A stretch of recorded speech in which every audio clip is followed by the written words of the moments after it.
Prologue. The Northlands. Summer, 1160. The serpent of time winds itself about the cross of matter. Some say it has 7 heads, some only 3, but the difference counts for little. It is the body of the serpent, not the head, that crushes its prey. The Secret Book of Cadwallon the Druid. Death had turned Dougie's hair white and his flesh translucent. In the darkness, he glowed with a faint silvery light as he stood smiling at Berwinna. "Remember me, lass," he said in the language of Alban, "but live your life too. I loved you enough to wish you every happiness. Find a new man." "I don't want to," Berwinna said. "The only thing I want is for you to come back to me." "This is as far back as I can come, just up to this side of dying. When you live your life." He vanished. Berwinna screamed and sat up, scattering blankets. She found herself in a round tent so unfamiliar that for a moment she thought she still dreamt. "The ancients," she reminded herself. "I'm safe among the ancients, but Dougie's dead."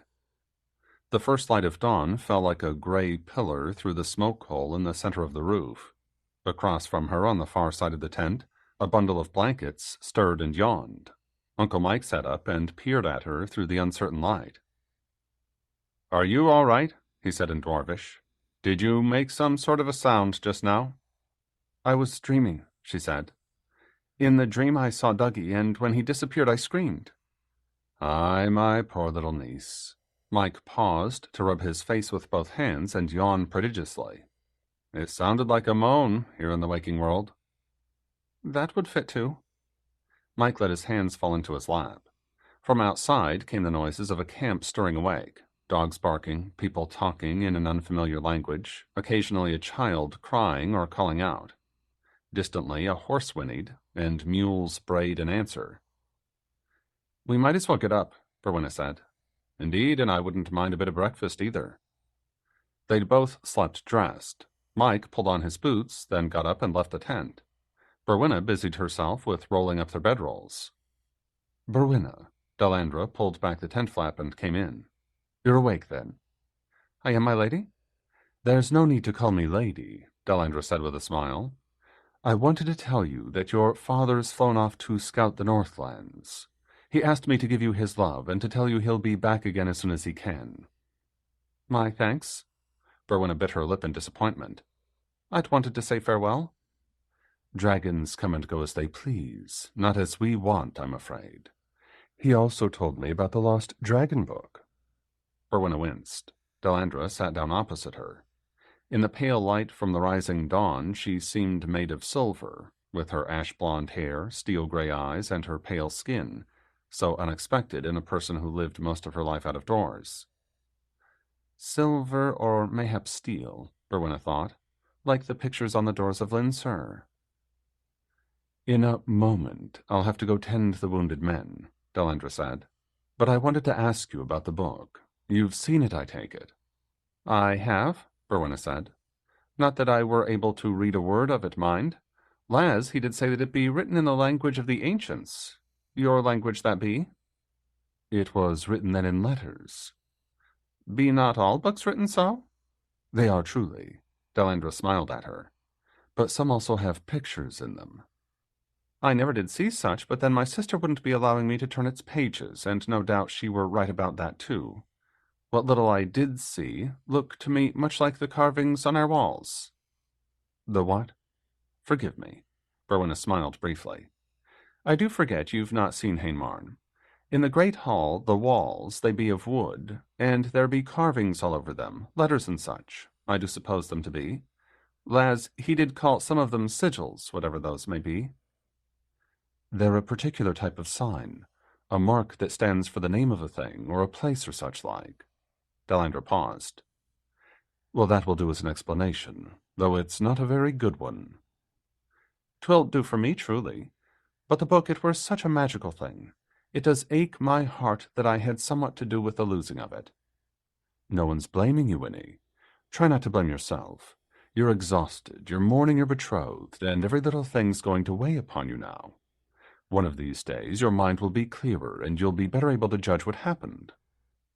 "I'll hope that be true." "It is true. I lost a man I loved very much, and I thought at the time that I'd mourn him all my life. In time, I laid my mourning aside and found another love, so I know how you must feel. You must truly.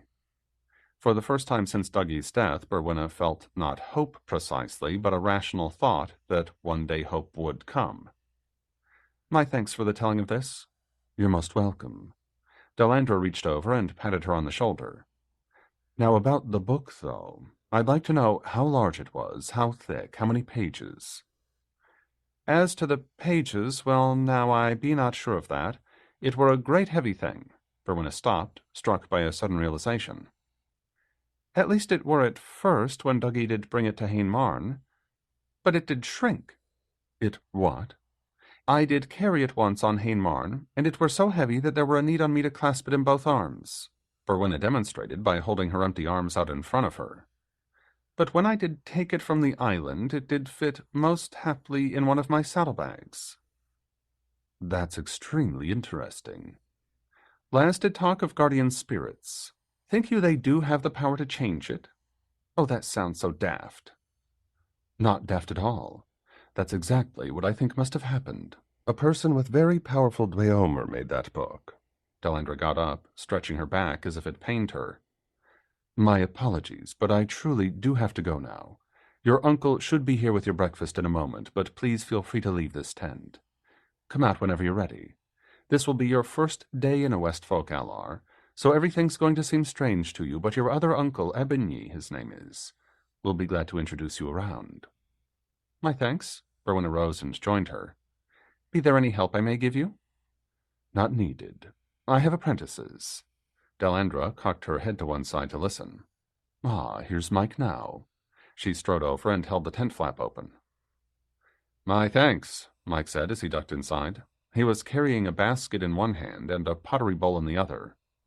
Bread and soft cheese, Winnie. Berwinna took the bowl from him. When she glanced around, Delandra had already gone, slipping out in silence.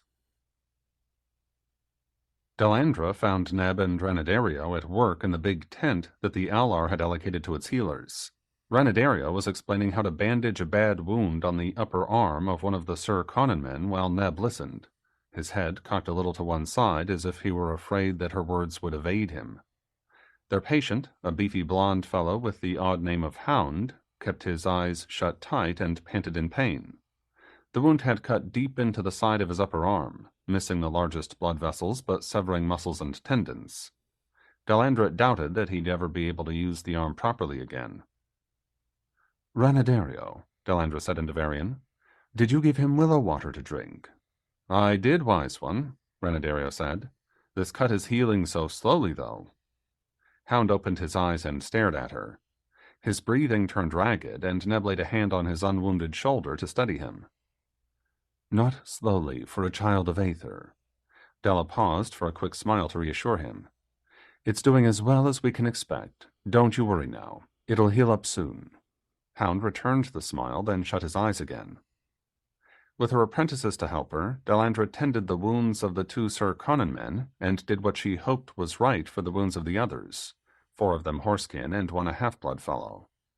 Since those who'd sustained the worst cuts in the fight to save the caravan had all died during their journey south, she could be fairly confident that those who'd lived to reach her would recover. When she left the tent, Neb followed her with his fat-bellied yellow gnome trailing after her. For a moment he merely looked up at the sky as if he were expecting rain. The gnome kicked him hard in the nearer shin. Dalla, Neb said, I owe you an apology. The gnome grinned and vanished. You do truly. She kept her voice gentle. I wondered when it would come. Pride's an infection in itself. He was studying the ground between them. I should have spoken before this. I never should have tried to ride away like that. Well, it's not like you're the only man or woman either to kick like a balky horse during training. It's a common enough stage in the apprenticeship, especially among the lads. Neb winced, his shoulders a little high, as if he expected a blow. Common, is it? His voice choked on the words. Very, actually. Delandra felt genuinely sorry for his humiliation, but he'd earned every moment of it. I take it you're no longer so confused. Your decision about becoming a healer who incorporates Dweomer into his work is a truly good one. At that he looked up again. Now I'm a healer, certainly, Delandra continued, but it's only a craft for me. You're hoping to try somewhat new. Hoping is about right. I don't know if I can or not. No more do I, but I'll wager you'll succeed. At this stage, you've got to learn both crafts down to the last jot. I know that now, Neb's voice rang with sincerity, and I promise you that I'll gather every scrap of knowledge that I possibly can. Good. That's all anyone can ask of you. Now we'd both best clean up. I've got gore all over my hands, and your tunic is a fearsome sight. Delandra had just finished washing her blood-stained hands in a bucket of water when one of the Sir Conan men walked over, another beefy blonde with narrow blue eyes, a common type among the Ridair men, who were descended from the northern tribes of Old Ones, as the original inhabitants of the Devarian lands used to be known. This particular fellow introduced himself as Richt, the caravan master. You do have all my thanks, wise one, he said, for the aid you and your people do give me and my men. I would gift you with somewhat of dwarven work. It be a trinket I did trade for in Linsur. From the pocket of his brigga he brought out a leather pouch. I don't need any payment, truly, Delandra began, then stopped when he shook a pendant out of the pouch onto his broad palm. That's very beautiful. As you are, and I would beg you to take it. The pendant hung by a loop from a fine silver chain, 2 silver dragons twined around a circle of gems, set in silver. The jeweler had arranged 3 petal-shaped slices of moonstone and 3 of turquoise around a central sapphire. Are you sure you want to part with this? Delandra said. I be sure that I wish you to have it. Richt smiled a little shyly. Then you have my profound thanks. When Delandra held out her hand, he passed the pendant over, then bobbed his head in respect and walked away. The more she studied the pendant, the happier she was that she'd accepted the gift. Rarely did she like jewelry enough to wear any of it, but this particular piece made her think of the moon and its magical tides. A bevy of sprites materialized in the air and hovered close to look at it. She could hear their little cries of delight, a sound much like the rustling of fine silks. Who gave you that? A normal elven voice said. Delandra looked up to see Calendariel watching her with his arms crossed over his chest. The caravan master, she said. In thanks for tending his wounded men. He told me it's dwarven work. Oh, Cal relaxed with a smile. It's beautiful, isn't it? Thus it suits you. Shall I put it on? Please do. The pendant hung just below Delandra's collarbone. As it touched the magical nexus at that spot, she felt emanations. There's Dweomer on this piece, she said to Cal. I'm not sure what, though. I'll have to show it to Val later. Maybe you'd better show it to her now. Are you sure it's safe to wear it? Yes, actually. Cal, you sound so worried. I keep thinking about the spell over Rory. He paused, glancing away, biting his lower lip. And how dangerous it's going to be to lift? I've gotten suspicious of everything, Dweomer, I guess. Reversing the spell may not be dangerous at all. We don't know that. Cal did his best to smile. If it turns out to be dangerous then, he said, warn me. I will, I promise. I've been thinking about what happened to Evander. He wasn't incarnate, don't forget, which meant there was nothing truly solid about him. He could appear to have a body, but at root he was nothing but pure spirit, pure vital force. After he drained himself of most of that power, there was nothing left for him to fall back on, as it were. Ah, Cal paused, visibly thinking this through. I do see what you mean, but I've heard you talk of what did you call that? The rule of compensation or such like? The law of compensation, yes. Any great pouring out of Dweomer force is going to have an equal reaction of some kind. The problem is knowing what it will be. Delandra smiled briefly. I may never be able to fly in my own bird form again. That's my best guess. You're willing to do that? Flying comes in handy, but it doesn't mean a great deal to me anymore. I have you, I have our child, and the ground seems like a very pleasant place to be. He smiled so softly, so warmly, that she felt as if she'd worked some mighty act of magic. I do love you, he said. I'm terrified of losing you. Don't worry, and don't forget I'll have a great deal of help. Val, Gralazar, Branna, and for all I know, the lass on Hain Mar knows enough to take part in whatever the ritual is. That's right. I tend to forget about them. It's not like you'll be fighting this battle by yourself. Delandra smiled and said nothing more. At the very beginning of a ritual, she always asked that any harm it might evoke would fall upon her alone, but that Cal didn't need to know. I'm not just worrying for my own sake and for Derry's, Cal went on. If you, he hesitated briefly, went away, what would happen to the changelings? There are other Dweomer workers. Look at Sidro. She's amazingly patient with those poor little souls. Much more than I can be. True. He suddenly smiled. Oh, very well. I'm truly worried if I can forget things like that. I'll do my best to stop, but I make no promises. Richt and his gift reminded Delandra that she had an extremely unpleasant task ahead of her, Telling her fellow Dweomer master and Sir Conan about the fate of the caravan. As she went to her tent for privacy, she wondered if Niffa might already know, since Niffa had lost a great-nephew in that attack. The plight of bloodkin had a way of reaching a Dweomer master's mind. Indeed, as soon as Delandra contacted her, she could feel Niffa's grief, as strong as a drench of sudden rain. My heart aches for your loss, Delandra said. My thanks, Niffa said. Jardo's the one who's suffering the more, alas. Aethel was always his favorite grandchild. Delandra let a wordless sympathy flood out from her mind. Niffa's image, floating in a shaft of dusty sunlight, displayed tears in her dark eyes. Her pale silver hair hung disheveled around her face, a sign of mourning. The men who've survived this long are likely to live, Delandra said. I just tended them and spoke with Richt. They won't be able to get back on the road for some while, though. My thanks for the telling. With my mind so troubled, it's been a hard task to focus upon their images and read such things from them. No doubt. Here, I'll let you go now. I'll contact you again to let you know how they're faring. Niffa managed a faint smile, then broke the link between them. Just as Delandra got up to leave, Sidro brought her the baby to nurse. They sat together discussing the changeling children until little Derry fell asleep. Delandra settled the baby in the leather sling cradle hanging in the curve of the tent wall.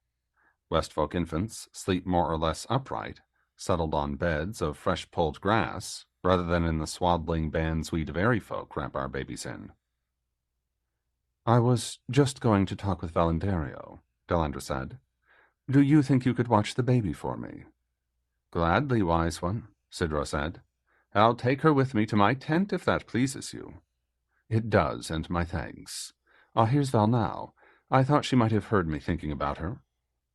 Val had indeed. After Sidro left them, they spoke in Elvish.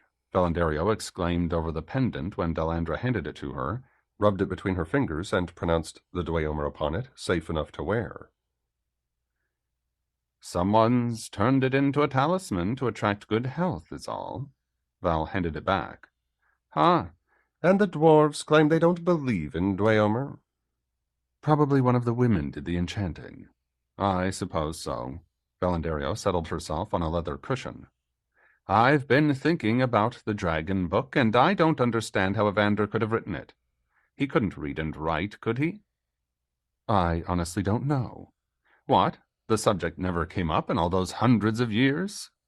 There's something you don't understand. Hundreds of years passed in this world, yes. For me, it was only a couple of long summers, with barely a winter in between. That first time when I went to Evander's country, I thought I'd spent perhaps a fortnight away. Valendario pursed her lips as if she were clamping them shut. Don't you believe me? Delandra went on. Of course I do. Val stayed silent for a moment more, then let the words burst out. But how could you love a man who'd trick you that way? He trapped you in his little world, and by the star goddesses themselves, the grief he caused in this one. Tricked me? Delandra found that words had deserted her. She sat down opposite Val, who apparently mistook her silence. I'm sorry, Val said. 1,000 apologies. No need. Delandra managed to find a few words.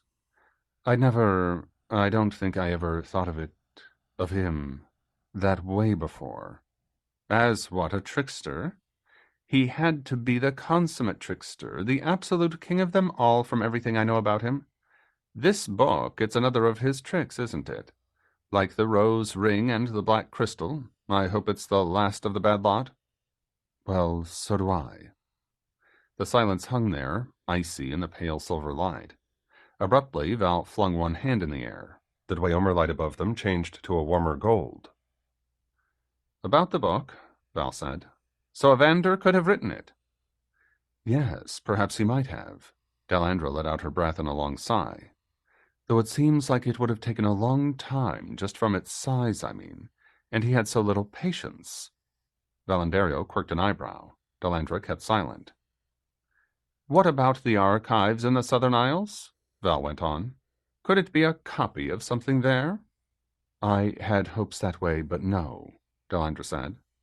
Marinalder was a librarian there, you know, and he knew every single volume that survived the Great Burning. Before he left last autumn, I asked him about the book that Ebony saw in the crystal. He didn't recognize it, and yes, he remembered all the covers of the books, too. He would. Valendario grinned at her. But boring or not, he was a useful sort of man to know. You were already wondering last summer if the book contained dragon lore, too. So I was. He told me that the only dragon lore they had was the occasional comment or passage in books about other things. Didn't you say that Jill had books from the Southern Isles? Yes, and when she died, Evander reclaimed them. Marinalder told me that he brought them back to the archive. I've got her other books, and the only dragon lore in them is what she wrote in the margins. So much for that, then. Now, what about Laz's book, his copy of the Pseudo-Iamblicos scroll? It has such a similar cover. Sidro told me that he bought it already bound, but with blank pages, up at Tainbalapan. Do you suppose the dragon book came from there, too? A very good point. Delandra rose and began to pace back and forth in the tent. I wonder if Evander saw the other one there and acquired it somehow. Stole it, you mean? Valendario got up and joined her.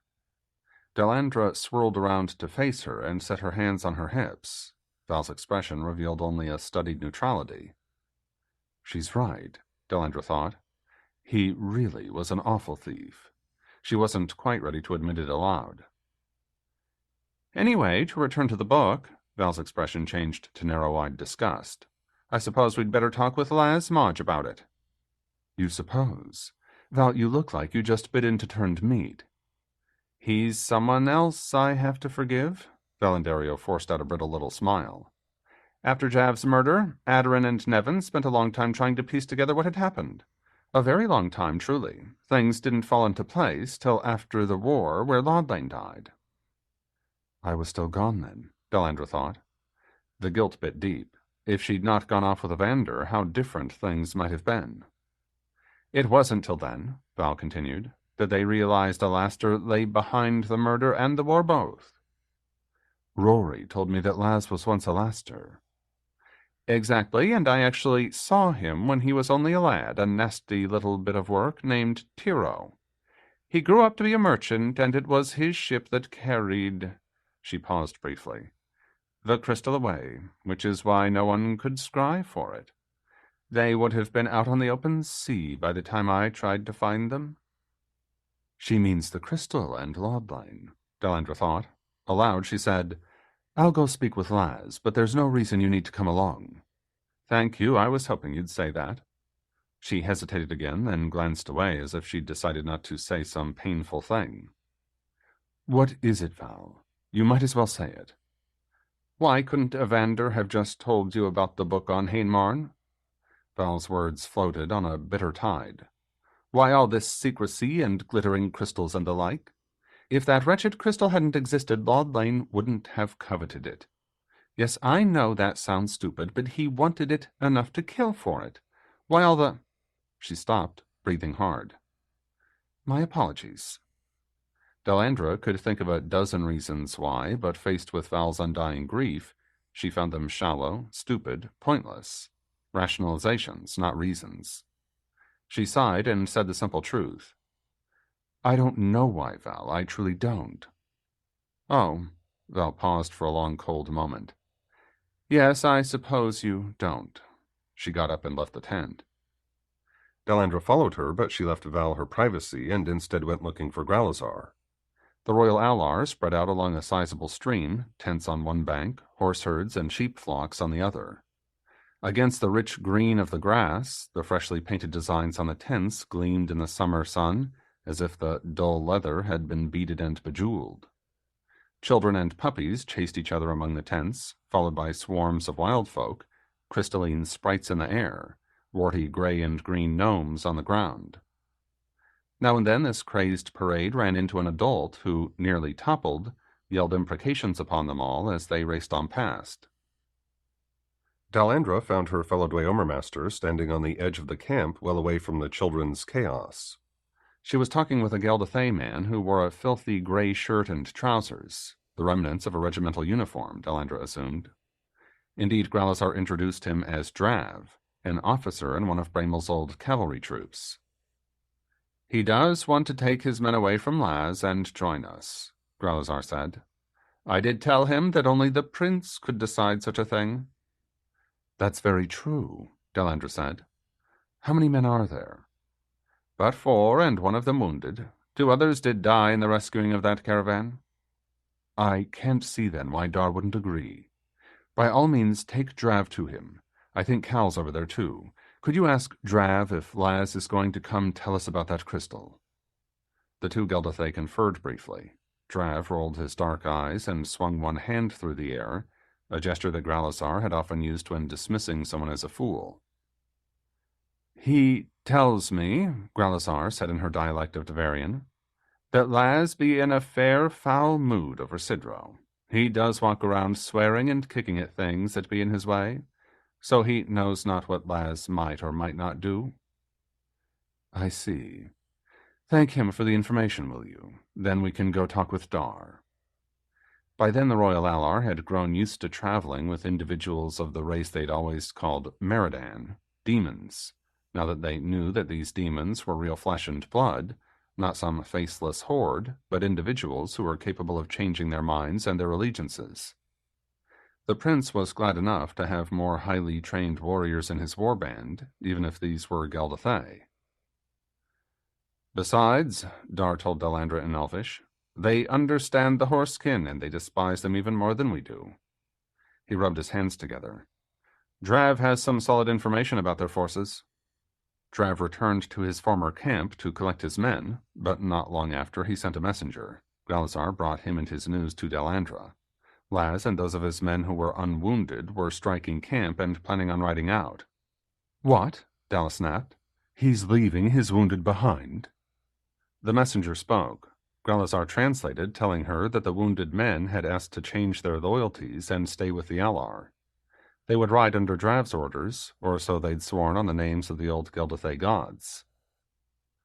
"Good riddance to the rest of them," Gralazar said. "Or truly it would be good riddance if we needed not to know what Laz knows." "But we do need to," Della said. "I'll go talk with him." "Might that not be dangerous?" "It might, but I doubt it, not with his band so badly outnumbered, and Drav and his men right there." Delandra considered briefly. "On the other hand, you might collect a few archers and come, say about halfway to his camp." Gralazar grinned with a flash of needle-sharp teeth. In the midst of a welter of half-struck tents and bedrolls, Laz's remaining men hurried back and forth, saddling horses and gathering gear. Delandra found Laz standing by his saddled and bridled horse, a stocky chestnut that bore a Geldathay cavalry brand. The bright sun picked out the pink scars on his face and those cutting into his short brown hair. "He's got a face like a knife edge," Delandra thought. "All sharp angles and bone and that beaky nose. He looks half-starved, too." His smile did nothing to soften the impression. "Welcome," Laz called out. He spoke surprisingly good Devarian. "Or perhaps I should say farewell. Alas, fair lady, I feel the need to take leave of you and yours, before the rest of my men decide they'd rather join you than stay with me." "Well, I can understand that," Delandra said. "It's too bad, though. I was going to offer to trade you Dweomer lore in return for some information." "Oh?" Laz glanced away entirely too casually. "What kind of lore?" What are you most interested in?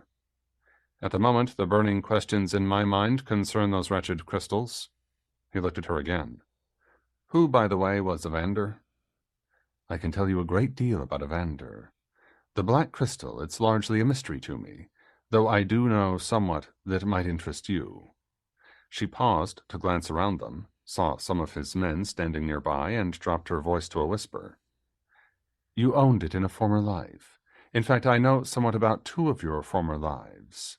She raised her voice to a normal level. It won't make pleasant hearing, though, so no doubt you're wise to leave now. Laz's eyes went wide, and he whistled under his breath. He gaped at her, as well and truly hooked as a caught trout, gaping at the end of a fisherman's line.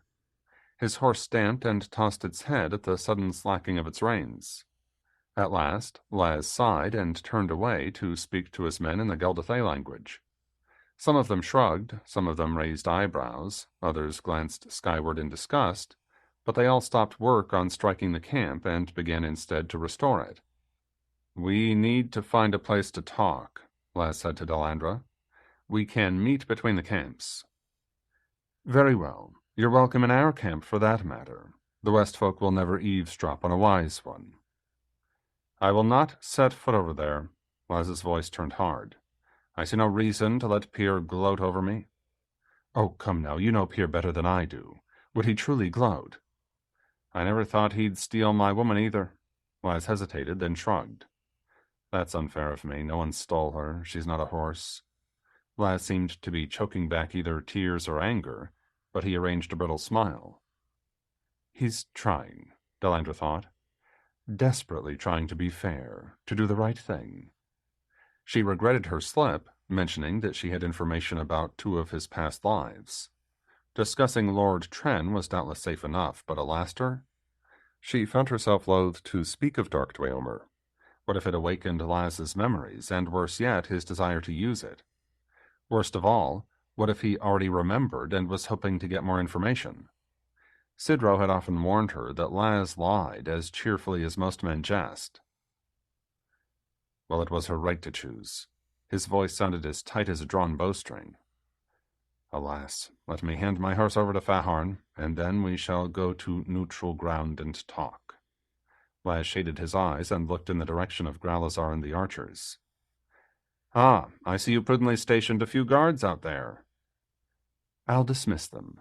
He grinned again, bowed, and led his horse away. Laz handed his horse over to Faharn, then gave his apprentice a few quick instructions about setting up the camp. By the time he returned to Delandra, the archers had gone back to the Westfolk tents. Dalla had picked out a spot midway between their 2 camps and trampled down the grass in a small circle. When they sat down, he felt oddly private despite the blue sky above them, as if they sat in a tiny chamber, curtained all round with fine green lace. Would you tell me what you know about the Dragon Book? Delandra began. The Dragon Book? Laz said. Ah, there was a dragon on the cover indeed. I held it in my hands and turned the pages, but I can't truly read your beautiful language, so I have no idea of what was written in it. Berwinna told me that you thought the text had somewhat to do with dragons. Somewhat. For one thing, there was the image on the cover. I wanted to ask you about that. You have a book that's decorated with the reverse colors, but the same outline of a dragon. Did you buy that in a marketplace? I didn't. My sisters had it made specially for me as a coming-of-age present. I saved it for years until I had somewhat important to write in it. You look surprised. I am. I suppose Evander might have scried it somehow. He did see bits and pieces of future events, and if he saw you and the book, he might well have decided to make one much like it. I truly want to learn more about this fellow. I'll tell you, fear not. But about the book?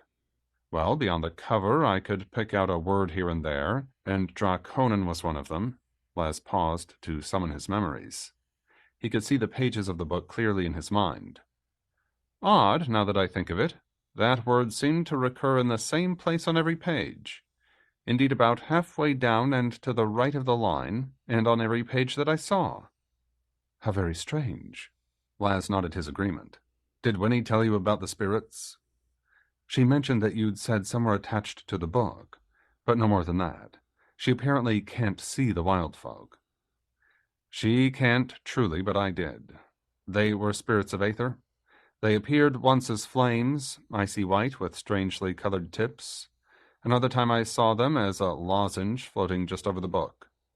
They can move it by the by, and they must have some way of influencing people's minds.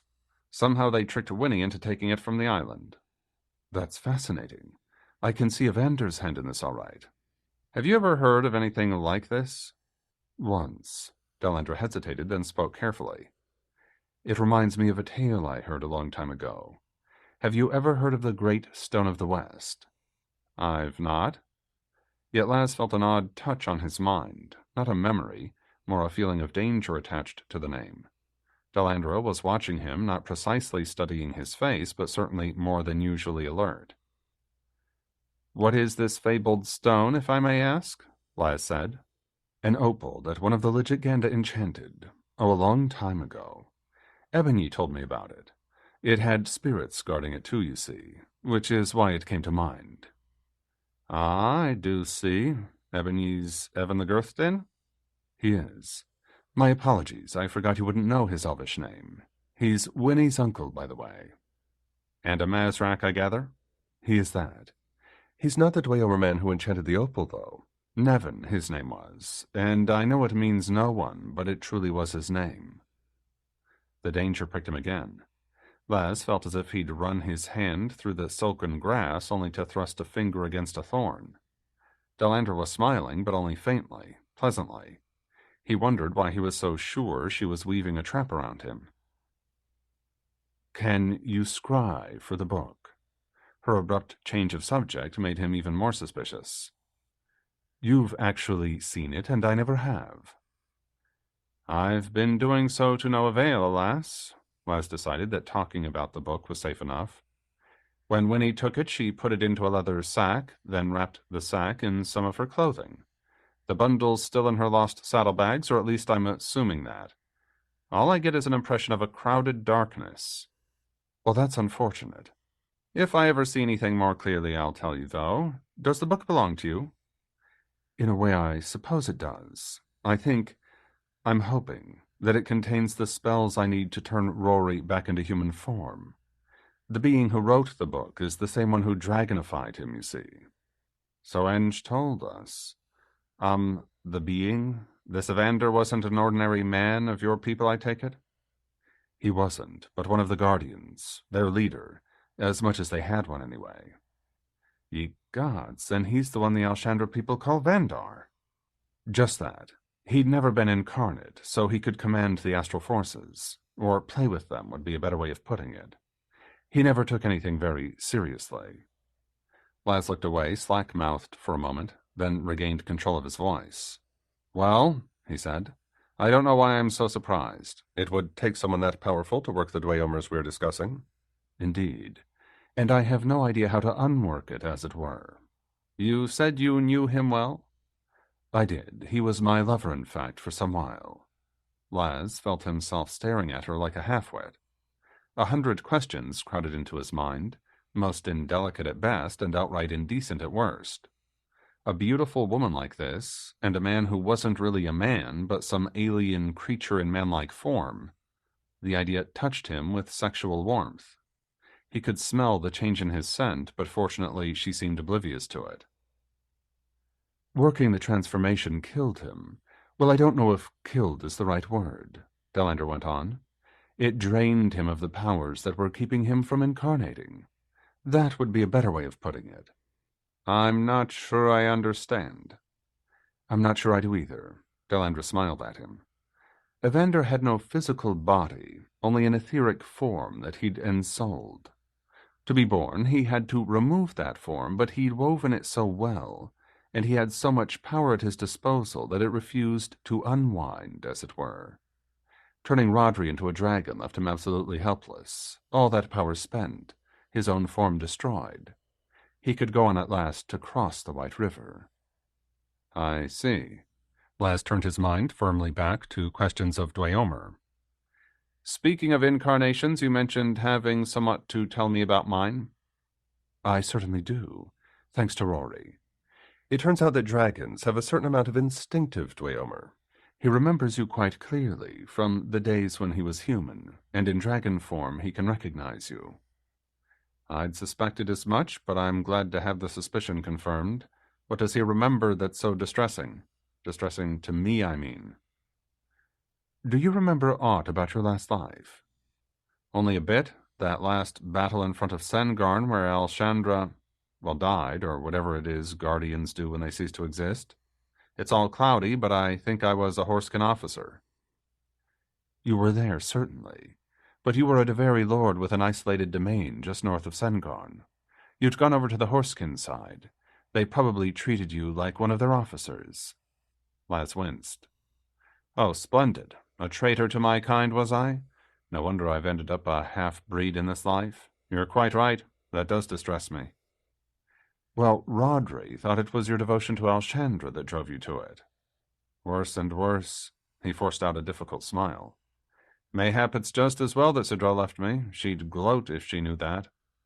Delandra nodded, and her expression turned sympathetic. I have a vague memory of dying in battle, Laz went on, so I suppose I got what I deserved. Your last fight was with Rodri Aberwin, a silver dagger. Here's the odd part. Rodri's the man whom Evander turned into the dragon. He killed me? Laz tossed his head back and laughed aloud. No wonder he remembered me, eh? And wanted to do it again. It was Delandra's turn for the puzzled stare. The ancients, Laz decided, weren't as morbid as Devari men and Geldathay if she couldn't see the humor in the situation. Your name was Tren, Delandra went on. Another tale I heard has you killing a Geldathay bard. Laz winced again. That's a heinous thing among my people, he said, and among the Devari folk too, I think. One of the worst crimes under their laws, truly. I don't know much else, because you were part of the Horskin besiegers, and I was inside the city walls, so... Della paused abruptly. Now who's that? Someone was calling her name as he came walking through the rustling long grass. Delandra rose to her feet, and Laz followed, glancing around him. A man of the West folk was striding toward them. He paused, waved to Delandra, and hurried over with the long grass rustling around him. Tall, slender, pale-haired, and impossibly handsome like all the Westfolk men, he had cat-slit eyes of a deep purple, narrowing as he looked Laz over. Ah, Laz thought. The lover or husband, no doubt.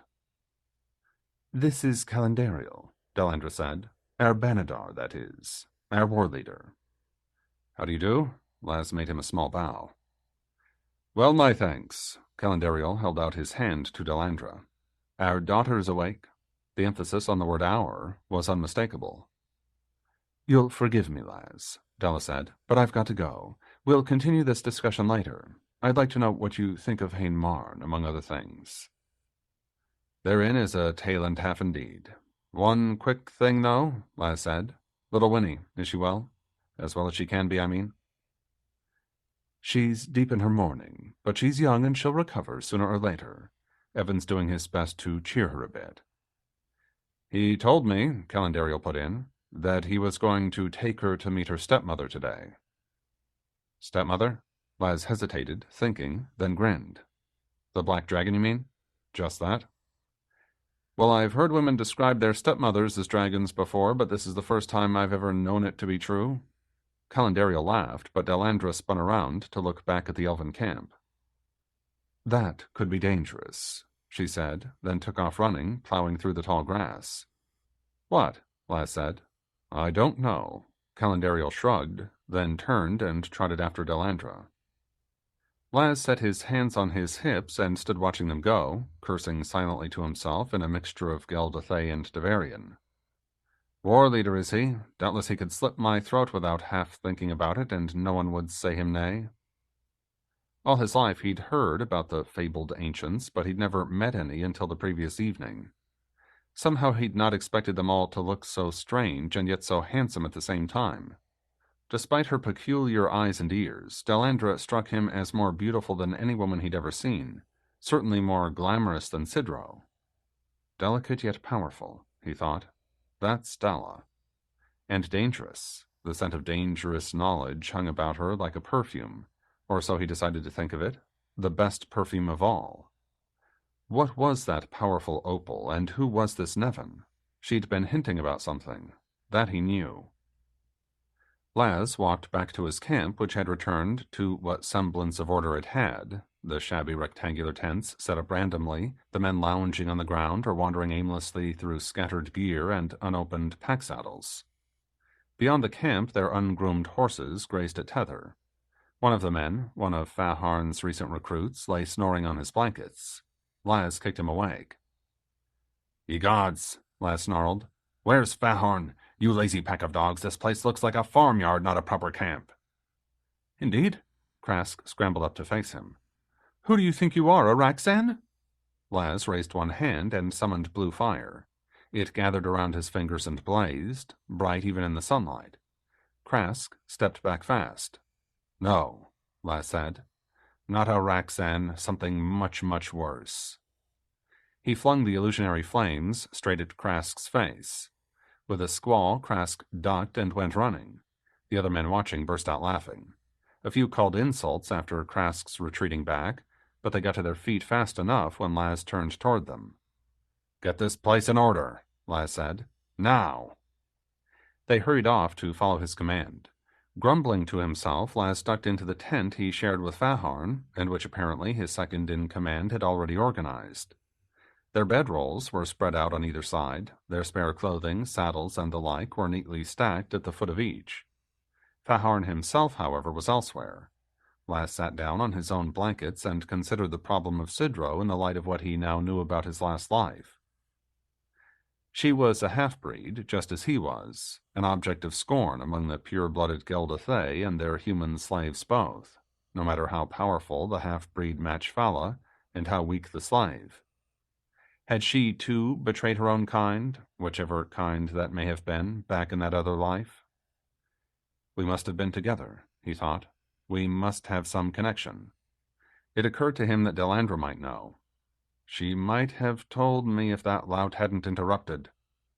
Although he'd not meant to scry, his longing brought him Sidro's image, so clear that he knew it to be true vision and not a memory. She was kneeling beside a stream in the company of Westfolk women, laughing together, chatting as they washed clothes, their arms up to their elbows in soap and white linen. It suited her, this slave work, or so he tried to tell himself, with her plain face, so different from the elegant Delandra's, with those round little eyes and scruffy dark hair. She'd done him a favor, he decided, by leaving him.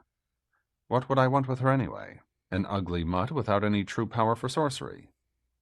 Still, something seemed to have gotten into his eyes, dust from the camp maybe, or smoke. Although he managed to stop himself from sobbing aloud, the traitor tears spilled and ran.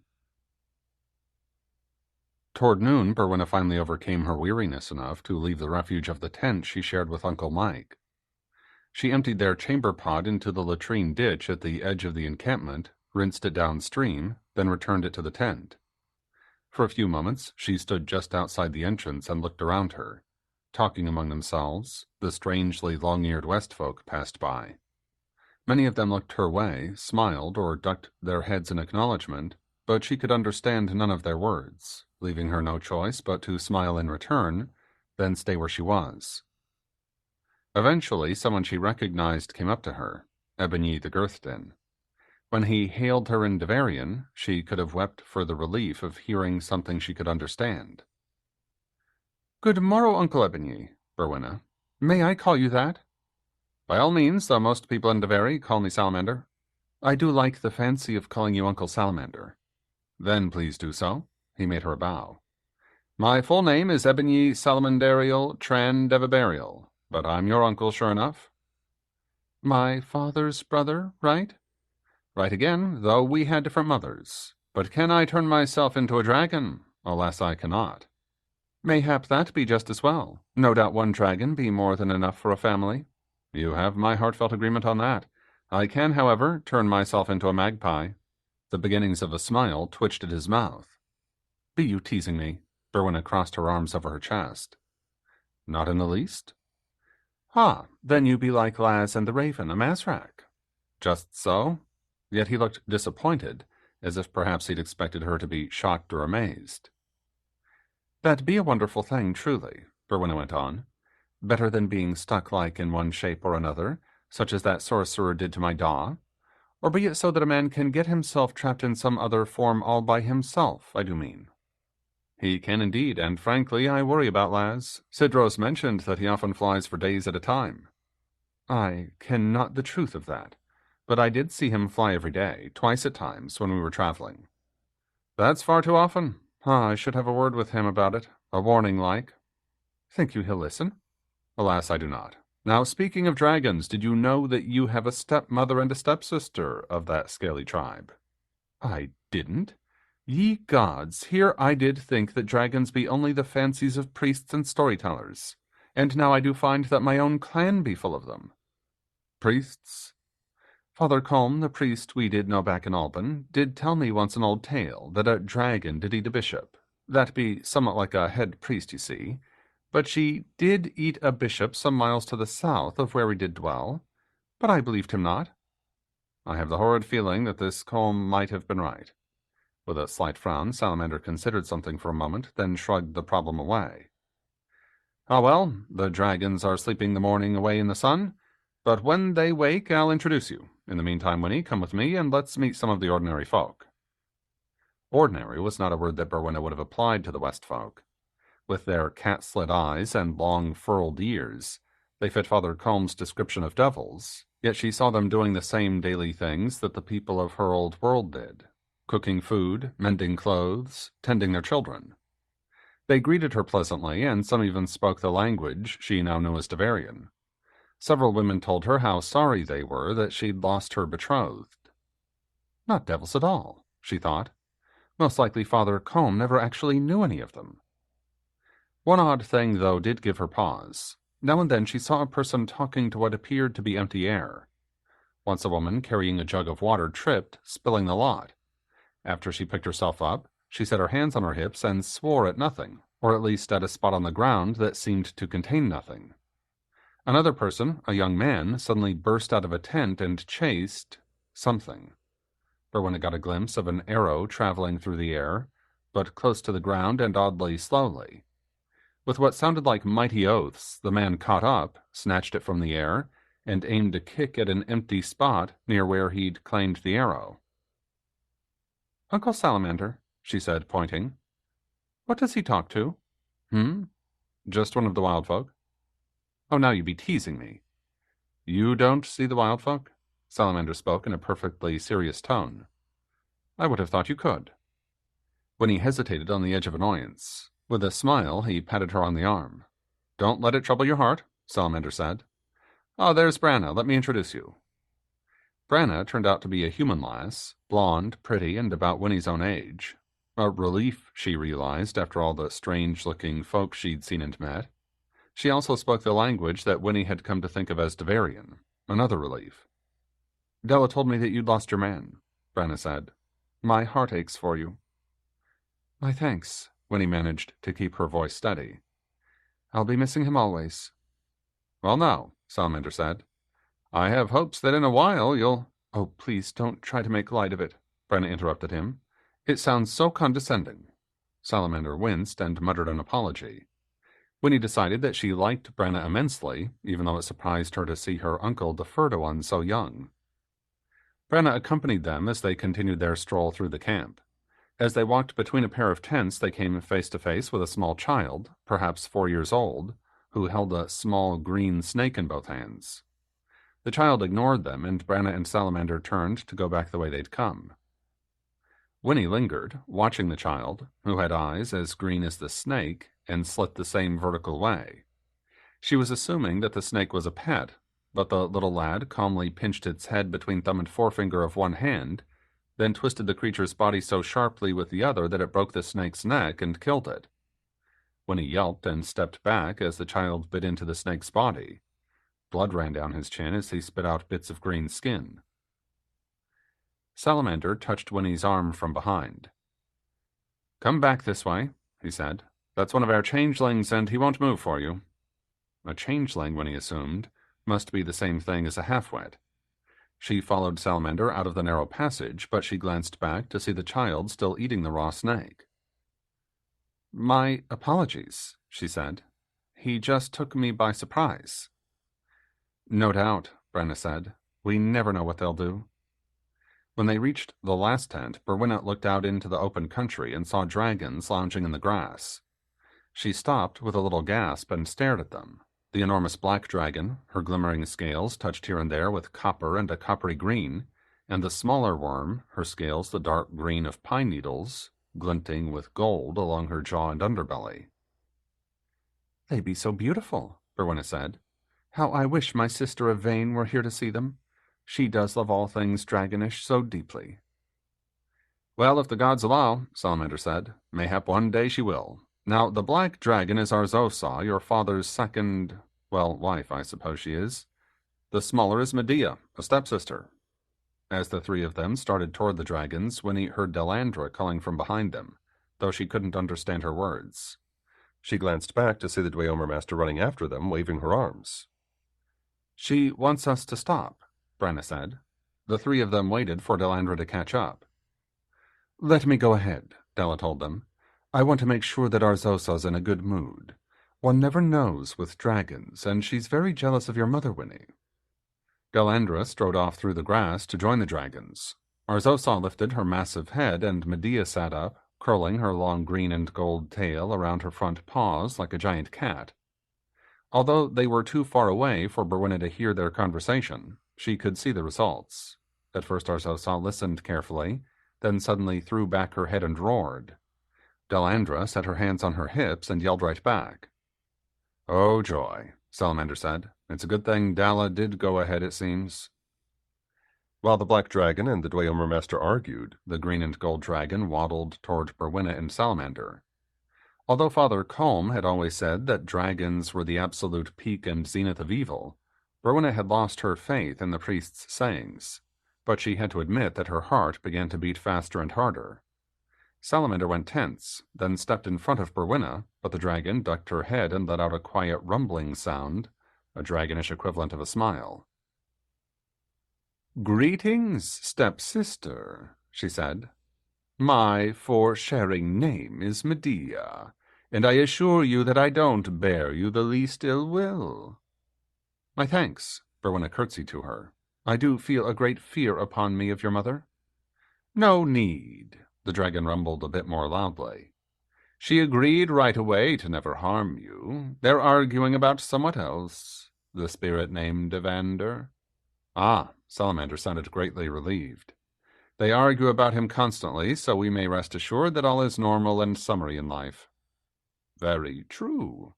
The dragon paused for a yawn that revealed teeth like long dagger blades. "My apologies. These warm days make me sleepy. Anyway, so you're my stepfather's hatchling."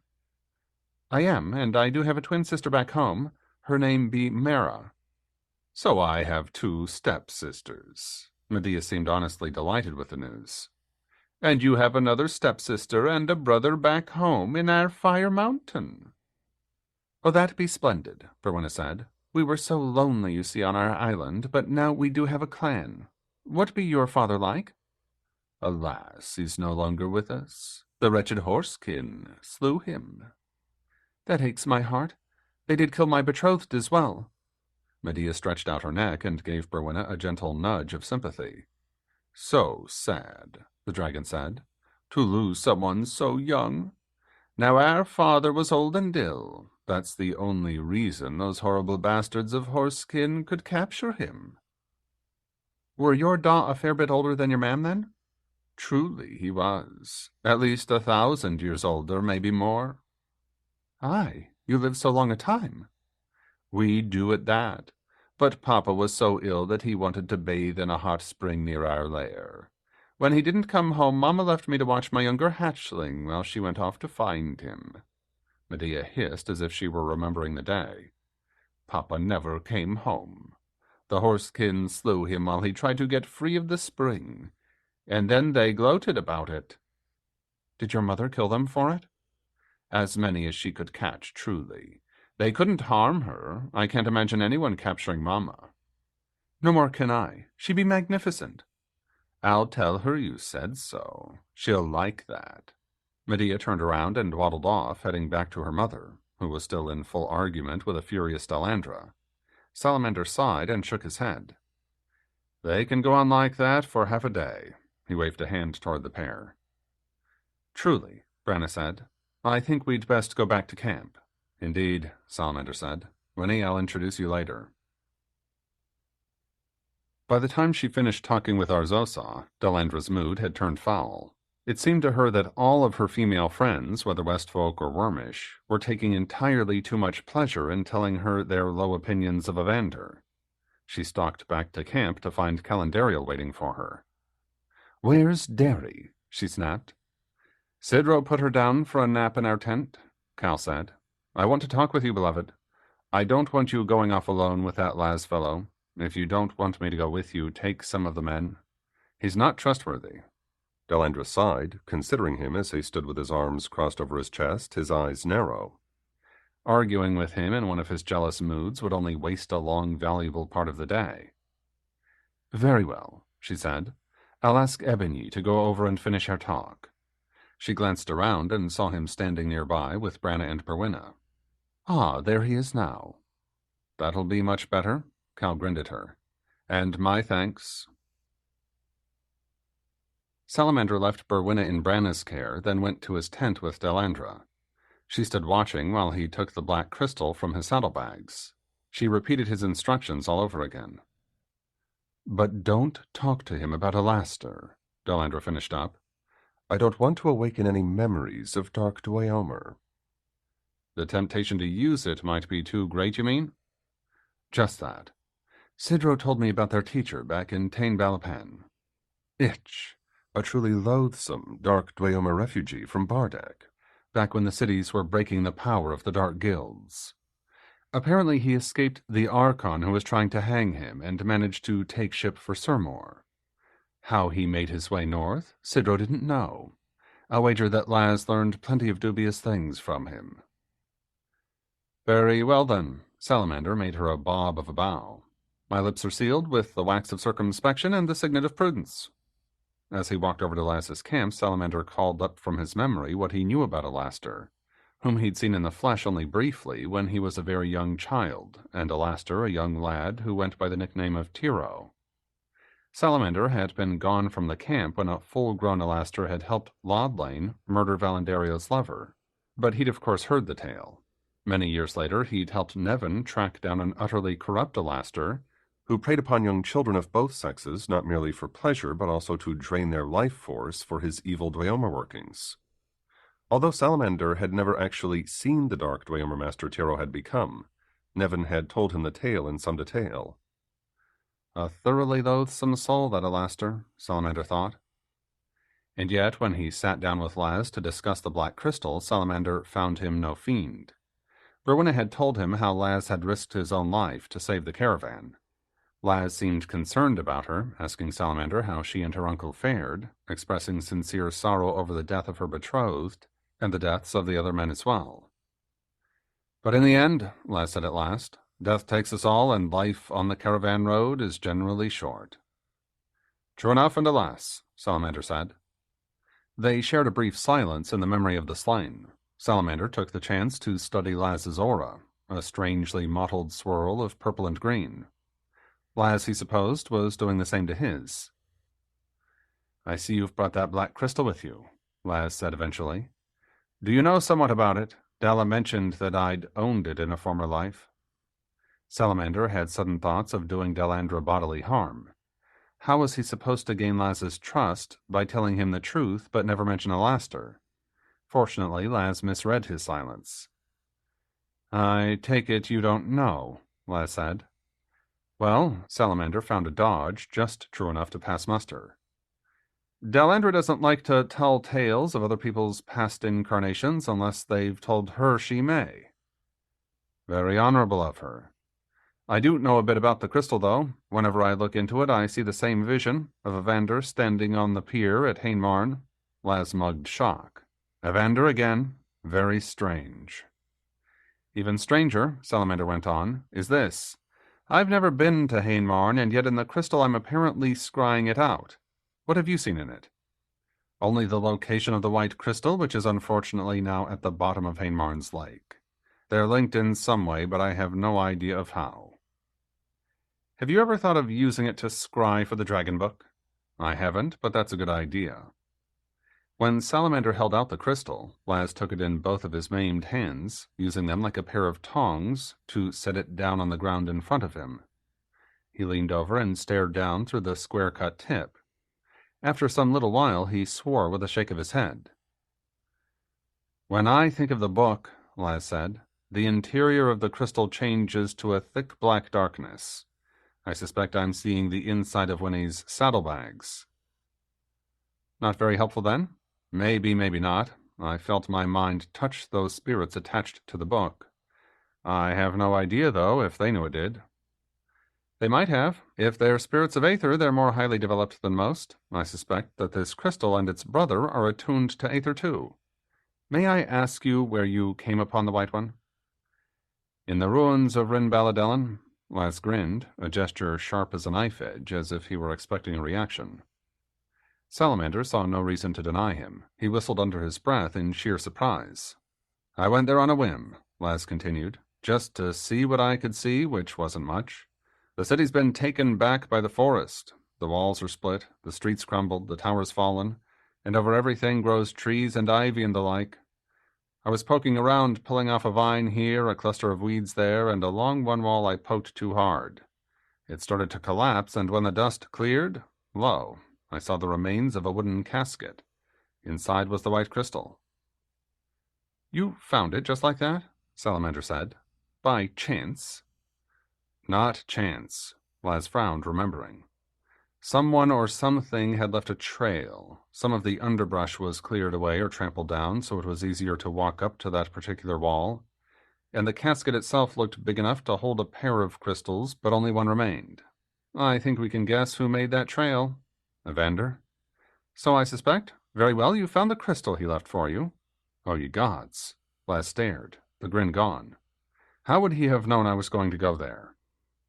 From what Dallas told me, Salamander said, Evander knew a great many things about the future.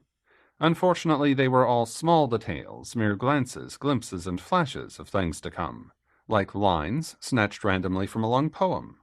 So he saw naught wrong with trying to arrange those fragments into the tale he wanted told. I'd wager high that he saw someone finding that crystal. Whether or not he saw you in particular, who knows? Very well, then. Laz's grin came back, but as brittle as glass. And here I thought I was being so clever. Evander played a great many tricks on a great many clever people. Don't let it trouble your heart. For some while they discussed the crystal and the dragon book, until Salamander felt he knew everything Laz had learned about them.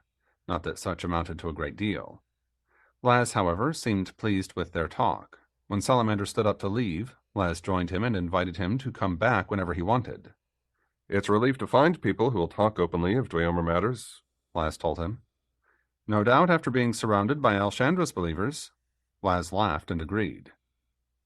When Salamander left the camp, 2 of the men followed him, both pure Geldathay from the look of their long black hair, braided with charms, and the brightly colored tattoos on their milk-white skin. His heart pounded briefly in fear, but they bowed to him, then knelt at his feet. Big sir, one of them said in a language that was more or less Tavarian. I speak little words, but we— he paused to gesture at the other man. Now want leave, Laz. Go with Drav. We ask, safe? It is. The prince has taken Drav into a service. The man stared at him in desperation. Salamander tried again. Safe, he said. Come see Drav with me. At that they both smiled. As they followed him back to the Westfolk tents, Salamander saw Gralazar and hailed her. She took these new recruits to Drav, while Salamander sought out Delandra to give her his report. Laz thinks the spirits of the book may be aware of his mind trying to reach them, but he couldn't be sure, Salamander finished up, and they wouldn't know if he were a friend or an enemy. That's very much too bad, Delandra said. I keep wishing I'd seen the wretched thing myself. Me too. You know, it's an odd thing about Laz. Is Rory truly sure he knew this soul as a Laster? Well, he's told me a couple of times now. Why? He doesn't seem as horrible as he should. Salamander shrugged with an embarrassed laugh. I suppose that's what I mean. You know, some people do learn from their lives. It's one of the things that keeps my faith in the light strong, actually. That some people really do see the evil they've done and do their best to redeem themselves. The opportunities offered to every soul in the halls of light. Of course. You sound doubtful. Delandra cocked her head to one side and considered him. In a way, I suppose I am. I've never had grand memories of my past lives, you know. I assume I must have had some, but without actual memories, the assumption's, well, bloodless. You should talk less and meditate more. Why am I not surprised you said that? When he grinned at her, she scowled at him, then softened and returned the smile. Still, he told himself, she's right, you know. You should. Besides, Delandra continued, Laz also had that miserable life without a shred of Dweomer in it, where he was nothing but a renegade de very lordly, and I think he truly learned something from that, too. Which reminds me, Laz said you told him that he owned the crystal in a former life? He certainly did, as a Laster. Yes, I know. That was a nasty slip on my part. I'll have to think of a way to tell him without evoking that life in his mind. Good luck, better you than I. Salamander hefted the crystal. Shall I give this to Valendario? By all means, it rightfully belongs to her. Valendario was sitting in her tent studying an array of her scrying gems when Salamander called to her from outside. Oh, esteemed teacher, may I enter? Yes, certainly. Salamander ducked under the tent flap and came in, carrying something wrapped in what looked like an old shirt. Val smiled at him, then began picking up the gems and putting them back into their pouch. He hunkered down and waited until she'd finished. I brought this back to you. Salamander laid the bundle down in front of her. It's the black crystal. I know you asked me to smash it, but it occurred to me that you might enjoy doing it yourself. Most likely I will, Val said. My thanks. She unrolled the wrapping, indeed an old shirt, and set the crystal down on the tent cloth between them. At the moment it appeared so ordinary, just a carved bit of obsidian, she wondered if it were the correct crystal. Salamander supplied the evidence without being asked. Every time I look into it, he said, I see Hain Marn and Evander. That seems to be its one power, Val said. I wonder why Lord Lane wanted it so badly. Doubtless he didn't know how limited it is, and besides, he was fetching it for the man called Alastair. Val nodded. She was remembering Jav, laughing at some jest as they walked together down by the ocean. With a shake of her head, she banished the memory. Well, what to do with it? Val said briskly. I'd enjoy smashing it to bits, certainly, but since we don't truly understand this bit of work, I'm hesitant. Besides, it doesn't seem evil to me, now that I look at it. Was the crystal evil, or was it the lust for the crystal that brought the evil? A very good point. With a sigh, Val wrapped the black stone up again in the shirt. Well, I'll keep it for a few days at least, to study its emanations. Evander's little gifts. By the black sun, how much trouble they've caused. The rose ring, this crystal, and now that wretched book. Some words they had for dealing with those, either spirit folk or flesh folk, who knew elvish words, but among themselves the spirits of the dragon book used shape and color to convey what thoughts they needed to share. Some leaped up in long ice-blue lines, others agreed in a dim blue glow. Danger, terrible danger, despite the smothering dark around the book they guarded. Evander, where is Evander? They asked each other repeatedly by creating images of his various shapes, flashing like lightning in the dark. They summoned their lords and petitioned them. They brazenly asked their king, when at last he deigned to notice them. Where is the spirit known as Evander? Answers never came. No one knew. You know, it's odd, Branna said, but I keep thinking about the dragon book. I wonder if we'll ever find it. I do hope so, Grelazar said. Without it, I doubt me we can ever turn the silver worm back into his true form. I've been thinking about that too. Since dragons have some kind of instinct for Dweomer, couldn't we just teach him how to transform himself? After many a long year, mayhap, and mayhap the turning would fail and kill him too. Grelazar sucked a thoughtful fang. Did Dalla ever tell you how Evander worked the Dweomer? She did. He made some kind of dragon-shaped mold out of astral substance and wound it round Rodri. Then the physical matter poured into it. Just so, and here be the crux of the thing. The turning itself may well be simple enough once we find the key. But what then do we do with the astral substance that did make the mold? It be heavily charged with Dweomer. Twice so charged once we free it from the man inside. I doubt me if a simple touch of a pentagram will turn it harmless and send it on its way. Oh, I'd not thought of that. The problem be a bit much for an apprentice, truly. I know you be eager to help with this working, but dealing with that dragon simulacrum had best be left to me and Dalla. Other work will come your way?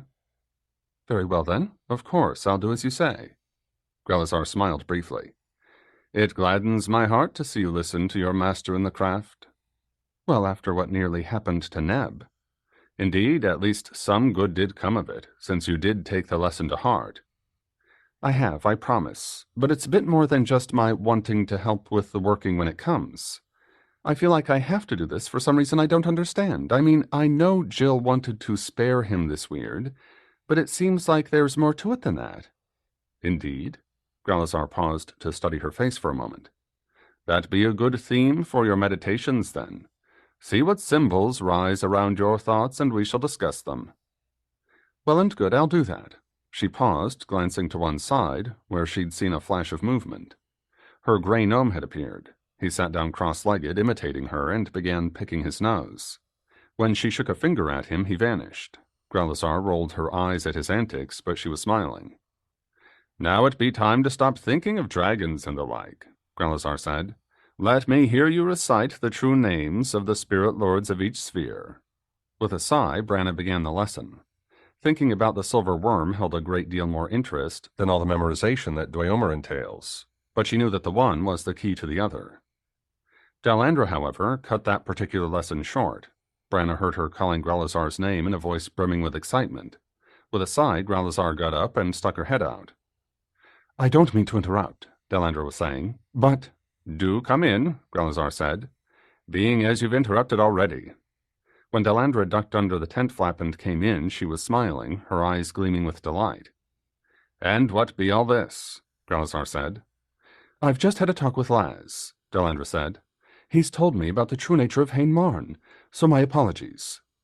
The interruption, it be as not. Grelazar pointed at a cushion. Sit you down and tell. I shall do exactly that. Delandra flung her arms into the air and danced a few steps. It bears on the dragon book, too. Neither of them really exists. Ha, Grelazar said. So we did wonder. She glanced at Branna and laughed. You do look dumbfounded utterly. I am, Branna said. Or do you mean they don't exist on the physical plane like ordinary matter? Just that. Delandra sat down on a cushion. You learn fast. After he spent some futile days searching for Berwina's lost mule and the book it carried, Rory took a roundabout route back to the Royal Alar. On his previous scouting trips, he'd seen parties of horsekin raiders on the move. Somewhere they had to have a central force, most likely one that was traveling toward the new fort he'd seen a building. The logical starting point for this central army lay near Tain Balapan and Bramel. Bramel, Brave Elmelim as it was known in the old days, lay more west than north. He passed over fields and pastures tucked into the mountain valleys and terraces, green with crops, that climbed the lower hills like steps. Now and then he saw flocks of sheep as well as cows grazing in the mountain meadows. That first night he picked off a cow, in fact, for his dinner, and found her fat and tasty. In the morning he reached Bramel, a prosperous-looking place lying in a broad valley, a semicircle of houses set along straight streets, with the river along one edge of the town and good stone walls surrounding it on the other three sides. A straggle of huts stood outside the west gate, but when he flew low enough he could see that they were guard stations and barracks. His shadow, vast in the morning sun, swept across the road like an omen. Shouting, soldiers ran out to watch him as he spiraled higher, well out of arrow range, and flew on. Tan Balapalam, to give it its ancient name, lay spread across 3 hills. A river cut through the town, entering and leaving through breaches in the outer walls. In the old days, two graceful bridges made of stone, overlaid with different colors of marble, had arched over the smooth flowing water like twin rainbows. Although stubby stone piers still jutted from the river banks, the bands of marble had been scavenged for other projects.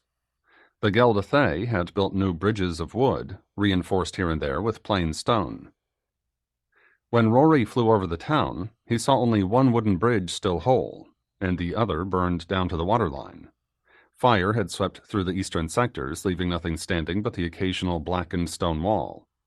Ashes covered the ground in sweeps of gray. Had there been riots, he wondered, when the Geldathay realized that their new horsekin neighbors had taken control of their city? The western half still stood, but as he circled far above it, he saw only a few people moving in the streets.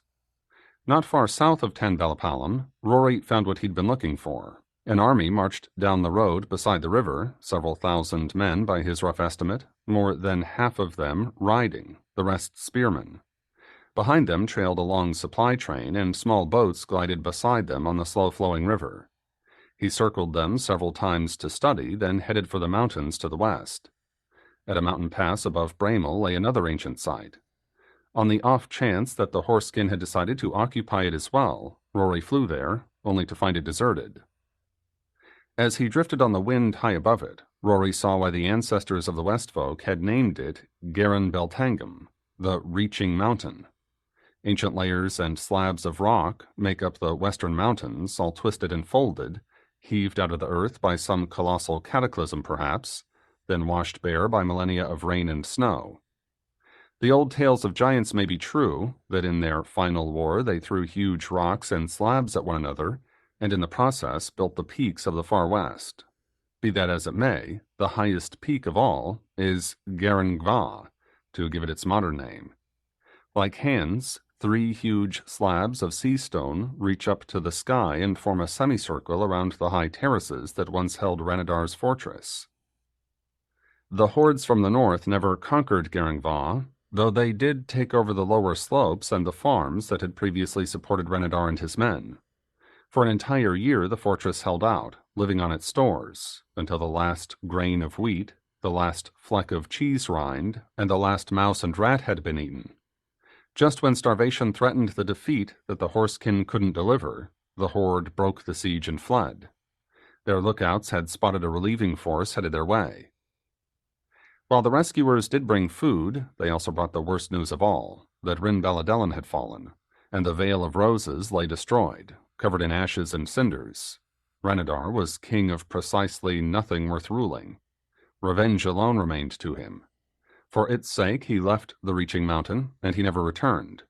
The limestone slabs continued to cast their shadows over the palaces and walls, the storehouses and the towers, the outbuildings and alleyways.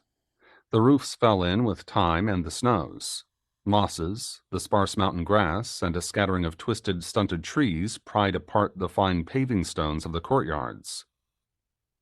By the time that Rory flew over Garangva, the palaces and outbuildings had worn down to mere stubs of walls and heaps of rubble. The wind had blown soil over them, and grass had sprouted. A few small trees stood upon them. Doubtless their roots would soon destroy whatever fragments of splendor still lay hidden. The stone outer walls, however, stood strong. Although they'd been built without mortar, the masons had shaped and fitted each stone to those below and beside it so carefully, so tightly, that the walls had survived for 1,000 years and more. Rory circled overhead, looking for Horsekin, but saw no sign of occupation except for some ancient nests, probably built by eagles in the towers.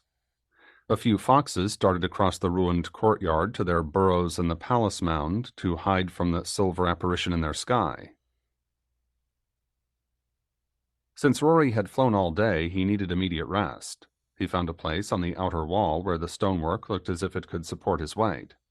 He landed cautiously, wings akimbo, ready to leap skyward should the wall crumble under him, then settled when it held. From his perch he could see down the slopes to the hazy landscape below, a thing of patchy grass and tumbled rock where once had lain fertile terraces. In his mind, however, his dragon mind, with its long link into the past, he could see much farther. He found himself remembering the long slope of another hill, covered with brush and boulders, choked with dust in the late summer heat. That hill was far to the north, he thought, farther even than I realized at the time, not that the distance mattered in the end.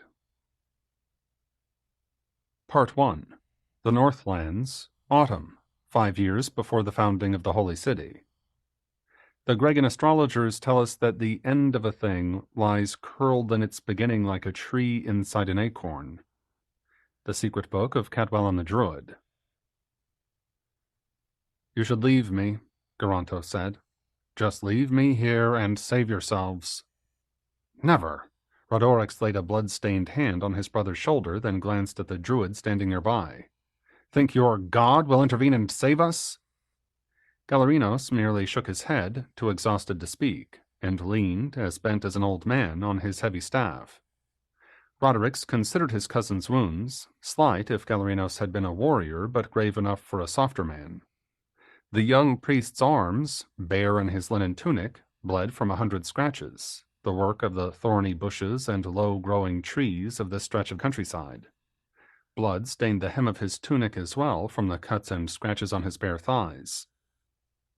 All that hot autumn day, the three of them had been scrambling through the underbrush and the rocky hills, trying to find a hiding place, taking turns supporting Garantos, whose broken leg could bear no weight. No use in you dying with me, Rado, Garantos said. Neither of you. Rodorix helped his brother sit down among the boulders. Garantos' leg, snapped below the knee by a savage axe, had turned purplish black. Blood oozed from under the bandages. Rodorix had improvised from strips of their tunics. He helped Garantos settle himself, then got up and looked down the long slope of the hill to the valley below. Somewhere among the tall grass and the patches of forest waited their clan and safety, somewhere too far to see. Unfortunately, he could all too clearly see a small mob of their enemies, still some distance below them, but coming inexorably up the hill. Just after dawn that morning, Rodorix, eldest son of the Dragon clan, and his warband had been guarding Galerinos as he dowsed for water. Instead of a spring, they'd discovered a trap set by the white savages. All 14 of his men lay dead down in the valley. Only he himself, his brother Garantos, and the druid had survived the attack. Unhorsed, desperate, they had taken too many wrong paths during their attempt to escape. I made too many bad decisions, not anyone else but me, Rodorix thought. The shame's mine, he said aloud. Better I just die with you here. Even if we got back, what am I going to tell the Vergobretis? Neither Galerinos nor his brother could look him in the face. Neither said a word. But Gallo, you can hide or such like, Rado went on. Get away after they kill us. If Great Bell wants me to die, then die I will, Galerino said. There's no use in running. Well, how, by the hells, do you know what he wants? You keep praying, and we keep getting more and more lost. That's why I think he wants us to die. If he'd only led us to water right away. A cry drifted up on the hot and dusty air, a shriek of triumph, an answering howl from a band of men. They've spotted us, Roderick said. Naught else matters now. Help me up, Garanto said. Curse it if I'll die sitting down. Between them, Rodericks and Galerinos hauled him up and helped him prop himself against a boulder. Garrow's face had gone pale under the smears of dust. Sweat plastered his dark hair to his forehead. Had his leg been sound, Rodericks knew, the two of them could have scored some kills before the superior numbers against them brought them down. As it was, they could no longer fight back to back. Not long now, he thought. Soon we'll all be drinking in the other lands. 12 men were making their way uphill through the rocks and the underbrush. 12 savages with manes of dark hair and milk-white skin, scored with the black lines and dots of tattoos. 10 of them carried spears, the others bore the heavy war axes that had so efficiently shattered the Devetians' wooden shields that morning. Some 100 yards downhill they paused to argue among themselves, pushing each other in their eagerness to be the first to attack. Gallo, run, Roderick snarled. Get out of here now. I won't. The young priest stepped forward and raised his staff to the sky. I'll beg Bell's help and try to curse them. A load of horse shit would do us more good than that. Galerinos ignored him and took another step forward. He stared straight at the enemies and began to chant, a low rumble of sound at first, then louder and louder. His words came punctuated with deep breaths, and every breath seemed to draw power from the very air around him. Each curse vibrated like a swarm of angry wasps as it streamed toward the enemy below. Rodericks had never heard such a sound out of any man's mouth. He felt himself turn cold as the chant rose and fell. More to the point, their enemies seemed as transfixed as he. They stood and listened, weapons slack in their hands, as Galerinos cursed them, their women, their offspring, their clans, their future offspring, their crops, their herds, and anything else they might touch or cherish. With one last bellow of sound, Galerinos cried out, "Begone!" and swung his staff down to point straight at them. All of the ill luck of the curse sprang out at them, and a good deal more. With a hiss and crackle like lightning from a clear sky, blue fire leaped from the staff in a long, sizzling bolt and struck among the enemies. They screamed, began to back away, screamed again as a further shower of blue flames burst out of the staff and struck. One man fell backward, writhing and foaming at the mouth. 2 others grabbed him, but he continued to twitch and foam. All at once the enemy band broke.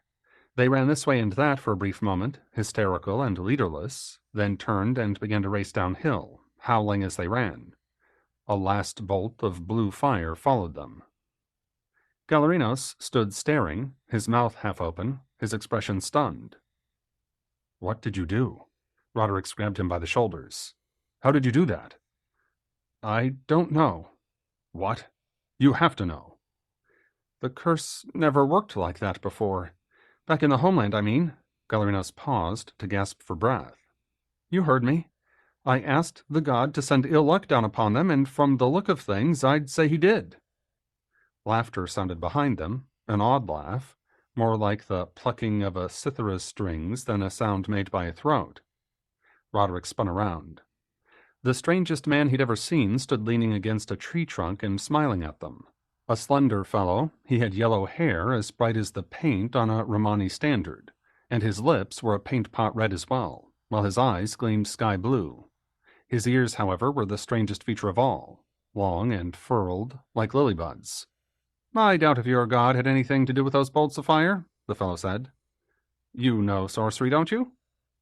"What?" Gallo gaped at him like a dolt. "But that's unclean." "Sorcery, such as my friend Caswellano studies, is not unclean." He pried himself off the tree trunk and walked over. "My name, by the by, is Evander." Roderick dropped to his knees. "Forgive my brother, mighty one," he said. "He can't kneel before you. He's badly hurt." "So I see," Evander said to him, then turned back to Galerinos. "Your master, in fact, that very same Caswellinos, asked if I might find you for him. Come walk with me." Galerinos obeyed, striding uphill to join the being that everyone in the migration of the Devetii assumed was a god. Together they moved a few paces off. As Roderick got up to keep a watch downhill, he felt the air turn cool around him. He glanced up and saw a mist forming in the sky. A strange, opalescent cloud shot through with pale lavender gleams and glints. The hairs on the back of his neck rose. "Ye gods," Garantos said abruptly. "They're gone." Roderick spun around to look where his brother pointed. Sure enough, Evander and Galerinos both had vanished. As he watched, the cloud of peculiar mist began to shrink into a swirl of gray and lavender. In a heartbeat, it had disappeared as well. Roderick tried to speak, then merely shook his head in bafflement. "Do you think Gallo will bring us back some aid?" Garantos said. "I hope so," Roderick said. "I'd think so." Yet he felt that he lied. Why would the clan care about 2 shamed men such as themselves? "Especially me," he thought. "I'm the one who led us right into the trap." With a curse and a groan of pain, Garantos let himself slide down against the boulder until he sat upon the ground. Roderick sat down next to him and prayed that the gods would allow his clan to take mercy on his brother. To Galerinos, it seemed as if he and Evander had walked but a few feet away. The god, or so he thought of the being next to him, paused and turned to face him. "Your master worried when you lads didn't come back," Evander said. "He and some of the other men found that battlefield, if you can call it that. A slaughter yard, more like." "So it was," Galerinos said. "I'm surprised that any of us got away." "They assumed you'd been taken prisoner, so I said I'd fetch you back." You have my humble thanks. Gallerinos glanced around and saw nothing but mist all around them. Where are the other two? Back where I left them. I told Casso that I'd bring you back. He said not about your friends. I can't desert them. You already have. Evander grinned with the wide-eyed innocence of a small child and pointed off in the distance. Gallerinos spun around to look downhill.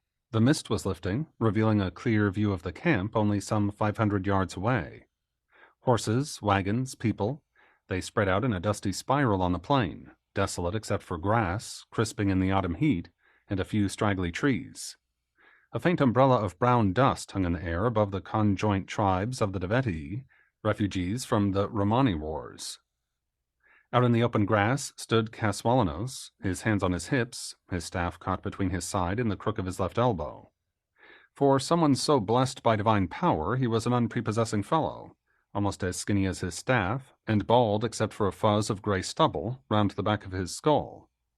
As they hurried down to join him, Gallerinos was expecting his master to kneel before the god. Instead, the old man merely smiled and bobbed his head in Evander's direction. My humble thanks for returning this stray colt to me, Kaswalanos said. I take it the other lads are all dead? 2 were still alive last I saw them, Evander said.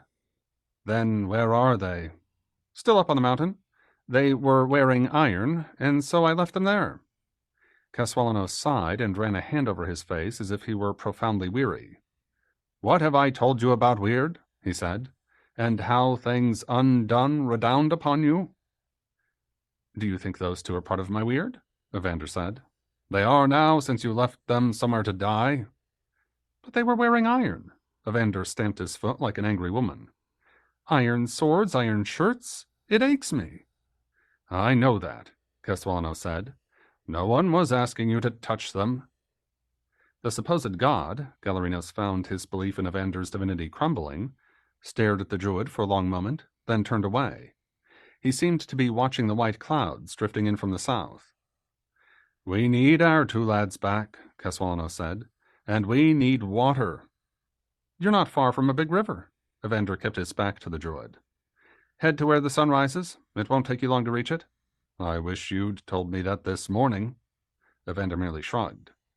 If you had, Kaswalanos went on, those lads wouldn't be dead, and the last 2 stranded on a mountainside.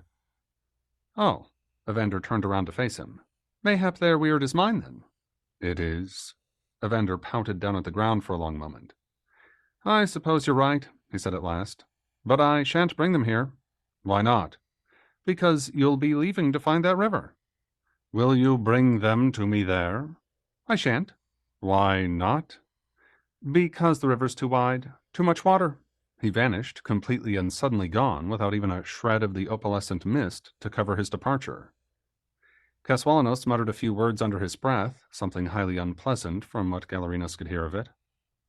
Master, Gallerinos said, is Evander truly a god? Of course not. I'm not sure what he is, mind, but he's most assuredly not divine.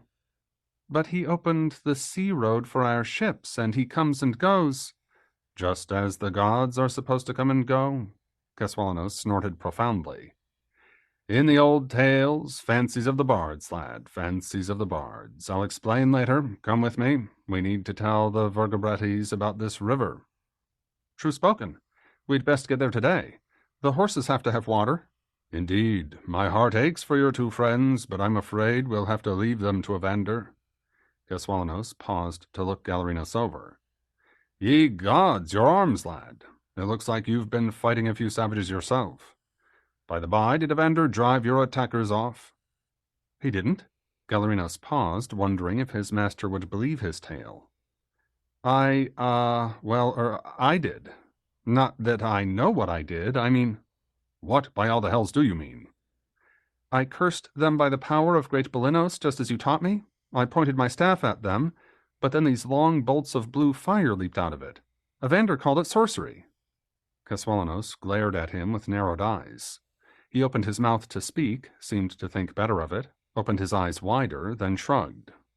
He warned me, Evander that is, the old man said, that our magic would be a fair bit stronger here than in the homeland. I had no idea what he meant until this moment. What did he mean? Kaswalanos smiled. "Let's find Adorix," was all he said. He turned and strode away, with Galerinos hurrying after him.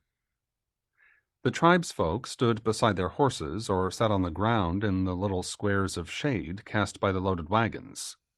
A fine film of brown dust covered everyone and everything. Children whined or wept, while exhausted women tried to comfort them. The horses stood head down. The dogs were panting open-mouthed. As Caswalanos walked through, people turned to him and wordlessly held out desperate hands. "There's a river ahead," the elder druid called out repeatedly. "The gods have promised us water. Not far now. Big river ahead." The news spread in ragged cheers. Even the slaves, white savages captured in one battle or another, managed tired smiles in their chains. Eventually, the two druids found Adorix in conference with the Cadverdoc, Brenos, as well as Burkanos, head of the Boar clan, and Iviana, the Hawk woman and moon-sworn warrior. Although none of them wore armor or carried shields, each had their long sword slung in a baldric across their chests, and all four of them had warrior's hair, bleached with lime until it stood out stiff and straight, as if a private wind had blown it back from their faces. The faces in question were all grim, tight-lipped, narrow-eyed, as they turned to the druid and his apprentice, though Iviana's was the grimmest of all, scarred as it was by the blue tattoo of the crescent moon on her left cheek. "Water straight ahead to the east," Caswalanos said. "Evander his very self told me that a big river lies nearby." Brenos smiled briefly. The others nodded. "I don't suppose," Odoric said, "that he had any news of my two cubs." "He didn't," Caswalanos lied smoothly. "But Galerinos does. They're alive up on the mountain. He can lead some horsemen back to them." "There's no time for that now." Burkanos stepped forward. "If the savages attack us, our men and horses are barely fit to fight. We've got to reach that river." Odorix laid his hand on his sword hilt and turned toward him. Iviana stepped between them. She stayed silent, merely looked at each in turn, but Odorix took his hand away from the sword hilt, and Burkanos moved a good pace away. "There's no time for arguing amongst ourselves either," Brenos said. The heads of the two clans agreed in sullen mutters. Iviana's expression never changed as she returned to her place by the Cadverdoc's side. "Evander brought my apprentice back, but not the others," Caswalanos said. "I don't know why. The gods are like that, truly. But Gallo here can tell us what happened." He cocked a thumb at Galerinos. "Tell them the truth, lad." "Just at dawn, we rode out to find water," Galerinos began. "I chanted the prayers and held out my staff, but we rode till the sun was halfway to zenith before my staff began to tremble. It seemed to be tugging toward the hills, so that's the way we went. We saw a little valley twixt two of the hills where the trees looked fresh and green. You couldn't see clearly into it, though, and our god sent me an omen about it. Just as we reached the trees, a raven flew up, squawking and circling over the valley." "Here," Brenos interrupted. "Didn't Rodericks realize you were riding for an ambush?" Galerinos felt his stomach clench. He hated to betray his cousin, but Caswalanos was glaring at him, his arms crossed over this chest in a way that brooked no argument. "He didn't," Galerinos said. "He led us right into it. I tried to warn him, truly I did, but Rado just spurred his horse forward and everyone followed him." Odorix grunted once, then shook his head. "Let them rot, then." He held out his hand to Burkanos, who laid his own palm against it. "Forgive me," the boar said. "My foul temper." "Mine's no better," Odorix said. "We've got more to worry about at the moment than my stupid son. If he was coward enough to live when his men died, then he can freeze in the hells for all I care. I have other get to take his place." "But," Gallo began, then swallowed his words. Arguing with Odorix was a good way to die young. "As you wish, honored one." "Well and good, then." Brenos took command. "We can't stand here jawing like a pack of old women. If there's a river ahead, let's get on the move. We can't risk losing our horses." "Let us hope that Belenos and Evander lend us their aid," Caswalanos said, and folded his hands with a pious expression on his face, one that Galerinos had seen before, whenever his teacher was hiding something. Shouting orders, the war leader strode away with the other warriors trotting after. Galerinos turned to Caswalanos. "I thought you said Evander wasn't a god." "He's not," the old man said, grinning. "But they don't need to know that, do they now? Keep silence, lad, whenever you can, and your life will be a fair bit easier." Now let's find you a new horse and move out with the wagons. Tonight, however, I want to hear more about this curse of yours." The sun crept down the western sky and shone full strength on the hillside. Garantos' face had turned a dangerous shade of red. "If only we had some water," he whispered. "True spoken," Roderick said. "This cursed stretch of country is all dust and thorns. I wish we'd stayed by that harbor. We could have built a city there." "The omens weren't right." Garrow nodded and closed his eyes. "It'll be cooler when the sun goes down," Roderick said. Garrow never answered. "It'll be too cold, most likely," Roderick thought, "and us with not one cloak between us." As if in answer to his thoughts, a shadow passed across the sun. He looked up to see a lavender cloud, a small smear of color at first against the blue. The cloud grew larger, sank lower, and formed a perfect sphere of mist. Out of the mist swooped a hawk, an enormous red hawk, shrieking as it glided down toward them. For the briefest of moments it hovered a few feet from the ground, then with a shimmer of silver light Evander dropped down lightly and stood, back in his more or less human form. The lavender sphere vanished. "I'll take you somewhere safe," Evander said. "Can you get your brother onto his feet?" "He can't stand up," Roderick said. "Maybe I can carry him over my back." The god frowned, considering Garantos, who had slumped down against the boulder. Roderick's had a panicked moment of thinking him dead, but he opened his eyes with a groan. "I'll bring help." Evander snapped his fingers and disappeared. And how long will that take? Roderick wondered if Garrow would live long enough for this promised help to arrive. He scrambled up and stood between his brother and the sun to cast a little shade. He heard Garantos mutter something and glanced back to see him trying to swat away the flies that were crawling on the blood-soaked bandage. "Leave them be," Rado said. "Save your strength." When he returned his gaze to the hillside, he saw the lavender mist forming in midair. A vast cloud of it hovered in the form of an enormous ship under full if ragged sail, which first settled to the ground, then began to thin out, revealing Evander and a tall man wearing what seemed to be a woman's dress, a long tunic at any rate, with gold embroidery at the collar and hem. Around his waist, he wore a belt from which hung a good many pouches. This fellow had the same peculiar ears as Evander, and his hair was just as yellow, but his cat-slit eyes were a simple gray. He started to speak, saw Garantos, and trotted forward, brushing past Roderick's to kneel at the injured man's side. The last of the mist ship blew away. 4 stout young men appeared, carrying a cloth litter slung from long poles. They wore plain tunics, belted with leather at the waist. From each belt dangled a long knife in a leather sheath. "A healer," Evander said, "and his guards." "You have my humble thanks, Holy One." Roderick felt himself stammering on the edge of tears. "My humble undying thanks. I'll worship you always for this. If I swear a vow, I'll seal it with your name." Evander smiled in the arrogant way gods were supposed to smile, judging from their statues, and waved one hand in the air in blessing. The healer pulled a glass vial filled with a golden liquid from one of the pouches at his belt. He slipped one arm under Garantos' shoulders and helped him drink, one small sip at a time. Garantos' mouth twitched as if he were trying to smile. The healer got to his feet and began barking orders in a language that Roderick had never heard before. With a surprising gentleness, the guards lifted Garantos onto the litter. The healer put the vial away, then from another pouch took out a peculiar piece of white stone, a crystal of some sort, Roderick realized, shaped into a pyramid. For a long moment the healer stared into it, then nodded as if pleased by something and put the pyramid away. No time for a question. The lavender mist was forming around them with a blessed coolness. Everyone followed Evander as he led them uphill, only a few yards, or so it seemed, but when the mist lifted they were standing on a different mountain, and the sun was setting over its peak. Roderick felt as giddy and sick as if he were drunk. He tipped his head back and stared uphill at a massive fortress above them, huge, far grander than anything the remains had built in the homeland. To his exhausted eyes it seemed almost as big as an entire Romani-walled town. Over the stone walls he could see towers rising and the slate-covered roof of some long structure in their midst. Beyond, at the peak of the mountain, 3 huge slabs of stone loomed over the fortress, dwarfing it. The sun had just lowered itself between two of the slabs, so that a long sliver of light flared and gleamed like a knife blade on the mountainside. "Garing Baltangam," Evander said. "And safety, at least for now?"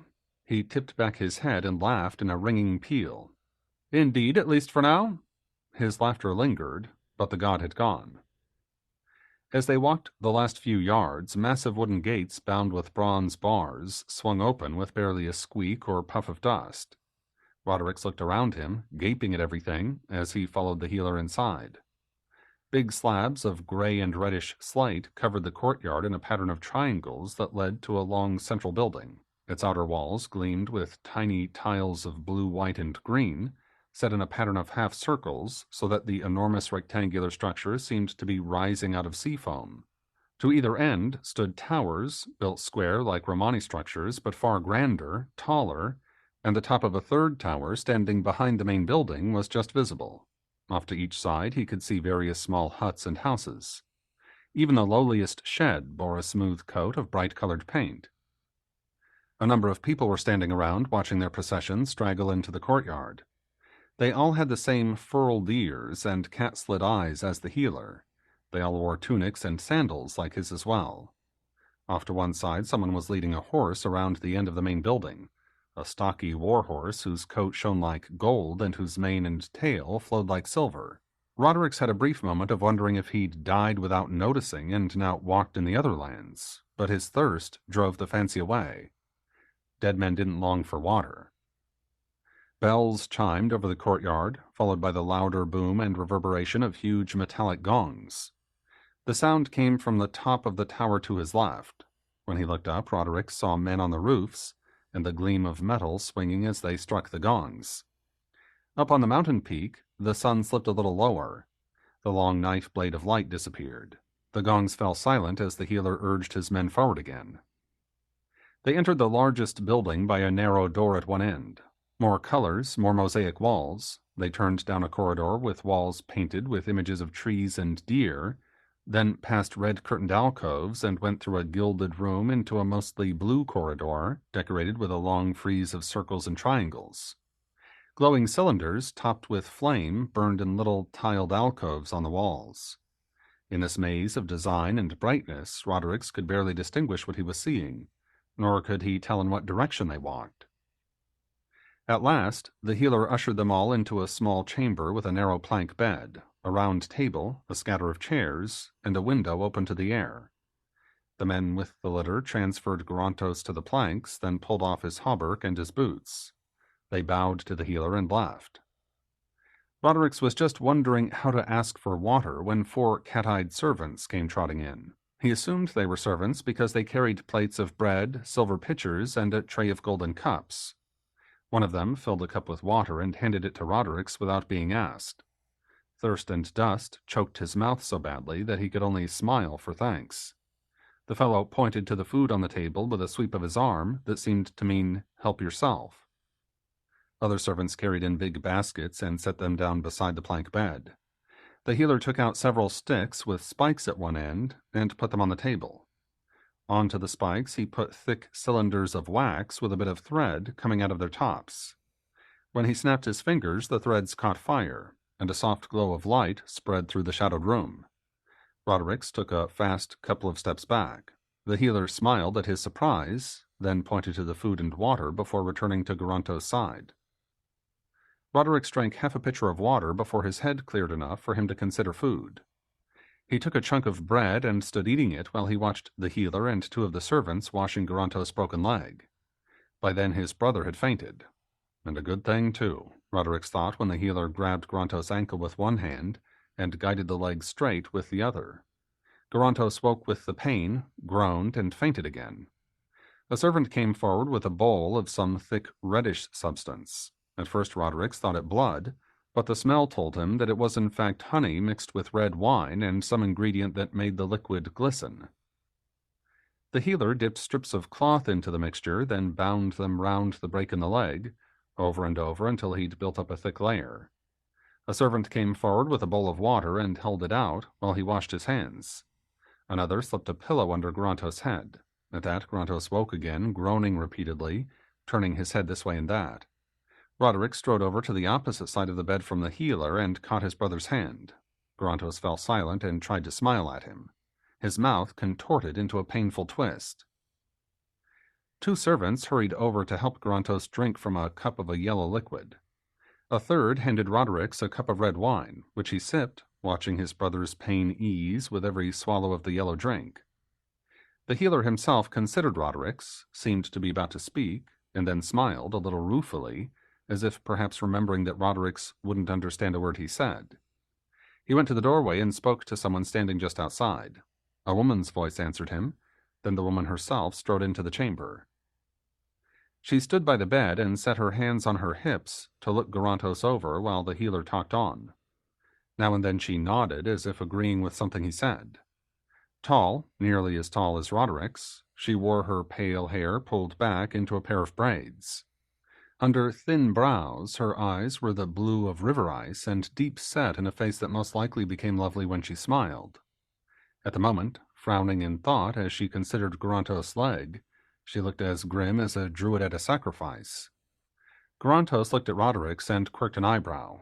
Once, during Vindex's ill-fated rebellion, they'd seen a contingent of Belgae warriors, all of them as pale-haired and pale-eyed as this woman. "She must be a Belgae woman," Roderick said.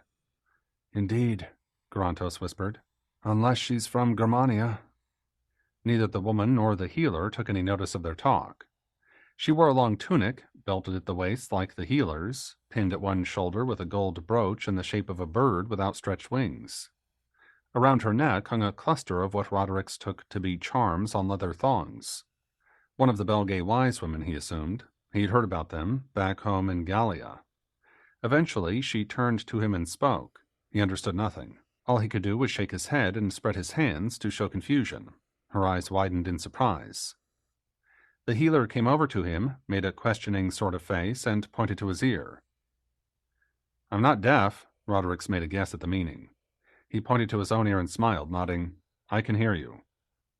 The healer seemed to understand. He in turn nodded his agreement, then spoke to the woman. They left the chamber together. "What was all that?" Grontos said. "I don't know for certain," Roderick said. "But I'd guess they were expecting us to understand her talk." "They were certainly surprised about somewhat." He paused to sip from the cup. "This wine is very good." He pointed at a servant, then at his brother. The fellow filled a second cup and brought it over. With Roderick's help, Grontos raised himself up enough to take a few sips. He sighed and lay back down.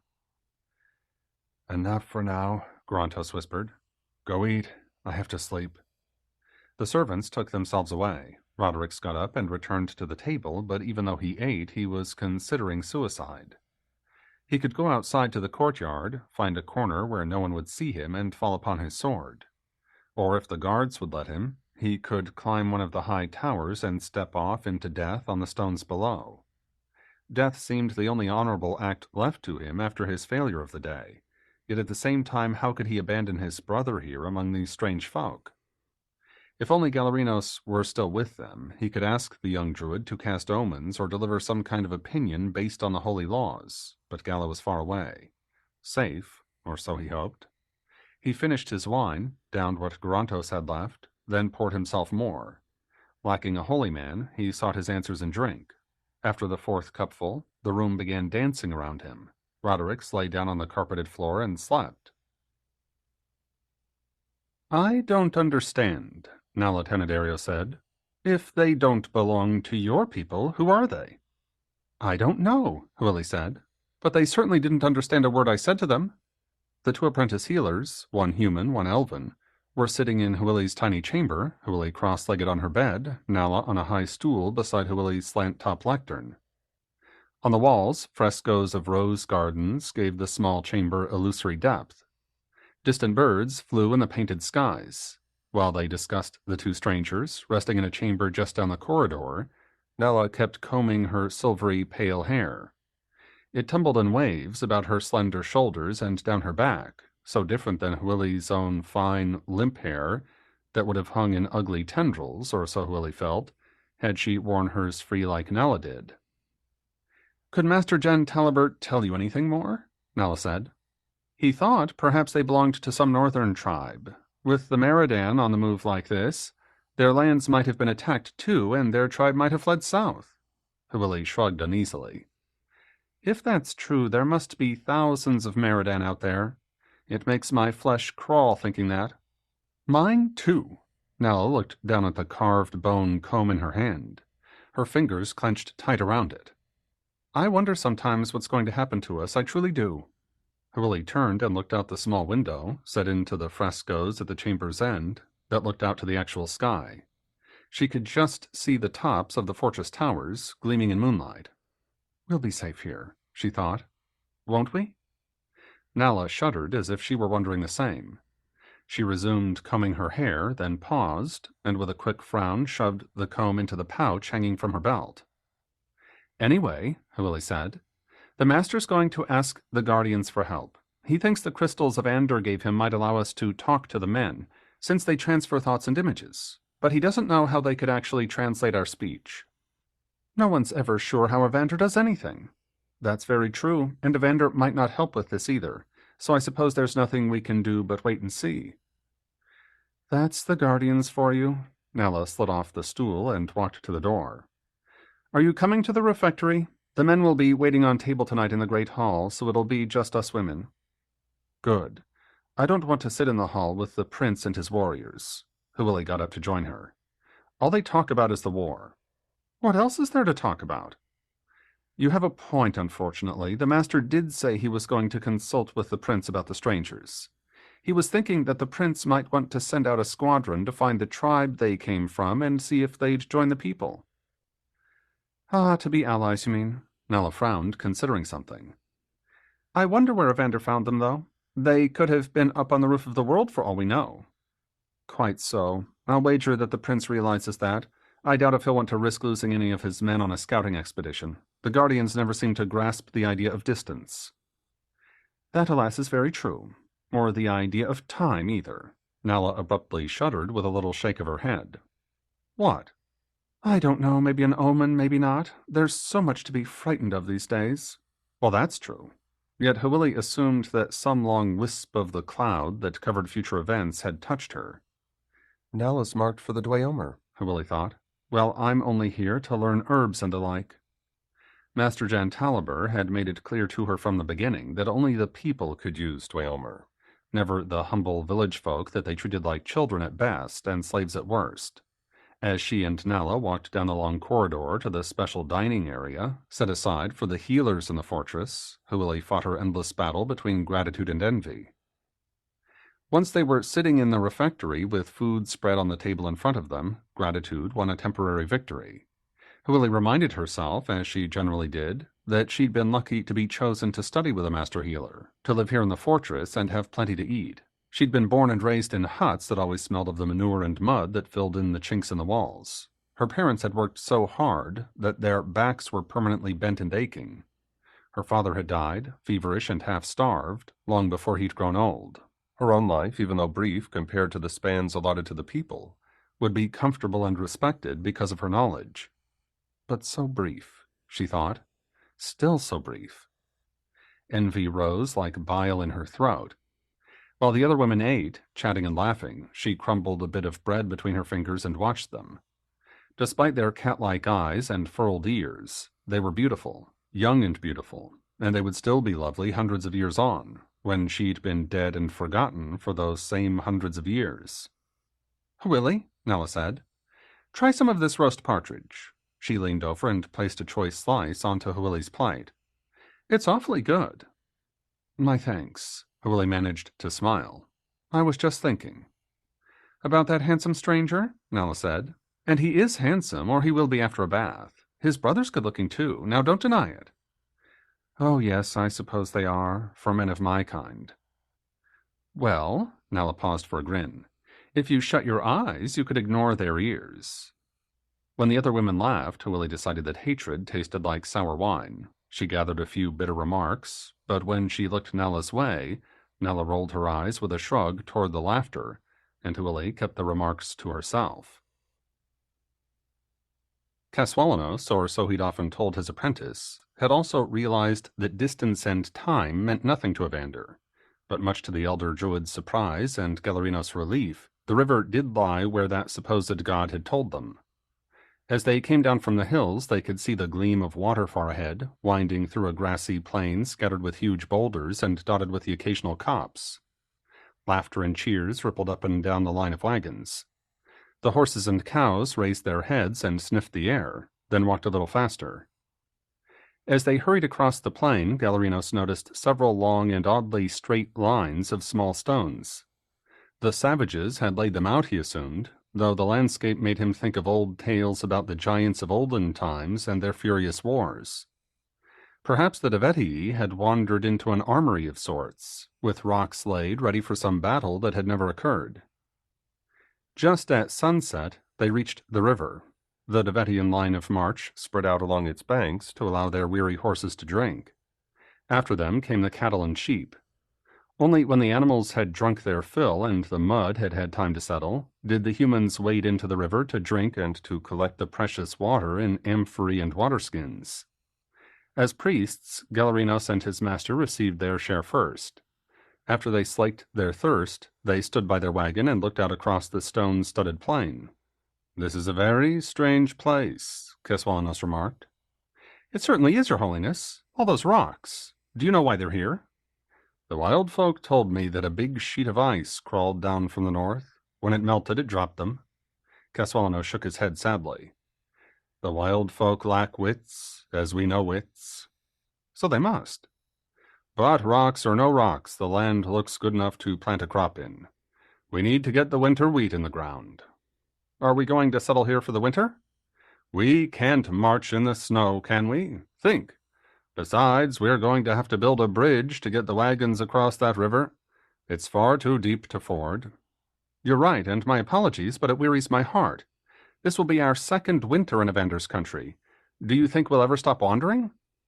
"Eventually even our Cadverdoc will grow tired of slaughtering the white savages. I've given him that omen to look for, one we can arrange when we find a suitable place." "Arrange? You mean you lied to him?" "Let's just say I created a soothing truth." "But that's still lying." Galerinos caught the grim look in his master's eyes and stopped talking in mid-sentence. "Apologies." Keswalanos snorted with a twist of his mouth. Cadverdoc Brenos had reached the same conclusion, that the Devetii would set up a temporary settlement near the river and plant their carefully hoarded seed grain. That night, in the midst of campfires, he called a general council of the Vergobretes, the clan heads, and every free man who wanted to attend. Once the crowd had gathered, he stood on one of the smaller boulders and raised his arms for silence. In the firelight, his golden torque and armbands winked and gleamed. His stiff limed hair gave him the look of a spirit from the other lands.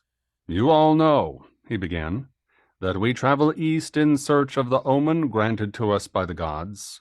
By another river we'll find a white sow who's given birth, and there we'll found our city." The gathered men murmured their agreement.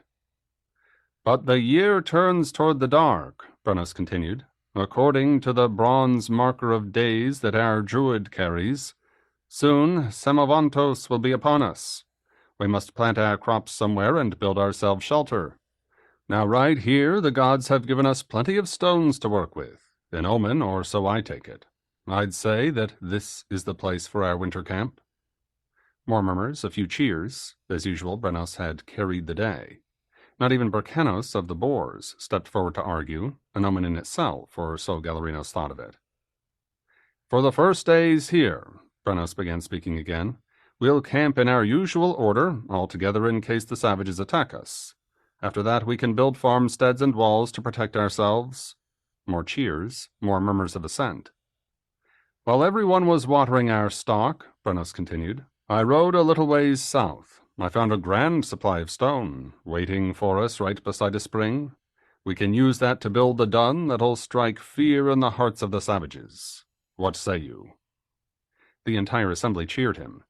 The men of the Council of Vergobretes stood and threw a fist into the air to show their support. As the crowd scattered back to their various wagons and tents, Keswalanos and Galerinos left the camp to walk down by the river, rippled silver with moonlight. "Now," Keswalanos said, "tell me about that curse. In as much detail as he could remember, Galerinos described what had happened up on the hillside. Caswalanos listened, nodding now and then. "I never dreamt you had this much of a gift," he said at last. "It's time to let you know a few secrets, lad. The first is very simple. The power behind that curse didn't come from the god, it came from your own soul." Galerinos stared at him with his mouth slack. "I must not have heard right," was his first thought. Caswalanos laughed, just softly. "Don't believe me, do you?" the druid said. "Of course I believe you, but I'm just surprised." "There are bigger surprises ahead. This will do for tonight." Caswalanos glanced at the sky, where the full moon hung like a beacon. "I'd ask you to show me that blue fire, but I don't want you setting fire to the grass or boiling any undines out in the river either. Ah, that reminds me." The elder druid frowned at the water and whispered a message to Evander. Galerinos waited, unspeaking. "There, I've told the wild folk," Caswalanos said at last. "Though I've no idea if they'll find Evander or not. I haven't forgotten your two cousins, lad. I know how close the three of you are, raised together like that." "They're more like brothers, master." Galerinos' voice went unsteady with fear. "I'll pray he brings them back to us." But Evander never returned. Late that night, Galerinos woke from an omened dream of loss and realized, deep in his heart, that he'd never see his blood-kin again. Roderick woke to the sound of the bronze gongs booming over the fortress. Dawn light streamed through the window, touching the painted walls with silver. His back ached from his night's drunken sleep on a thin carpet over a stone floor. He sat up, yawning and stretching the pain away. The chamber door opened to admit the healer and the pale-haired woman. They ignored him and marched over to the plank bed where Garantos was lying. The healer held a knife with a long, thin blade. Roderick scrambled to his feet. What were they planning on doing to his brother? But as he watched, the healer deftly ran the blade under the cast around Garantos' broken leg. The honey had stuck bandages and leg both to the planks as the cast had dried overnight. With the leg free, the pale-haired woman helped Garantos sit up, then slid him back to lean against the wall at the head of the bed. She turned away and called out. Servants hurried in, carrying food, fresh water, and an empty, shallow pot covered by a cloth, which one of them handed to Roderick. Puzzled, he stared at it until the healer laughed and took it from him. With a few deft hand gestures, he explained its use. The woman was grinning at him. Roderick felt his face turn hot with a blush, but he knew that he needed the thing after all that wine. The woman obligingly stepped out of the chamber. Once he and Garantos had relieved their aches, the servant whisked a cloth over the chamber pot and took it away. The woman came back in, carrying a basket. "Again Evanderis," she said. She set the basket down on the table, then brought out a pair of crystal pyramids, one black, one white, glittering in the morning sunlight. She handed the black to Roderick, but kept the white. When she gestured with her free hand, Roderick realized that she wanted him to hold the pyramid close to his face. She smiled when he did so, then spoke into her crystal. "My name is Huili." Her words seemed to come out of the black crystal, yet at the same time he heard in the normal way her speaking in her unfamiliar tongue. "What's your name?" "Roderick's, and my brother is Garantos." He aped her mannerism and spoke directly into the crystal. "What strange names!" Yet her smile made the comment pleasant. "My master has asked me to talk to you and for you because you and I are both children of Aether." "Children of what? My apologies, but I don't know that word." "The word doesn't matter," she smiled again. "Let's just say that you and I are more alike than we're like his people." That's as true as it can be, Roderick thought. Aloud he said, "Then my thanks. Can my brother's leg be saved?" "It can, though I doubt me if it'll heal perfectly straight. Still, he should be able to walk without pain." Tears of relief welled up in Roderick's eyes. He brushed them away, then repeated the news to Garantos. Garrow grinned so broadly that his smile was all the thanks that anyone needed. The healer patted him on the shoulder and then spoke to Huili, who in turn spoke to Roderick through the crystal. "Your brother needs to rest. Give him plenty of water whenever he asks, and make sure he eats too, will you?" "I will, and gladly." In a little while, a servant will come to lead you to the bathhouse. Others will help your brother get clean here. Your people do bathe, don't they? Whenever we can. Roderick's ran one hand over his stubbled face. We shave, too. I'll tell the servant that. I'll leave this piece of stone with you. If you need something, give it to the servant and ask through the black one. Very well. One last thing, though. What's in that stuff you smeared on his leg? Wine, honey, and egg whites. It stiffens the linen as it dries. So I see, and my thanks. Willie set the white crystal down upon the table. The healer and his retinue left, talking among themselves. Much to Roderick's surprise, he could pick out 3 words that he understood: heel, leg, and water, words Willie had used when she spoke to him through the pyramid.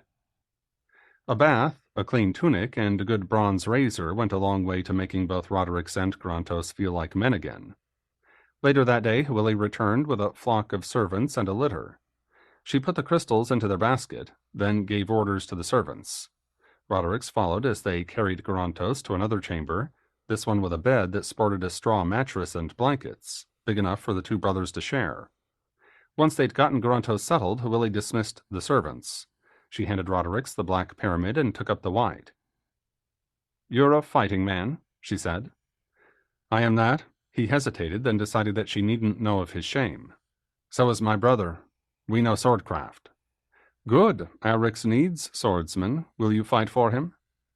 "It would gladden my heart to repay you for the aid you've given us. But truly, who is your Rix? Is he the head of your clan? I've never heard of him or this Dunham until Evander said its name." She stared at him slack-mouthed, then laughed. "You must come from very far away." "We do. We were fleeing the remains." "Ah, so that's what you call them. Master Jantaliber thought your tribe might have been trying to escape them. The master is the man who set your brother's leg, by the by. The Rix is Ranadar of the Vale of Roses, Cadverdoc of the 7 Cities, master of Garing Beltangam." "My thanks. I'd not heard of him before this day." "I see. Master Jantaliber mentioned that Evander favored you." "Well, he saved my brother and me from death." "A sign of favor, sure enough." For the first time it occurred to Roderick's to wonder why the god had come to their aid. Perhaps he wanted them to join this clan's warband. Doing the will of the god in that case looked far better than either killing himself or returning to his own clan and facing his father's outrage at his blunder over the ambush.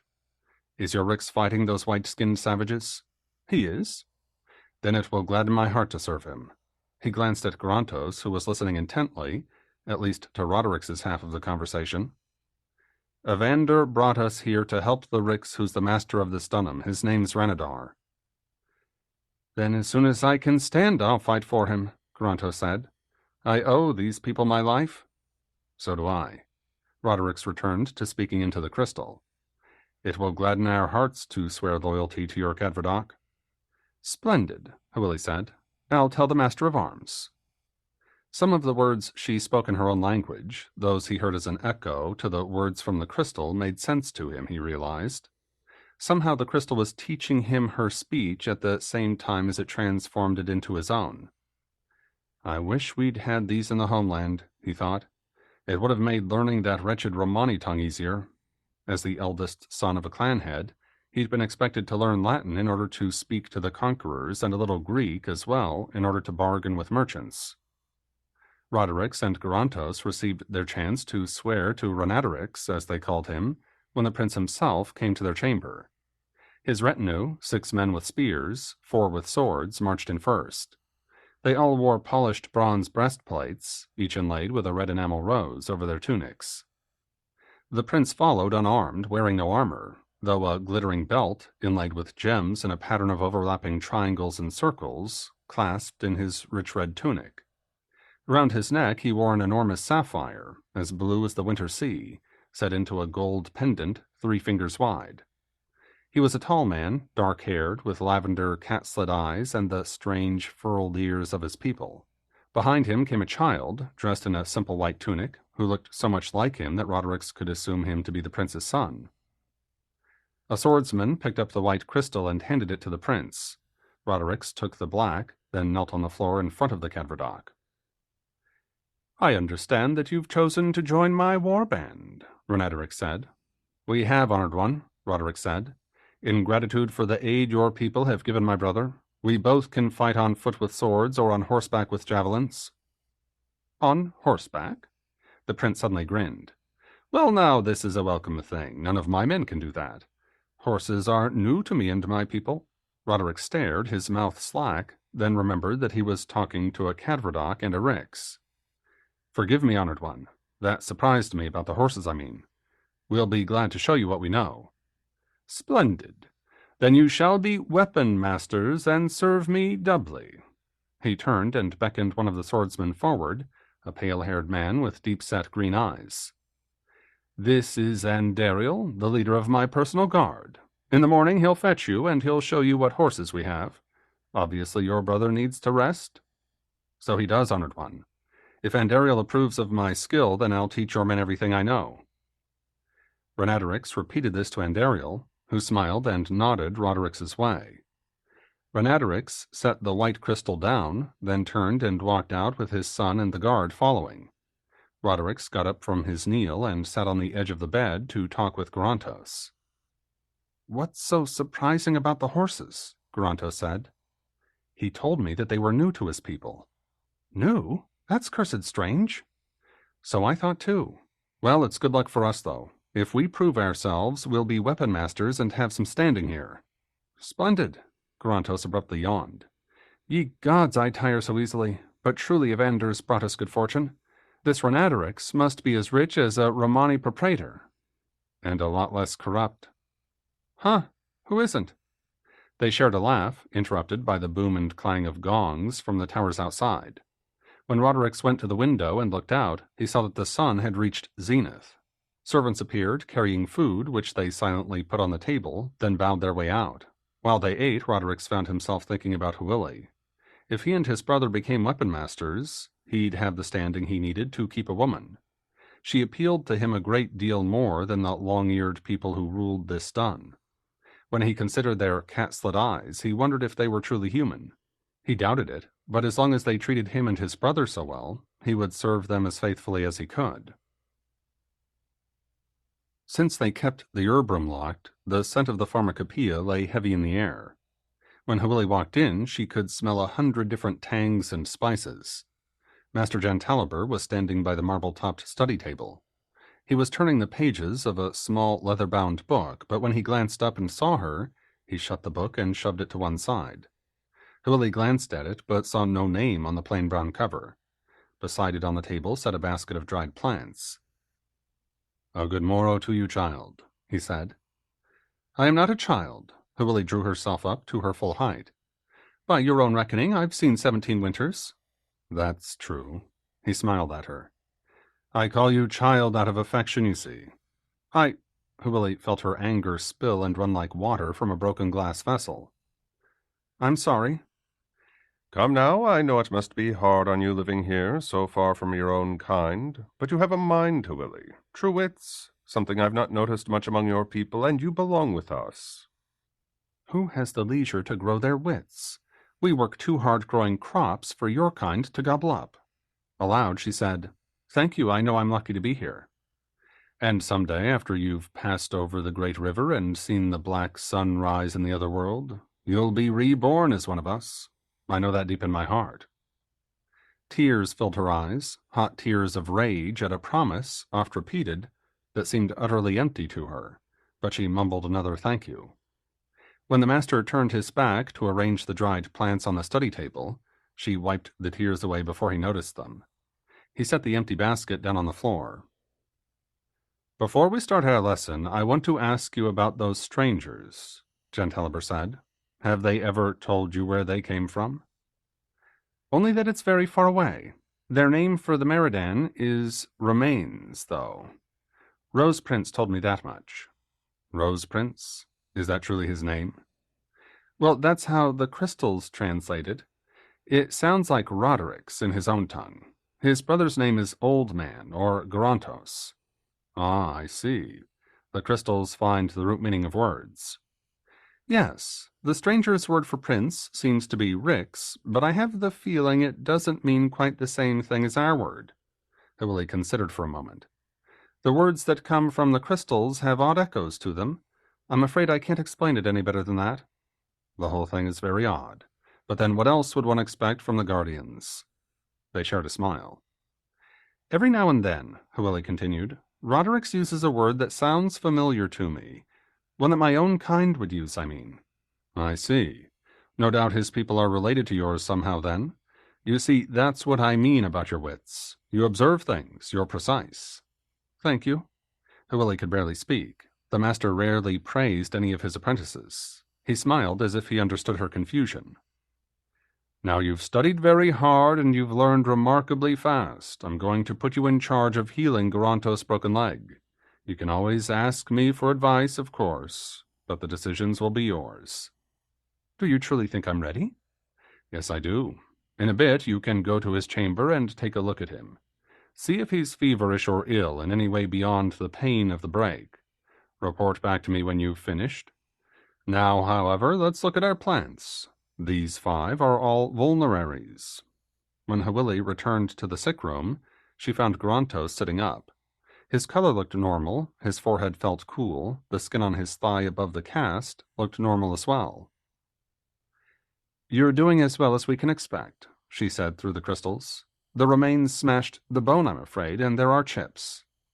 Garantos blinked at her, then spoke to his brother. Roderick laughed and took the black crystal from him. The remains aren't the white savages, Roderick said. Our homeland's across the great ocean. The remains conquered it, so we left with Evander's help. We wanted to be free, you see, not their subjects. I do see, Hewley said. Now.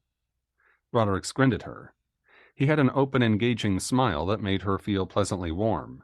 His dark blue eyes, so different than the ice blue common to her people, intrigued her. She liked the way he moved, too, with the muscular grace of a wolf or a stallion. One of my own kind, she thought.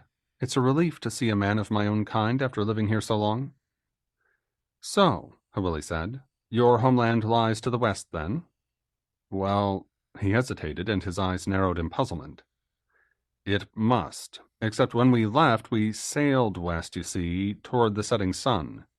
But then when we arrived at the harbor up north, we were sailing east toward the rising sun. That doesn't make any sense. I know, that's why I'm puzzled. He frowned at the floor for a long moment, then dismissed the problem with a shrug and looked up. But here we are. Indeed, I didn't know there was a harbor up north. I think it was north. The way everything changes direction around here, who knows? They shared a laugh. The white savages, he continued, had some villages near the harbor anyway. What do you call them? Meridan. Very well, Meridan it is. Hewley was tempted to linger, chatting with him for a while more, but the master had asked her to return to the herb room when she'd finished with her patient. I'll be coming back often, Hewley said, to keep an eye on your brother's progress, but if he shows the least sign of fever, call for a servant and have them come tell me immediately. I will. 1,000 thanks. When she walked to the door of the chamber, Roderick hurried to join her out in the corridor. She waited for him to speak, but he merely smiled, studying her face, then held out the white crystal. She took it. She said, is there something you want to ask me? A great many things, but since we've just met, it would be rude of me. He winked at her. May you have a pleasant evening, fair one. Hewley felt her face burning from a blush. She handed back the crystal, turned on her heel, and strode away as fast as she could, whilst still retaining her dignity. Yet she had to admit to herself how deeply his teasing had pleased her. Later it occurred to her that she should tell Master Jantaliber about the actual meaning of the name Remains. To her surprise, she realized that she disliked the idea of doing so, even though she knew that the master would find the information interesting and even perhaps important. She decided to keep it as her secret, a scrap of knowledge that the ever-so-learned people didn't know and wouldn't know if she never told them, something that she shared with Roderick alone.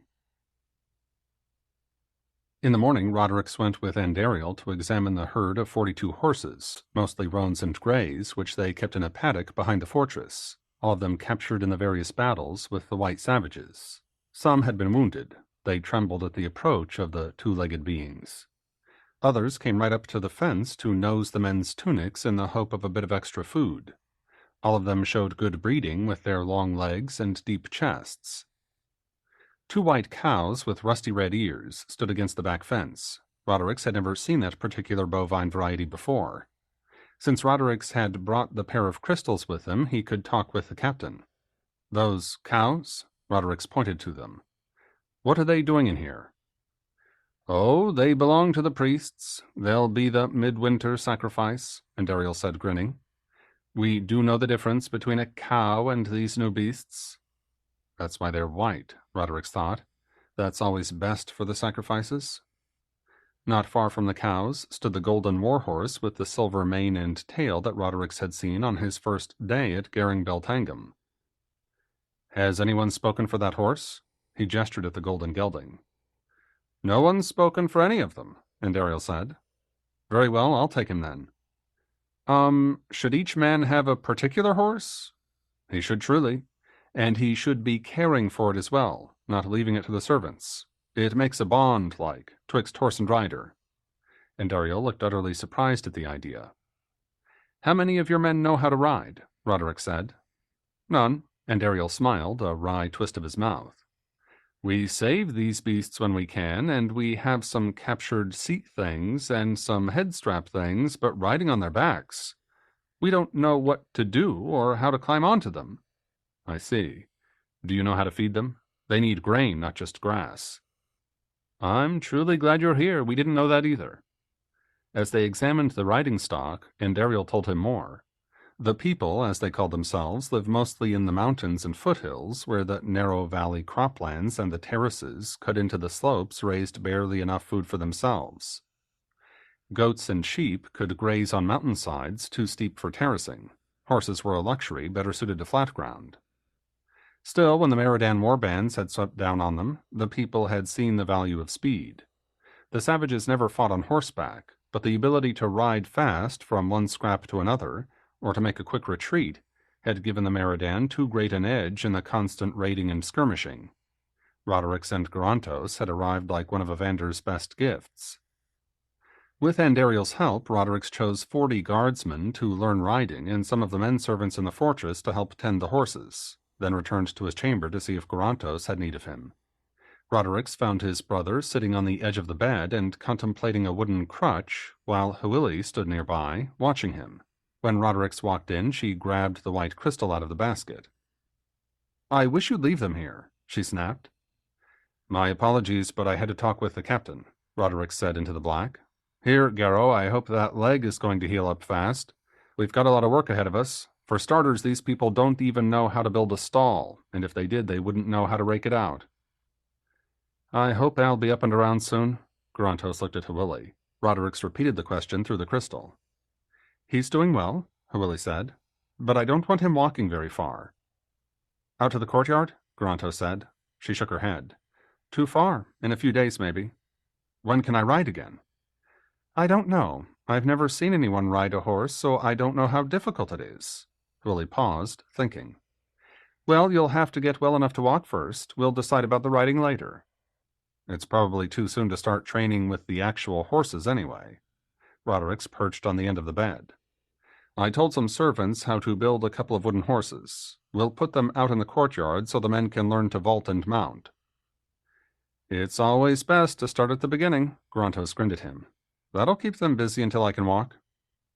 Coming as he did from a warlike and honor-bound people, Rodericks had seen plenty of broken limbs in his short life, but he'd never seen one as painless as his brother's leg seemed to be. The cast did bother Garrow's skin, however, especially in the warm afternoons, when he complained of the way it itched. Huili came in often, and several times a day she gave him a small quantity of the golden liquid. Not long after drinking it, Garantos would drift off to sleep. Once she was satisfied that her patient was doing well, Huili would linger to talk. "That yellow stuff must contain a powerful herb," Roderick said one evening. "Powerful, yes, but we make it from mead and the seeds of a red flower, not from an herb," Huili said. "I can't give it to him constantly, though. If you use too much of it, patients come to crave it.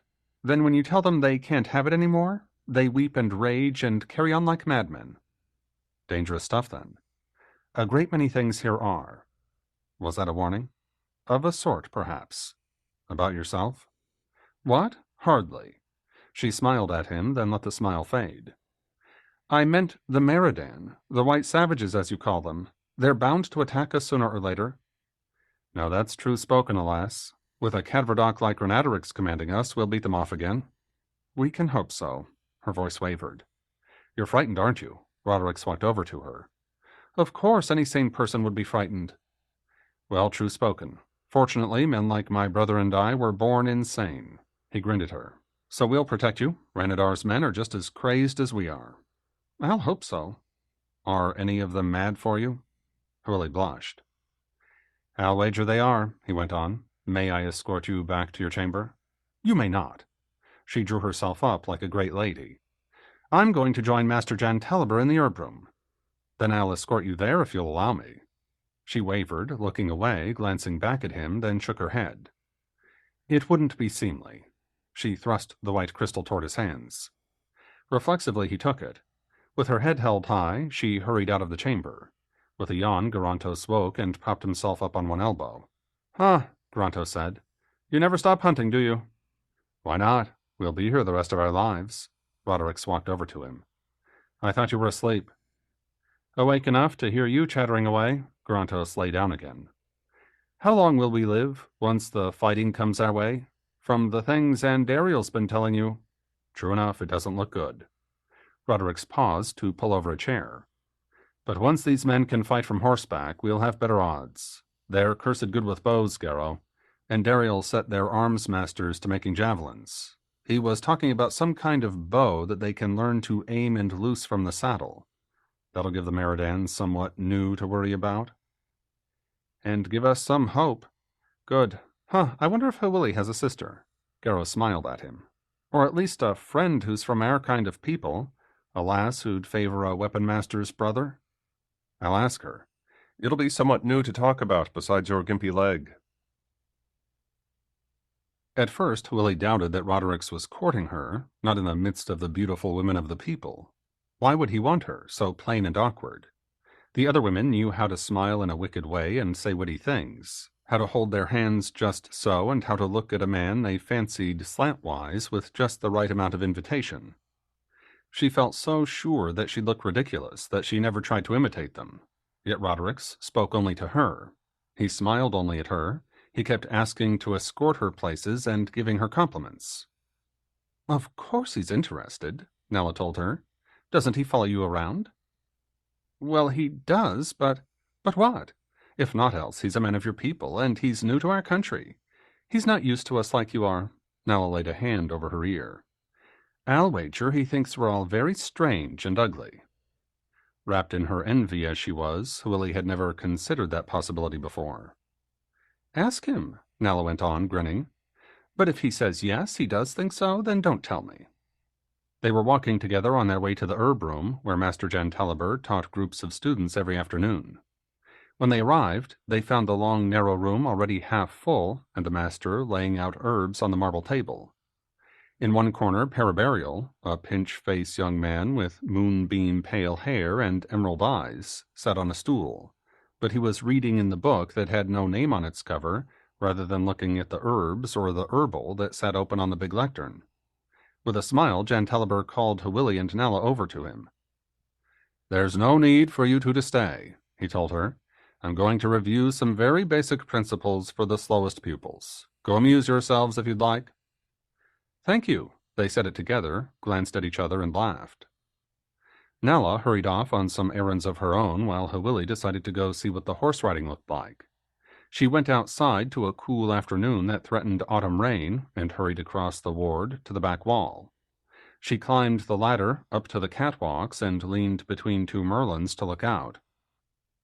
Behind the fortress lay a long stretch of ground that had once been open and covered with grass. The horses had eaten the grass down to dirt, and masons were building new walls to enclose the area at each side and along the back. She saw no sign of the horses, however, or of Roderick's and the guardsmen. Her disappointment clutched her so sharply that she felt tears rise in her throat. Oh, don't be so stupid, she told herself. It's not like he'll ever be interested in you anyway. When she climbed down to the ward, one of the women servants hailed her. "If you're looking for the riders," she said, "they took the horses out to the first terrace."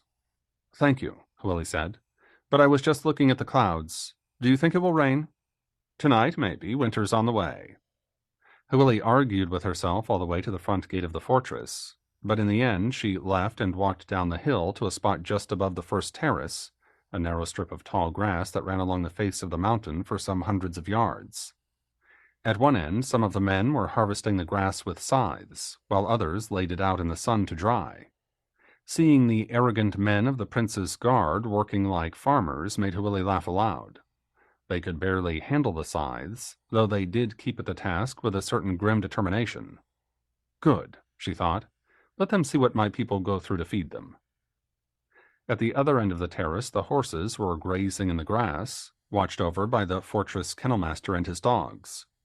In the middle, where the grass had already been cropped short, Roderick stood by a wooden structure, vaguely horse-shaped, and talked to Andariel through the black crystal. In turn, the captain repeated everything to a semicircle of guardsmen. Eventually, Roderick's handed the white crystal to Andariel, who held the black. Roderick's turned, stuck 2 fingers in his mouth, and whistled. Out in the herd of horses, a golden horse nickered an answer. Roderick's whistled again, and the horse trotted free of the herd and came straight to him. Even at her distance, Hwili could see how the guardsmen looked at him, worshipful, almost frightened by his command of the large and, to her, ugly beast. The golden horse stood still when Roderick's patted its neck and whispered to it. He walked a few steps back, then ran up and leaped for the horse's back. It wasn't a graceful gesture, more of a twist and a wiggle with a kick of one leg and a wave of his arms, but Roderick's was sitting astride the horse's back and holding the horse's halter rope in one hand before Hwili had quite seen what he'd done. The guardsmen all cheered, and Roderick's, grinning, bowed to them from the horse's back. He slid down again, and with a gentle slap on the horse's rump, he sent it back to its herd. Roderick's pointed to one of the men, who walked forward. A few more instructions, and the guardsman took a deep breath, then trotted forward and leaped for the wooden horse's back. He landed hard, stomach first, athwart the wood, and slid right over and off, landing with a clumsy roll on the ground where he lay gasping for breath. Andariel handed the crystals to Roderick's, then hurried over to help the guardsman up. Clutching his stomach, the fellow hobbled off to join his fellows. One at a time, the guardsmen resumed their futile attempts to mimic Roderick's and leap onto the wooden horse. Some made it, barely, squirming and grasping at any part of the wood they could get their fingers on. A few slid off before they could get all the way on, some falling flat on their stomachs, some smack on their posteriors. Other ended up like the first guardsman and sailed right over. Hwili could assume that many of them would end up limping into Master Jantaliber's infirmary later, seeking poultices. The wind strengthened, chilly and sharp, through her linen dress. And what if Roderick's should notice her watching him? Hwili turned around and hurried back up to the fortress. She returned to her chamber and spent the afternoon studying her herbal at the lectern, but her mind drifted often to the handsome man of her own kind, who had awed the arrogant men of the people with his skill. That evening, after she'd made her usual visit to check on Garanto's progress, Hwili allowed Roderick's to escort her back to her chamber, with each of them carrying one of the crystals. Once they were well out of his brother's hearing, she asked what he thought of the people. Much to her surprise, he proved Nala right. "They're as generous as ever any people could be," Roderick said, "and our prince strikes me as a man more noble than any I've ever met. But ye gods, they look peculiar." "Even the women?" "Especially the women. Now here I don't mean to insult your friend Nala, but her eyes make me uneasy, and those ears, like a donkey's." "Oh, they are not? How mean!" "Very well then, not as bad as a donkey's." He reached out and touched the side of her face. "But she'll never be half as lovely as you are." "Come now, you're just flattering me." "And why would I do that?" Before she could answer, he bent his head and kissed her, just a quick brush of his mouth across hers, but she felt as if he'd touched her with fire. He grinned, took the white crystal from her, and left without another word. She stood by her doorway and watched him disappear around the corner before she went inside. That night she dreamt about Roderick's. When the dawn gongs sounding on the priest's tower woke her, she lay abed for some while, smiling and remembering the dream.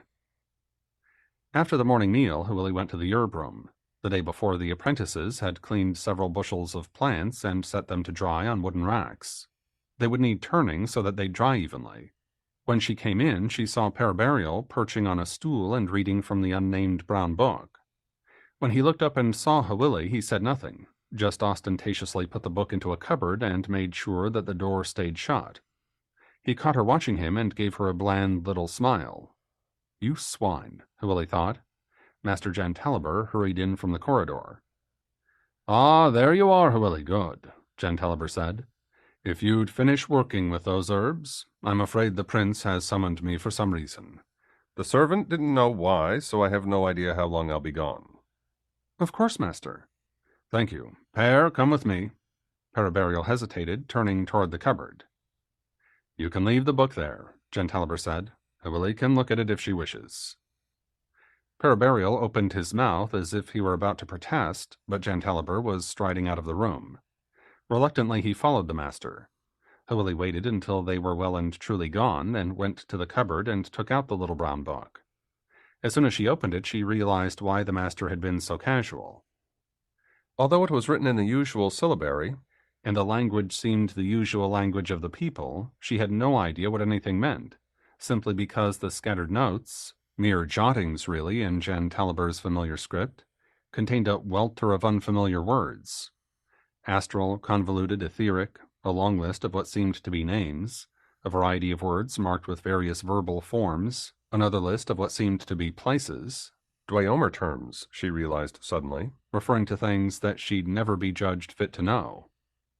The master had drawn a few sketchy diagrams here and there of something he seemed to be planning on building, but she understood none of them. She shut the book with a snap and shoved it back into its cupboard. Had the master been mocking her when he'd told his other favorite apprentice to let her see the book? While she carefully turned each leafy plant on the wooden drying racks, that question tormented her. Gentaliber returned alone just as she'd gotten about halfway through her task. "My apologies for letting you do all that," he said. "Père resents you, you know, because you're smarter than he is, so I knew he'd hinder rather than help you." Willie nearly dropped the rack she was carrying. Gentaliber smiled, then picked a stalk of eyebright from the tray and sniffed it. "Yes, you can put those back," he said. "They're not quite ready. Did you look at the book?" "I did. I understood none of it, of course." "Of course?" He quirked a pale eyebrow. "Isn't that why you let me look at it? Because you knew I couldn't make sense of it?" "That wasn't it at all." Willie felt herself blush. She hurriedly turned away and carried the rack to the drying room, lined with shelves to hold the wooden racks. The sense of over 50 different herbs seemed to thicken the air, as if she'd walked into a foggy day. The master followed her. "I've often gotten the impression," Gentaliber said, "that you're very much interested in Dweomer workings." "I know they're forbidden to me." "By tradition, certainly. By common sense, not at all." Her hands started shaking. She slid the rack into its place on the shelves before she did drop it and disgrace herself. "I've learned as much from you as you have from me, Willie," the master continued. "All our traditions say that your folk cannot learn Dweomer, simply cannot." "I suspect that those traditions arose because none of the people ever bothered to get to know your folk." She spun around to find him smiling at her. "Now I've taught my apprentices to put any guesses and surmises about healing to the test, haven't I? I'd like to put my suspicion to the test. Do you want to share Nala's lessons?" "I'd like naught better in the world." "So I thought. If you hadn't bothered to look at the brown book, I never would have offered, by the by, but I felt that you'd be curious enough, and you were." "Thank you. I don't know how to thank you enough." "You're very welcome. Now about that book. Doubtless you noticed that it only contained notes in my hand." "I did." "They're notes toward an idea that lies near to my heart, a special place we could use for healing, and not but healing. This fortress exists to serve death. We healers exist to serve life, and we need a place free of death to study healing, somewhere that possesses healing in its very nature. You won't understand all this at first." Suddenly he laughed, and his eyes took on an excitement she'd never seen there before. I don't truly understand it all myself. For now, let me just say that other masters in the healing arts agree and are planning on helping me build such a place. It sounds splendid. It might well be splendid when we're done. He let the smile fade. Assuming, of course, that we can finish the work now, with the Meridan raiding and killing. Oh well, who knows what the gods have in store for any of us. Or what our destiny will be. Willie felt abruptly cold and shivered. And perhaps that's just as well. Jantaliber laughed again, but his normally silvery voice took on a hard edge. Perhaps, he said. For now, though, I want you to look at the first 3 pages of that book again. I'll wager there are words there you don't know. Memorize them, then ask Nala or me what they mean. I already have. Memorized them, I mean. I never thought I'd be allowed to ask. Well, you are. He paused, turned toward the door, and listened to a noise outside. Ah, yes. Nala, come in. Willy's agreed. Laughing, Nala rushed into the herb room. She caught Willy's hands in both of hers and squeezed them. I know it, she announced. I know you can do this. Thank you. Willy was thinking, I know it too. But the others, what will they say? I'm going to teach you the first steps myself, just the 2 of us, Nala said. Once you've caught up to the others, there'll be naught for them to say. Which means they won't like seeing me among them, doesn't it? Aloud, Willy said, That will be splendid then. While the 2 apprentices finished turning the drying herbs, Willy learned the meaning of the words that had so puzzled her. Nala also gave her the first principle of magical studies. All things are made of a light that has shone since the beginning of the world, but light that has been convoluted, twisting around itself, bending around other rays of light, gaining substance and form with every twist and interaction, melding itself into matter in the way that a master blacksmith pattern welds a sword from separate strips of iron. Meditate on that, Nala told her. The teachers say that it's the key to everything. I don't know why, because I'm not advanced enough. You mean you've not worked hard enough, Jantaliber said, grinning. Follow your own advice, Nala. Nala blushed, but she managed to smile. For the rest of that day, Willy felt as if she were floating through her usual work and study. The door to the treasure chamber had swung open, a door that she'd been sure would always remain shut and locked. When she went to Garantos and Roderick's chamber to examine her patient, her splendid mood withstood Garantos' own foul temper. That evening he did little but complain into the black crystal. The leg ached. When could he walk on it? He hated lying still all day. The cast smelled bad and itched. On and on until she was tempted to drug him into silence. If you're patient now, she said instead, you'll heal properly. If you refuse to lie still for a few more days, the leg will be twisted and strange. Which do you want? Garantos set the crystal down, then crossed his arms over his chest and glared at her. Roderick got from his seat by the window and walked over to pick up the black pyramid. There's a third choice, he said, grinning. Your older brother can tie you down to the bed so tightly that you can't move until the cursed leg heals. Garantos said something that made Roderick laugh. Just try, he answered. Not that you could right now anyway. Garantos said something else in a less angry tone of voice. That's better, Roderick said. He tells me that he's sorry if he offended you. Offending me is somewhat else again, but I can't begrudge it to him. Just so. Please tell him that he really will get better if he lets the leg heal in its own time. Roderick repeated what she'd told him. With a sigh, Garantos nodded his agreement. Willy gave him his carefully measured dose of the opium tincture, then packed up her supplies. I'll carry those back for you, Roderick said, if I may. She hesitated, but the night had turned late enough that Master Jantaliber would have left the herb room. My thanks, she said. I'd like that. Roderick carried her sack of medicaments, then waited, glancing around the herb room, watching her put things away by candlelight. Without asking, he escorted her back to her chamber.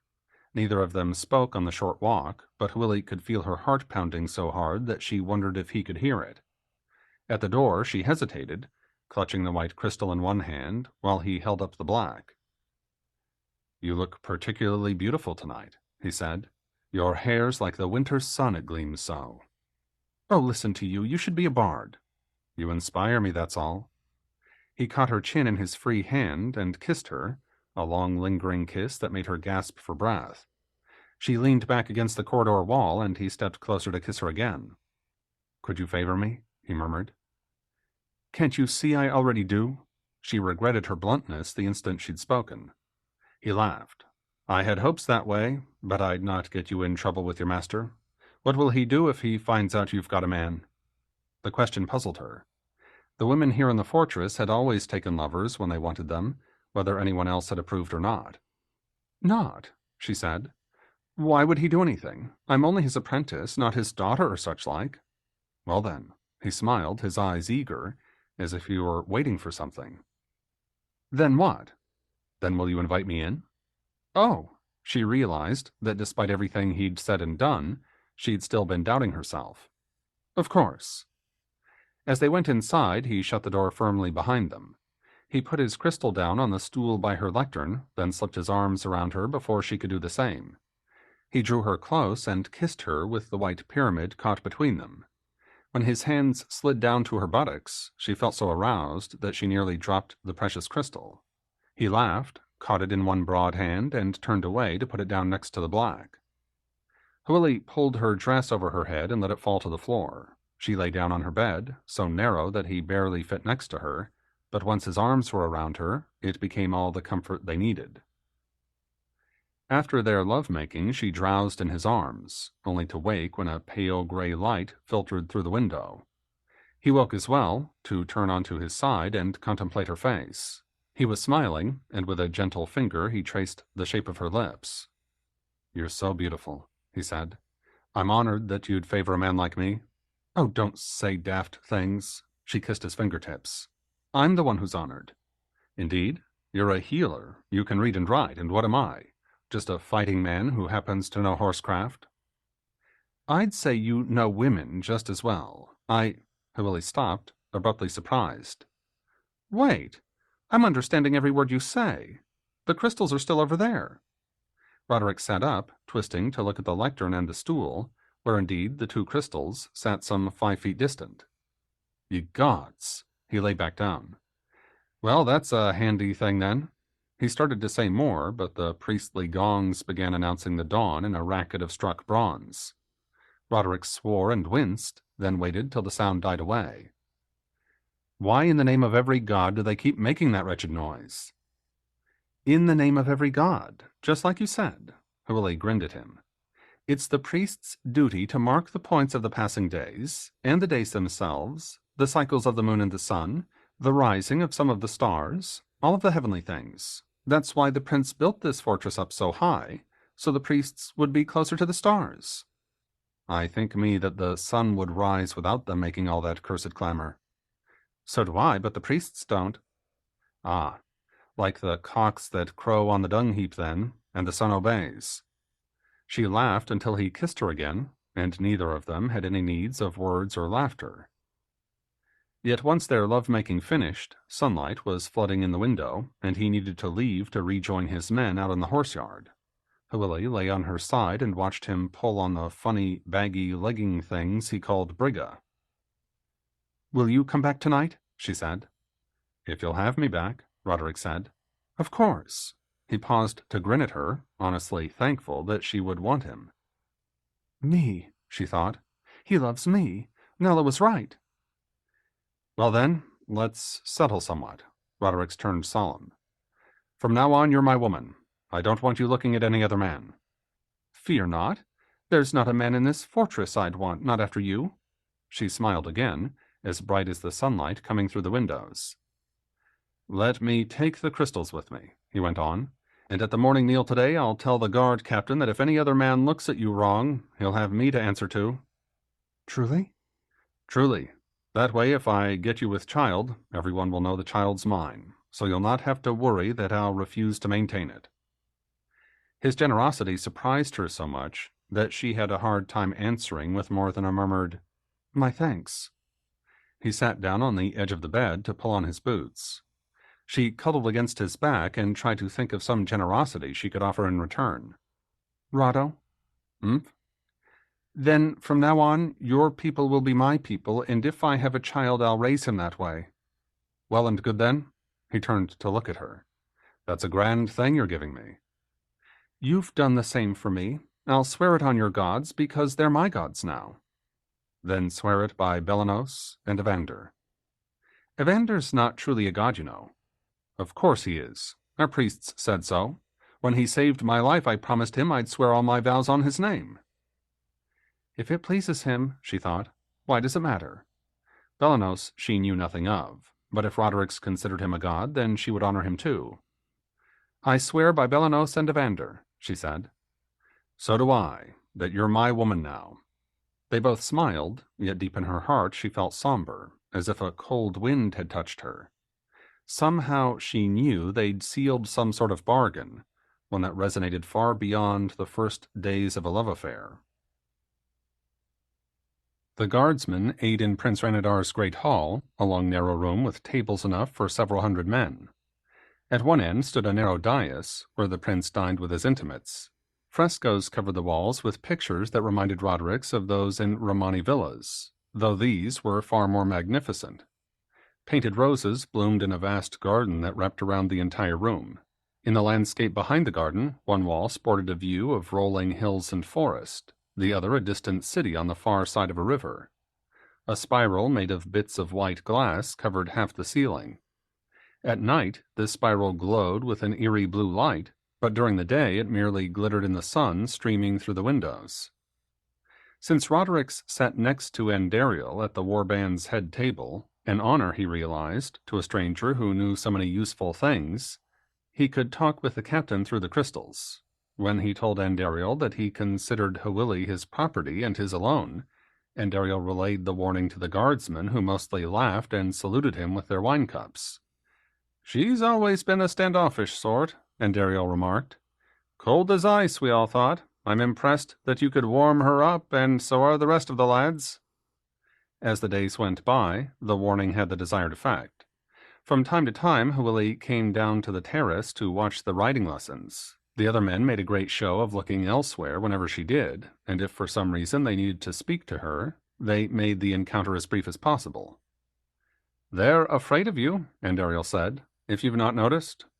Why would they be? Rodericks was honestly surprised. "I'm not, just an exile, in a way, a man who's lost his tribe." "Just for that reason. You have every reason to be desperate. You're more than a little reckless, I'd say, judging from the way I've seen you ride. No one wants to face you in an honor duel." "I see. Well, truly, the only trouble I'd ever cause you in the war band would be over Hawili." "Good." The captain smiled briefly and put a sliver of ice in his voice. "That's the answer I'd hoped for. There, you'd be within your rights." But nowhere else, Rodericks thought. "Well and good, then," he said aloud. "That's fair." Once they'd eaten, Rodericks and Andariel left the great hall together. They were walking across the rear courtyard when the gongs boomed from the priest's tower. A blare of horns answered them from a doorway at its base. Andariel caught Rodericks's arm and made him stop. "They're coming," he said. "We have to kneel." "Who?" "The priests. Don't say a word to them unless they ask you a question." "Well and good, then." Rodericks knelt beside the captain on the hard cobbles. When he glanced around, he saw that everyone within sight had knelt as well. Bronze horns, as harsh as the tubæ of the homeland, blared from the fortress walls. Silver horns answered with a chiming melody. To the beat of small drums, carried before them by two lads, 4 men emerged from the tower. Long robes of cloth of silver swirled around them with each measured step. They held their heads high and rigid, balancing the weight of their plumed and studded headdresses. Gold and sapphires gleamed at their throats and in their earlobes. A long trail of peacock feathers swayed down their backs. As they passed each person kneeling along their route, in perfect unison the priests raised one hand and lowered it again, most likely in blessing, but they never spoke a word. Behind them came 8 lads marching 2 abreast, dressed in dark blue linen, each carrying a silver sword 2-handed and upright in front of him. They marched the entire length of the fortress, turned in a perfectly executed sweep, and marched back again. The horns blared, the drums beat steadily, until the priests and their retinue returned to their tower by the door they'd left from. After so much processional music, the silence rolled around the courtyard like sound. "Ye gods!" Rodericks shook his head to steady down his hearing. "What was all that about?" "I've got no idea," Andariel said. Maybe they just wanted a bit of fresh air. He stood up, dusting the dirt from his knees. They don't tell us anything, and we don't ask them anything. Those young lads with the swords, they have the right to kill anyone who insults a priest, and you never know what might insult them. Rodericks got up to join him. Those swords don't look like they'd cut meat at table. They look soft, but they're not true silver. It's some kind of mix. I don't know what it is, but the mountain folk up in Linredge make it. Oh, well and good then, Captain. I'll remember what you say about the priests. They look a fair bit different than the ones from my own tribe, not that I would have crossed them either. Rodericks paused, remembering Gallerinos. Well, except for the one who was a cousin of mine, but he was just an apprentice. Ye gods, no doubt I'll never see him again, and that's a pity. It's a hard thing, exile. And Ariel paused to look up at Reaching Mountain and the huge slabs of stone towering above. I hope to the gods I never have to face it. He reached out and gave Rodericks a friendly slap on the shoulder. Let's go round up our lads and get to work. After the day's riding lessons, Rodericks went first to the bathhouse, then back to the chamber he shared with Garantos.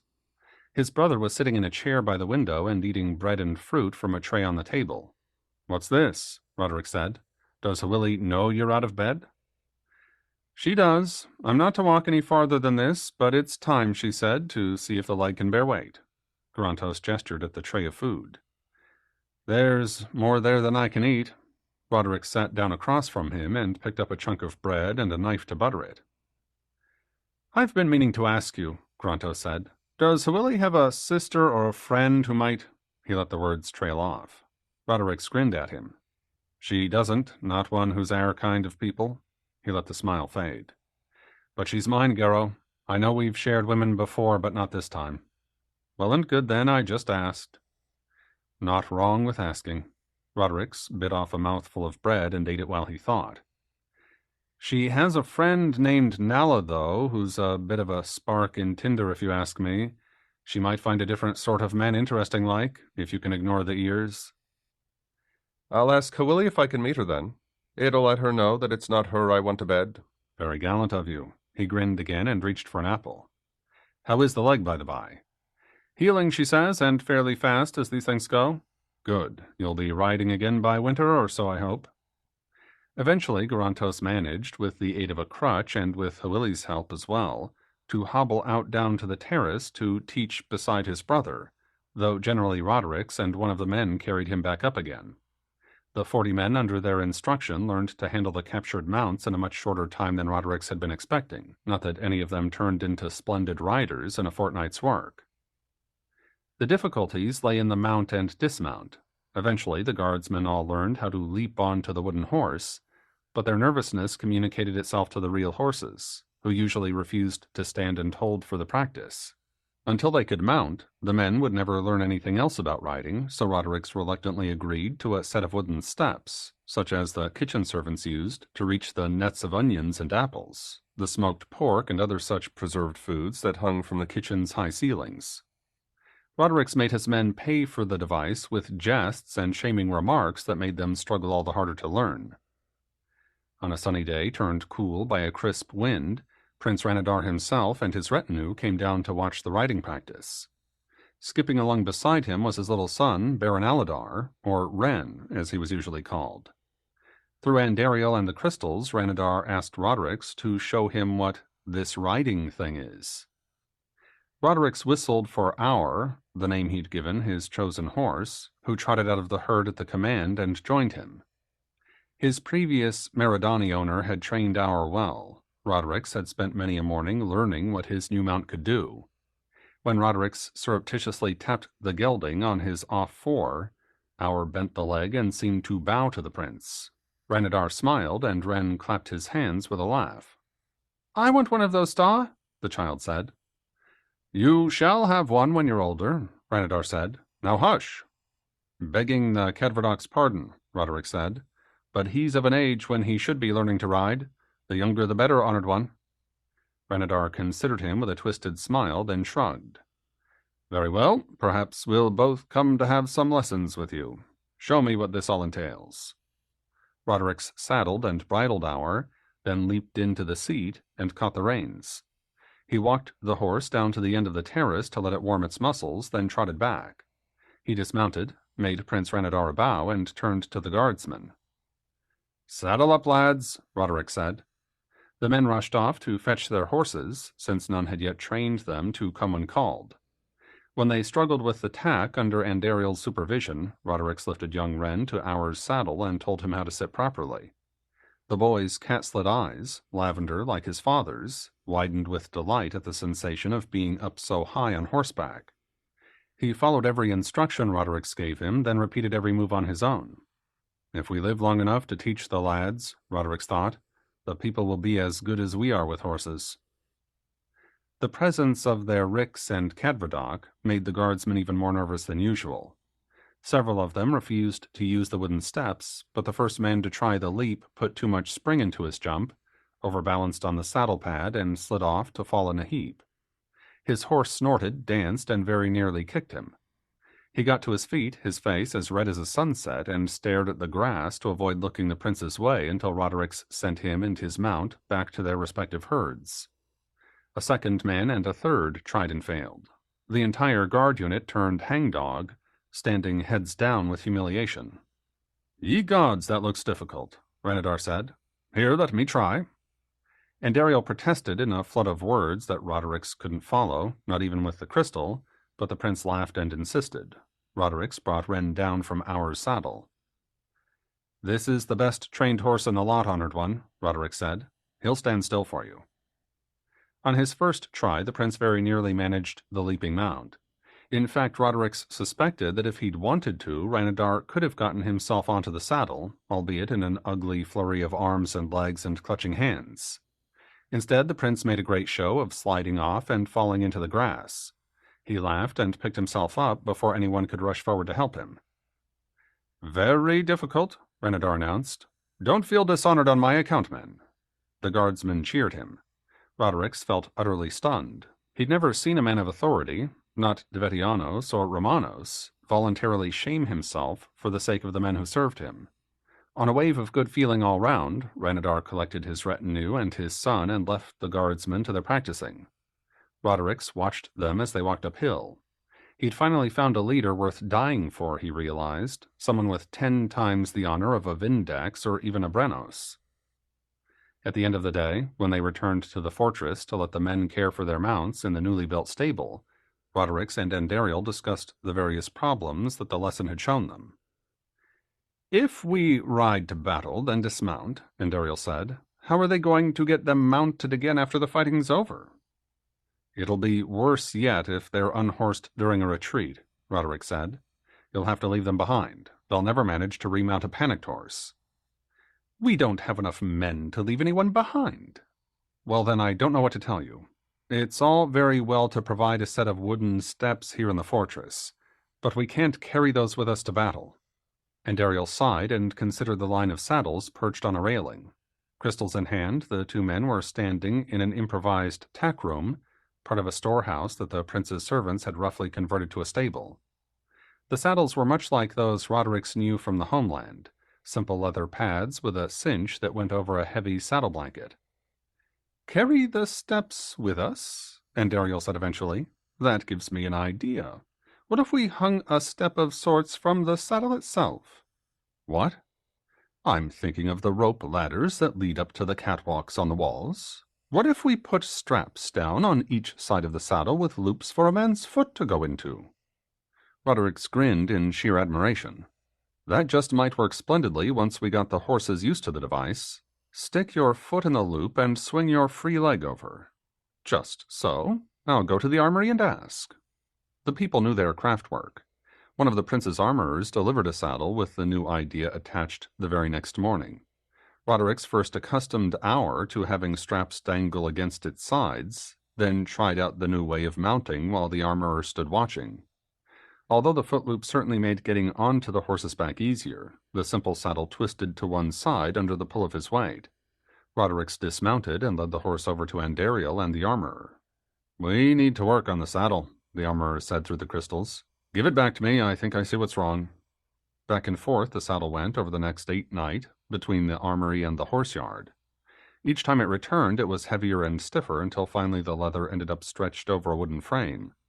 The cinch had spawned 2 additional straps. One went round the horse's chest, one round its behind, and the new side loops included iron bars to keep them open and stiff. Although Auer disliked this new version of its usual tack, Roderick's heartily approved.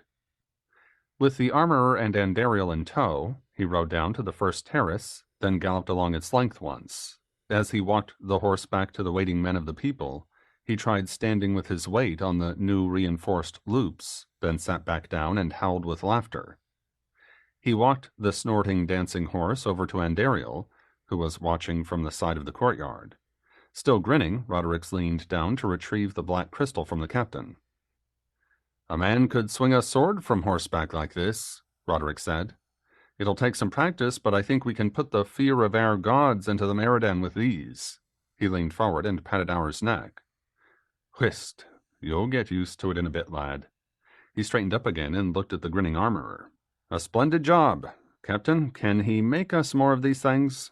Andariel spoke briefly with the armorer, who nodded his agreement. "He says," Andariel said, "that he'll set his men to work on them this very afternoon." "I have good news for you," Hwili said. "Master Gentaliber is going to take the cast off this afternoon." "Splendid!" Grontos grinned at her over the white crystal which he was holding. "Although, alas, I'll miss seeing you every day." "Oh, you're not rid of me yet. Wait till you see what your leg looks like." "Good."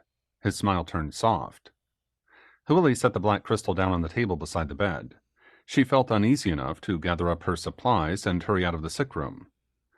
"Brothers always squabble," she thought, "but I don't want them squabbling over me."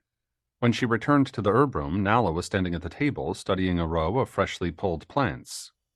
"What are those?" Hwili said. "Comfrey," Nala said, "I think, but the roots don't look right to me." Hwili glanced at them.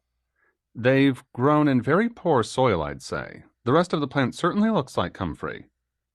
"Ah, you're right, I hadn't thought of that. How's your patient doing?" "The master's going to cut the cast off this afternoon, and then I'll know.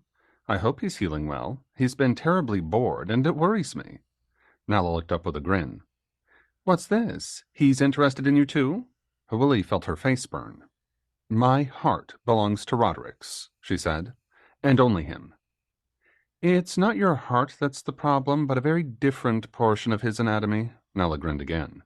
"He's not bad looking, really, despite those funny eyes." "I'm not going to—" "Who said anything about you? I was thinking of providing him a little distraction." Nala's grin turned so wicked that Hwili had to laugh. "Just be careful of his leg," she said. "Don't undo all my work." When the cast came off, the leg had shriveled from sheer lack of use, and the skin lying underneath had turned as wrinkled as a toad's. Master Gentaliber brought all his apprentices into Grontos' quarters to see the effects of wearing a cast for nearly 2 months, tested the leg, pronounced the break mended, but urged him through the crystals to keep his weight off it as much as possible. "You'll be fine by the spring, lad," the master said, "if you're careful now. Hwili, let's go to the herb room. I'll give you a recipe for salve that you can make up for his skin." Hwili followed the master into the herb room as the other apprentices dispersed. Gentaliber went to the massive herbal on the lectern, thumbed through its heavy parchment pages, and opened it flat at a particular page. "There you are, Hwili," he said. "The formula I promised you. Before you start preparing it, though, tell me how your work with Nala's going." "Nala says I'm doing well," Hwili said. "But I think she's just being kind. I can remember all the information she gives me, but I can't put it to use." "That takes time, a great deal of time. Keep at it and the results will come. Can you see the elemental spirits yet?" "No, I'm afraid not." "In good time, then, in good time." Hwili could only hope that the ability would come. It galled her to think that the tiniest child among the people could see the wild folk, while to her and her kind they existed only as tales and jests. And what would good time be? Compared to the long lives of the people, she had very little to spare. A few days later, however, her worry proved unnecessary. "After dinner tonight," Gentaliber told her, "Merilidario wants to see you." Merlidario, the head of the Dweomer Masters Guild, the most powerful mage that anyone in the 7 princedoms had ever known. Hwili caught her breath in an audible gasp. The master smiled at her. She won't eat you, Gentaliber said. In fact, she wants to give you her blessing. Hwili found herself unable to answer. She laid her hand on her throat and wondered if she'd gone pale. Finally, after another gasp for breath, she managed to say, I'm so honored. The Tower of the Sages stood at the north end of the main palace, opposite the Tower of the Priests. As they entered through the door at the bottom, Master Gentaliber cast a silver Dweomer light on the end of his staff, which he held up before him like a torch. Steep wooden stairs switch-backed up past landings, each with a chamber door marked with various sigils, none of which Hwili could decipher. Merlidario lived at the very top. The stairs ended at a landing of polished wood in 4 different browns, laid in a pattern of triangles. In the silvery light, the pattern rose up into interlocking pyramids, or so it appeared, rather than forming a flat surface. As her shadow fell across it, Hwili noticed that the pyramids seemed to flatten under the shadow's weight. Master Gentaliber stepped boldly onto the landing. When he didn't trip and fall, Hwili followed him and discovered that the floor was indeed perfectly flat. The red door to Merlidario's suite bore no sigil or decoration. When Gentaliber knocked, the Dweomer Master herself opened it and ushered them inside to a wedge-shaped room lit by golden light. Although Hwili had seen her from a distance many times, she'd never been this close to the Grey Sage. Merlidario was tall, even for a woman of the people, and slender with long, delicate fingers. She wore her jet-black hair bound up in a green, gauzy scarf that matched her eyes, but one long tendril hung down over her cheek. Her long blue tunic shimmered as she moved. Come sit. Her voice was soft, pleasantly husky. Would you care for wine? None for me, Gentaliber said. Nor me either, mistress, Hwili said, though I thank you. A prudent girl and well-spoken. Merlidario grinned at her. Hwili bobbed her head and hoped she looked humble rather than terrified, her actual feeling. The Dweomer Master led them to simple chairs with wooden backs and cushioned seats placed near a shuttered window. A small table with a mosaic top sat nearby, the only other furniture in the room. As Hwili sat down, she noticed movement out of the corner of her eye. When she turned her head, she saw a strange little being lurking under the table. Roughly human in shape, with purplish skin and a warty little face, it stood about 2 feet high. When it saw her looking its way, it stuck a bright red tongue out at her and wrinkled its nose. My familiar, Merlidario said, and a very rude little gnome, really. She snapped her fingers, and the gnome disappeared. I saw him, Hwili nearly blurted, but managed to keep silence. Gentaliber, however, must have noticed because he smiled and nodded, pleased. So, you're Hwili. Merlidario sat down opposite her and considered her over folded hands. Do you like studying Dweomer, child? Very much, mistress. I've longed to study Dweomer. Well, not my whole life, perhaps, but as far back as I can remember. Very good. Tell me, suppose you gain great power in our craft, what will you do with it? To be honest, I don't know. Hwili felt herself blush. Her answer sounded absolutely flat and silly to her own ears. Merlidario, however, nodded as if she were taking it under serious consideration. Honest of you, she said at last. I suspect, though, that you'll find out what to do with it once you gain it, assuming you do. There are great dangers on your road ahead, Hwili. Once you finish the first studies, believe you me, there are dangers for all of us, whether children of air or children of aether. So I've been told, mistress. Good. Keep the dangers always in mind. Merlidario turned her calm emerald gaze on Gentaliber. She has a strong aura. I think me you've chosen well. Thank you, the master said. I have every hope she'll succeed. Have you discussed our other plans with her? I have, if you mean the place of healing, but only briefly. Very well. She looked at Hwili once again. If we succeed in building this place of healing, it must be for everyone, not just the people, but your folk, and the dwarven folk of the Northlands, and yes, even the Meridan, those among them who prove worthy. Healing cannot be hoarded or begrudged, Hwili. Your place in the work is crucial because it means that your folk will have a share in the healing just as the people will. Do you understand that? I do, mistress. Hawili swallowed heavily to clear her voice. I'm frightened I won't be worthy. Work hard, and you will be worthy. Merlidario glanced at Gentaliber. Thank you for bringing your new apprentice. Gentaliber smiled and rose with a quick gesture to Hawili to follow. The audience had ended. That night, when Rodericks came to her chamber, Hawili considered telling him about her studies and in particular the meeting with Merlidario, but he'd been drinking with the other guardsmen and seemed muddled. Besides, she suspected that talk of sorcery might frighten him, perhaps even turn him away from her. She'd had so little joy in her brief life that she lived in terror of losing what she now had. Her healing knowledge, her Dweomer studies, and a man of her own. A man of her own kind who still had as much honor as a fighting man of the people. Instead of talk, she let him fall asleep on her bed. For some while, though, she stayed awake, watching him by candlelight and thanking the gods for letting him love her. You have to learn to ride wet and cold sooner or later, Rodericks told his men. Today's a good day for it. The guardsmen grumbled, but when Andariel snapped out a string of orders, they obeyed.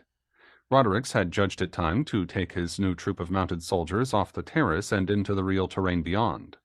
They rode armed. Most of the guardsmen wore a bronze breastplate and carried a long slashing sword and a baldric, though Rodericks had his own chain hauberk and pattern-welded sword. 5 of the mounted men carried the new short bows and quivers of arrows, and Ariel had deemed it wise to ride ready for trouble, since trouble lay all around them. Under a thick gray sky, the men walked their horses down the mountain, following a narrow dirt track through the system of terraces, where the farm folk were planting the winter wheat despite the chilly drizzle. Like the farm folk that Rodericks had grown up with, they were thin, bent-backed, dressed in scruffy brown clothes, with their feet wrapped in rags. Overhead, birds wheeled, desperate to steal the seeds that the folk flung broadcast on the ground. Children with sticks chased them away. Back in the homeland, Rodericks had paid little or no attention to farm folk, but here everything struck him anew. These farmers, Rodericks waved his arm in their general direction. They're Hawili's folk? They are, Andariel said. We bring this lot up here in the summers. Soon they'll go back down the mountain with the cattle. The snow up here, it's too hard on the stock. We send them to the Vale of Roses for the winter. Rodericks had the distinct feeling that he was including the farm folk with the cattle when he referred to the stock. He rose in the stirrups for a last survey of the farm folk, but none of the women looked attractive enough to give to Garantos. They rode on, heading down the mountain. Below, in a narrow valley, a village of wattle huts stood around a well.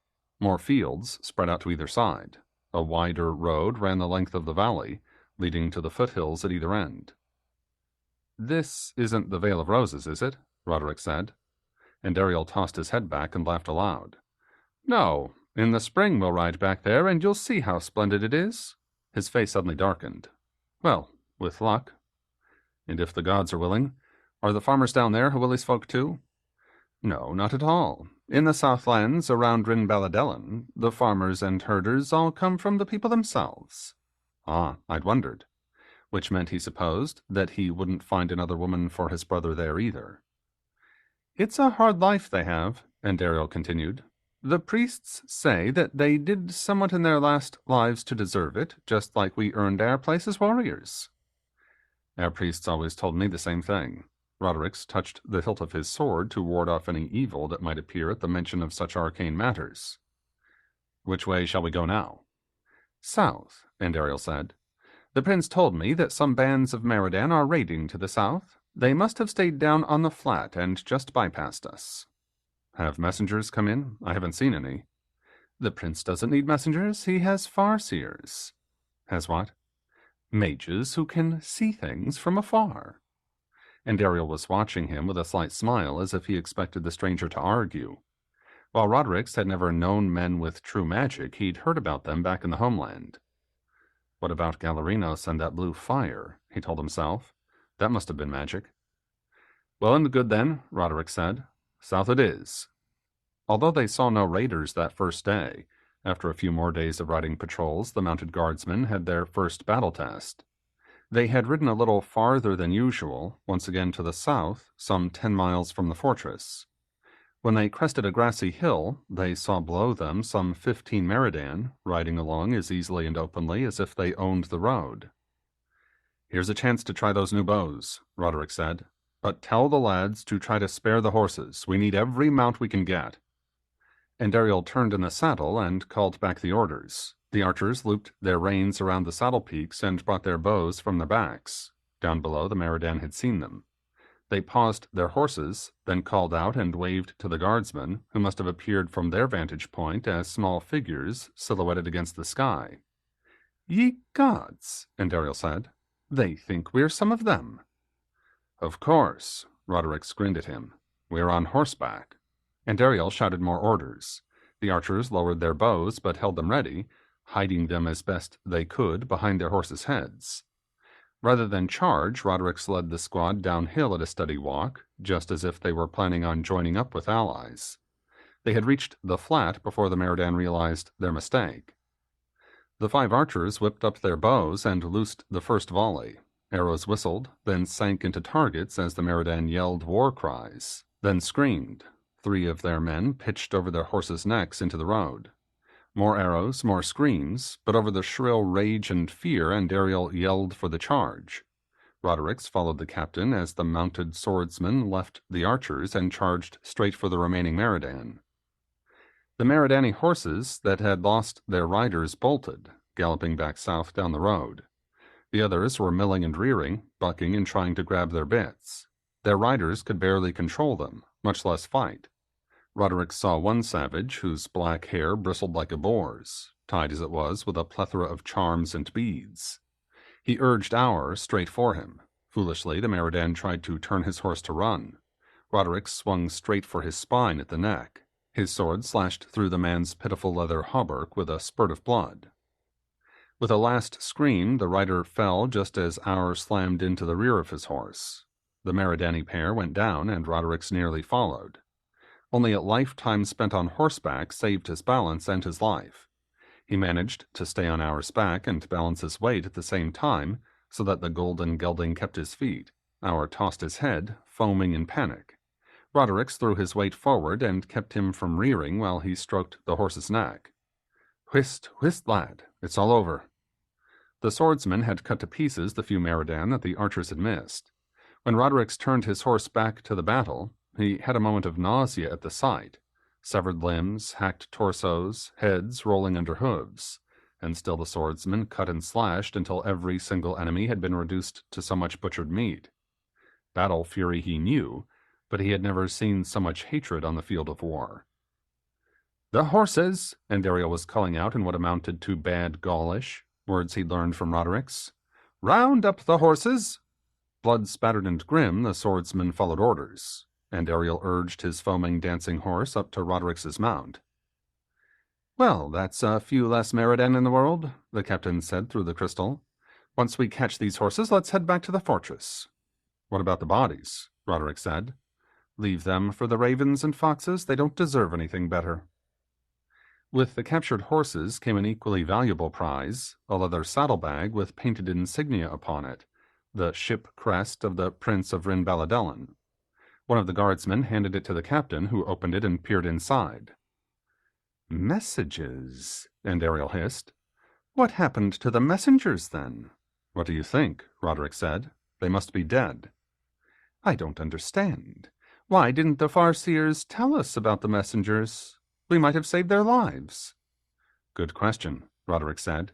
"Maybe the savages can hide from magic. Maybe they have magic of their own." The color drained from Andariel's face. Roderick abruptly realized that the captain, and doubtless the entire fortress, had been considering magic an important weapon on their side. "I could be wrong," Roderick said. "Be that as it may, we'd better get these back to the prince." "Just so, let's ride." Leading their captured horses, the guardsmen rode back to Garing-Beltangam. As they entered the gates, half the servants in the fort rushed out to cheer the riders, blood-spattered and exhausted, but victors in their tiny battle. Everyone had been desperate for some kind of victory, Roderick realized, so desperate that the insight gave him a cold feeling in the pit of his stomach.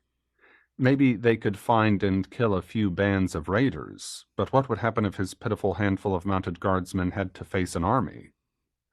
Andariel insisted that Roderick's accompany him when he took the captured messages to the prince. They found Ranadar in his great hall, sitting on the dais with his advisors, all of them lounging in chairs around a small inlaid wooden table and drinking from golden cups. Roderick wondered which ones were the mages. All three of the men with the prince looked too young, too smooth and handsome to be learned counselors to a Cadverdoc. He realized that he'd not seen one old person in the entire fortress, though Hwili had certainly implied that her master in herbcraft had reached some great age. Roderick and Andariel knelt before the prince, who leaned down to take the saddlebag from them. When he showed his advisors the crest, they all leaned forward, faces suddenly grim. Ranadar handed the messages to the nearest one, then spoke to Andariel. Roderick could pick out a few words and phrases of what the prince said, and he understood even more of the captain's report of the skirmish, since he of course knew what had happened. The prince listened, nodding now and then. Behind him, the advisor was reading through the messages. As he finished a sheet, he handed it over to the next man at the table. All of them had turned grim as death itself. When he finished, Andariel handed Ranadar the white crystal, apparently at the prince's request. Ranadar turned to Roderick. "I'm well pleased with how you've served me," the prince said. "From now on, you shall have the title of Horsemaster and be an honored man among us." "My thanks, honored Rix," Roderick said. "But at least half the honor goes to Andariel. He's the one who thought of the new saddles, and without them we couldn't fight half as well." "Indeed," Ranadar turned to Andariel. "Then you're too modest by half, my friend." Andariel smiled, but his eyes looked suspiciously moist. Roderick could guess that the prince rarely referred to any man in the fortress as a friend. "Your armorer deserves honor as well, my prince," Andariel said. "He shall have it then. You must be tired and hungry. My honor goes with you." It was the best dismissal he'd ever heard, Roderick thought with a grin. They both rose, bowed, and took themselves away.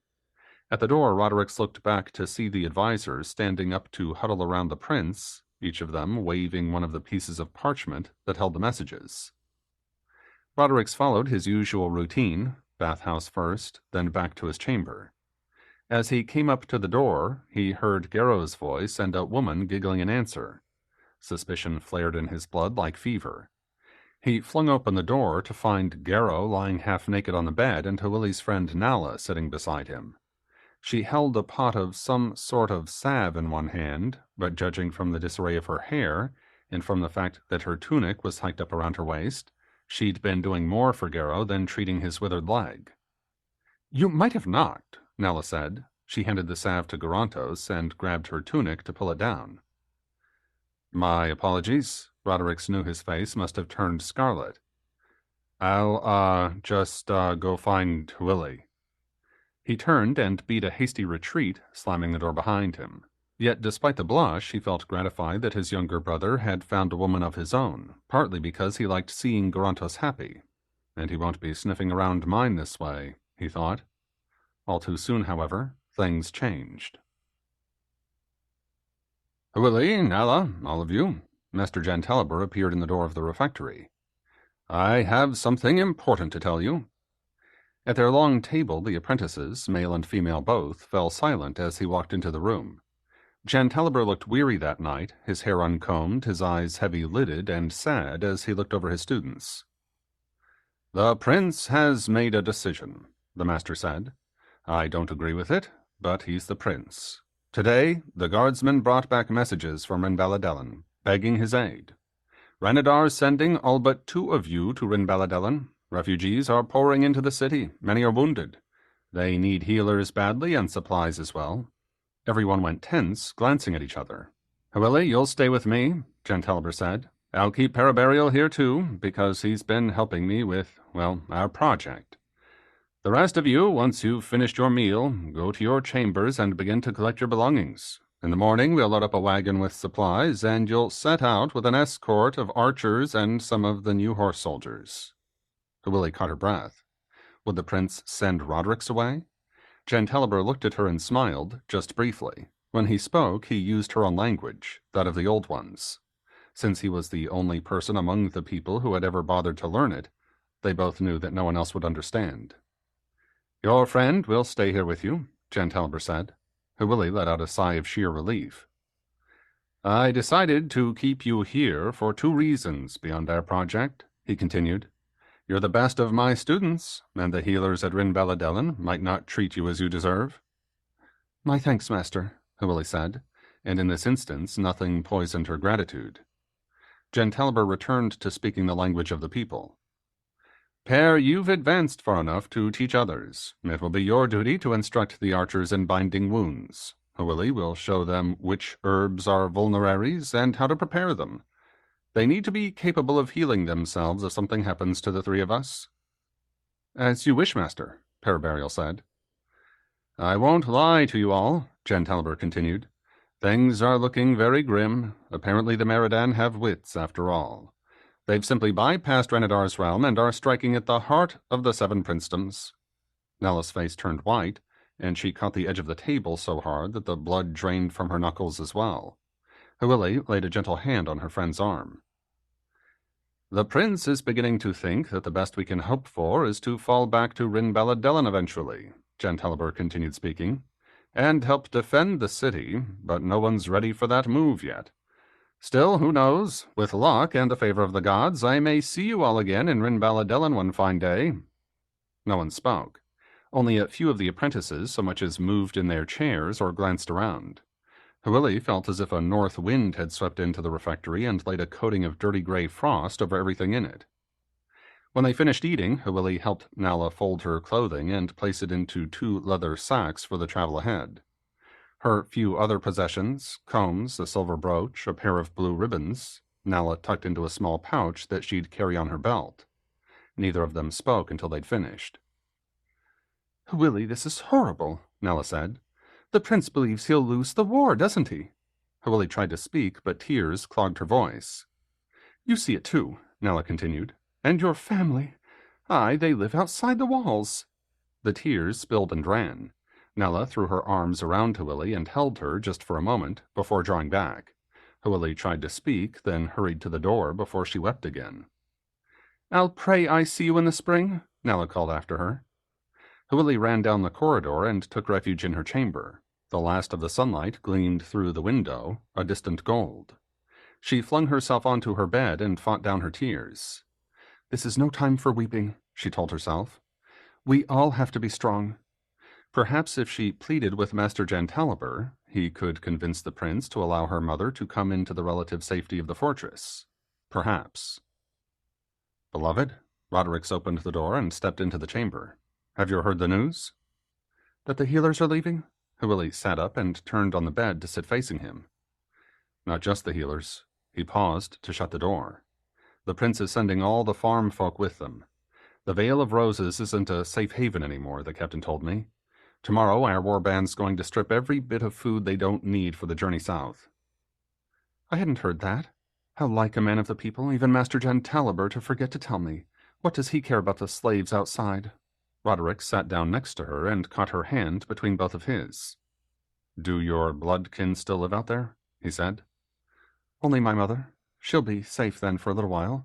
Well, if she doesn't starve at the gates of Rin Baladellan anyway." "The prince won't let his people starve." "Our prince wouldn't true. I know naught about the prince of Rin Baladellan." Roderick started to speak, sighed instead, and drew her into his arms. His love-making gave her more comfort than any words could have done. In a gray dawn turned cold by a drizzle of rain, the healers led out their expedition from the fortress. Hwili walked with them down to the valley, where the farm folk waited for them in a mob of weeping humans, bleating goats, and lowing cattle. The farmers pushed wheelbarrows and handcarts, laden with pitifully small bundles of household goods. Hwili worked her way through until she found her mother, Gertha, a big-boned woman who wore her long gray hair bound back into a single braid.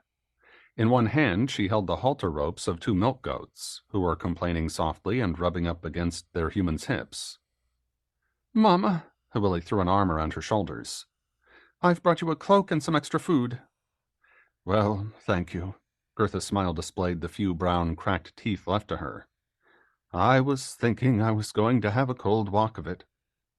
Willie laid the cloth-wrapped bundle of bread at her mother's feet, shoved a curious goat away with one foot, then took off her cloak and placed it around her mother's shoulders. She pinned it at the neck with a bronze pin. She'd considered giving her the golden bird brooch, but she knew that someone would only steal it along the way if she did. Gertha stroked the cloak with her free hand. "Very nice wool," she said. "But don't you need it?" "No, Master Jantaliber will give me another one." She picked up the bundle again and handed it over. "Bread and cheese. Eat it first before the overseers take it." "I will. It's kind of you to remember me. I wondered if you did up there in the palace and all." "Mamma, how could I ever forget you?" Sudden tears ran down Gertha's face. Willie hugged her again and wept with her.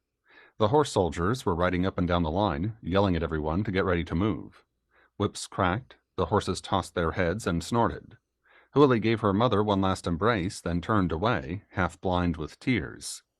She worked her way free of the mob just as the villagers began to walk away. Some turned for a last look at Reaching Mountain, the huge slabs of rock that had loomed over them every summer of their lives. Most concentrated on pushing their belongings ahead of them down the rocky path. Willie stood on the first terrace and watched until the last figure, the last wisp of dust, had faded from sight. By the time she returned to the fortress, she'd managed to stop weeping. A few nights after the refugees had started their trek to Rinbaladellan, the first snow fell, but it stayed up high on the mountains. The fortress itself received an icy rain that froze only in the deepest shadows. As soon as the sun climbed halfway to zenith, the frost melted again, but winter had arrived in a swirl of north wind as cruel as thrown knives. Willie worried about her mother and Nala incessantly. Not even Roderick's could lift her spirits. "I feel an evil weird coming," Willie told him one night. "I don't know what, but I can feel it deep in my heart." He said nothing, merely stroked her hair, twining it lightly around his fingers, then releasing it. "Do you feel it too?" Willie said. "I don't." He smiled at her. "In the spring now, when the Meridan are on the move again, then mayhap I will, but we'll have a winter here first." For his sake, she voiced nothing and let his kisses distract her. "The spring will come too soon," she thought. "Far, far too soon." With Nala gone, Master Jantaliber took over the task of teaching Willie her first lessons in Dweomercraft, which amounted to her learning proper words and definitions. The universe, it turned out, encompassed far more than the world Willie had always seen, and each of these worlds contained their own proper order of beings and creatures. At times, the lesson over, Jantaliber would talk of his dream of building a place of healing as well, particularly when Paraburial joined them. "I'd thought of building it of stone in the usual way," Jantaliber said one evening. "Down by the lake of the leaping trout, I thought." "That's a lovely place," Paraburial put in. "Very restful if someone was ill." "And close enough to a forest for the wood to send our failures on to their new life." The master smiled with a wry twist of his mouth. "But it's so far away, all the way on the other side of the grasslands." "I was thinking it would be safe, therefore," Paraburial said. "No place is safe any more, not with these horse beasts carrying our enemies." "It's too bad you couldn't build a refuge that could move," Willie said, smiling.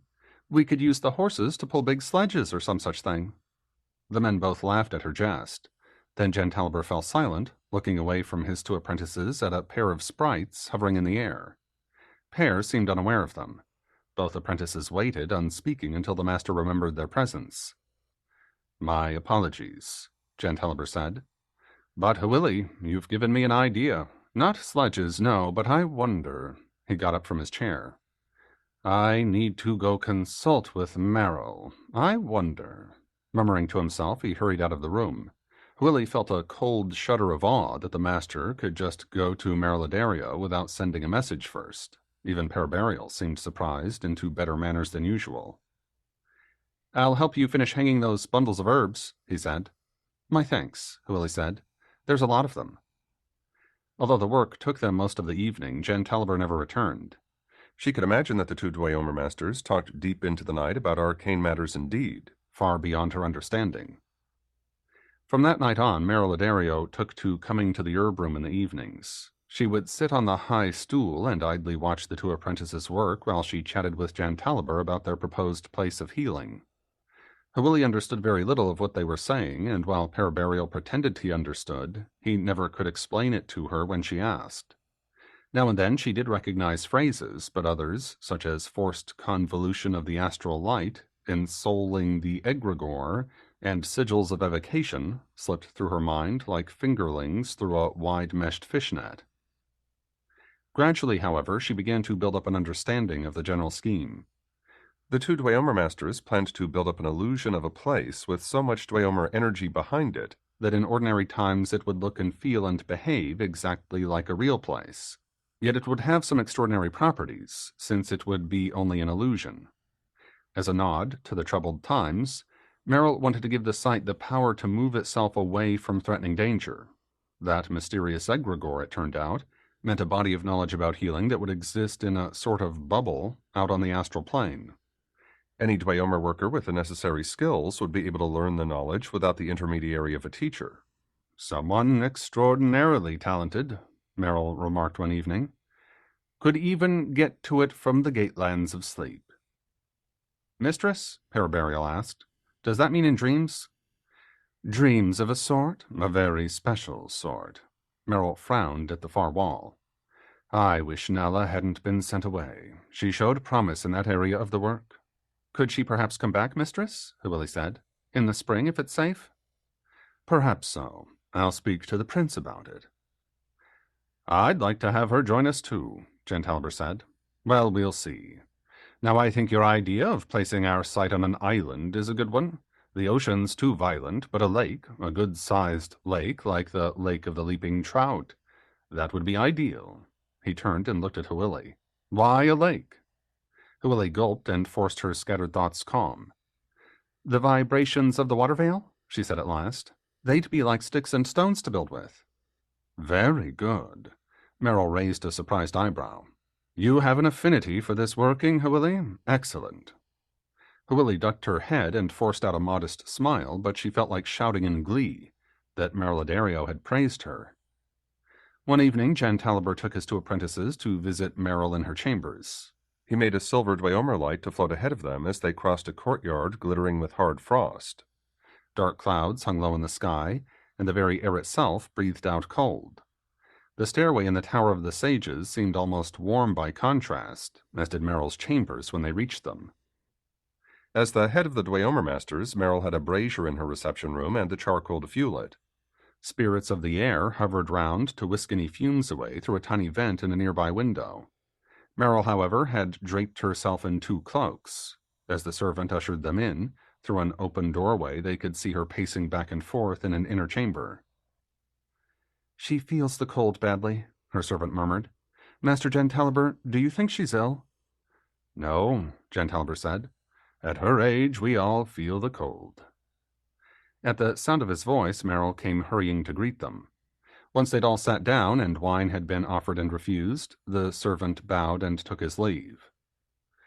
My thanks for coming here, Merrill said to Gentaliber. The frost bothers me, and I didn't care to go outside. Of course, Gentaliber said. It's never a burden to visit you. She smiled briefly, then leaned back in her chair.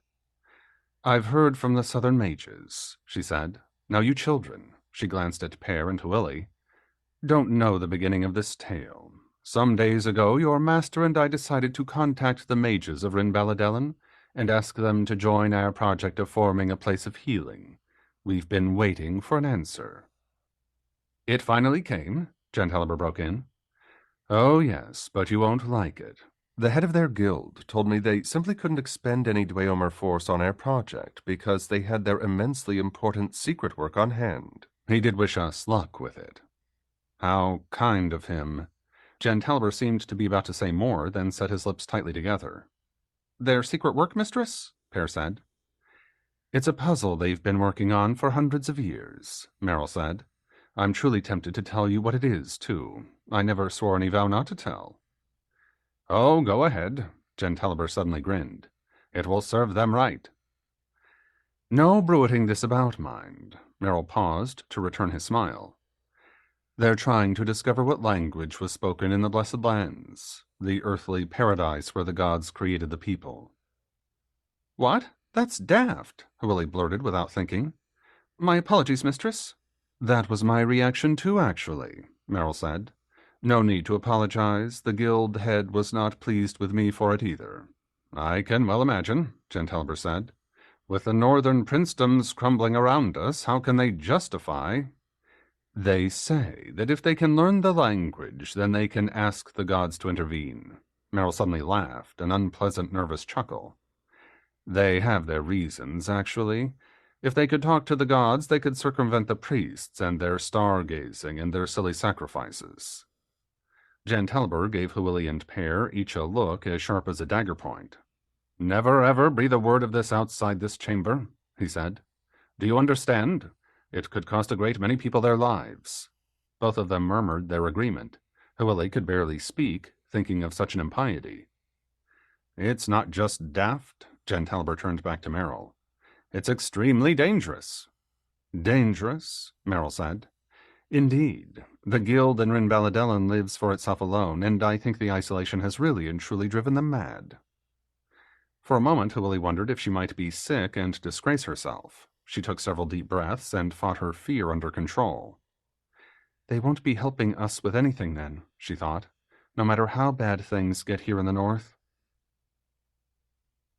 Every morning, Rodericks and Andariel walked through the stables. By that time, the guards had captured 107 war horses and trained 100 riders. Each guardsman stood beside his horse while Rodericks examined the horse itself to ensure that it was well cared for, and Andariel looked over the man's gear for the same purpose. Usually, they found a couple of slackers who ended up doing whatever unpleasant work needed doing that day. On this particular morning, however, they cut their inspection short when an out-of-breath servant lad came to fetch them. "Prince Renadar's outside," he said. "He wants to talk with you both." They followed him out into the courtyard, white and glistening with the first real snowfall, and picked their way over the slippery cobblestones. Wrapped in a scarlet cloak, Prince Renadar stood in the shelter of the doorway that led into the watchtower. When they started to kneel, he stopped them with a quick wave of one hand. "It's too cold for that," the prince said. "The mages have brought me some grim news. Linreg has fallen to the Meridan." And Ariel turned pale and took a sharp step back, which nearly cost him his balance on the slippery footing. Rodericks flung out one arm to steady him, lest the captain faint and fall. So many unusual names had flooded Rodericks's mind in his few months in Gering Beltangam that it took him a moment to remember what Linreg was, a city of people who were usually called mountain folk, though Hwili tended to call them children of earth, whatever that may have meant. "Your Highness," Roderick said, "isn't their city underground?" "It was," Renadar said, "but there were stairways leading up to gardens on the surface. I heard that Meridan breached the upper walls and broke in through those doors." "There must have been a cursed lot of them," and Ariel had steadied himself. "Your Highness, I'm surprised that anyone could get past mountain axemen, especially in those narrow tunnels. The Meridani losses must have been high, yes, but take no comfort in it. The mages tell me that the Meridan have reinforcements. The children of Aether have risen in revolt. They've deserted the farms around the northern cities and joined up with the hordes." And Ariel swore under his breath. Both men glanced at Rodericks, then quickly looked away. "Does your Highness doubt my loyalty?" Roderick said. "Of course not." Renadar frowned at him, then smoothed the expression away. "Though I can see why you'd ask. Have no fear on that score, Horsemaster." "My humble thanks, then." The silence hung between them like smoke, acrid and choking. "Your Highness," and Ariel broke it at last, "were there any survivors from Linreg?" "A few." Renadar paused briefly, his face slack with perceived horror. "They're on their way here. I want you and your men to ride out to meet them, just in case there are any stray Meridani patrols riding around looking for prey. The mountain folk are traveling on the 10 Balapalam road. They left some of their fighting men behind to winter in the fortress there. The rest, and some women, are heading our way." "We'll fetch them, your Highness," and Ariel glanced at Rodericks. "Horsemaster, how will the horses fare in the snow?"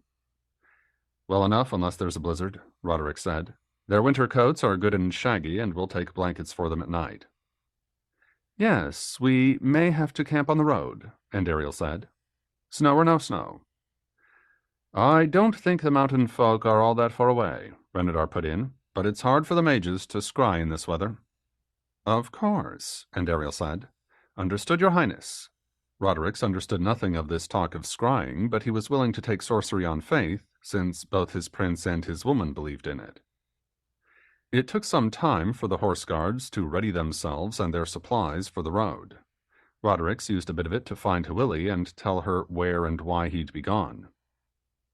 "I heard about Lyn Reg from Master Gentaliber," Hwili said. "The mages can speak with each other somehow." She went pale about the mouth. "He said that the slaughter was dreadful."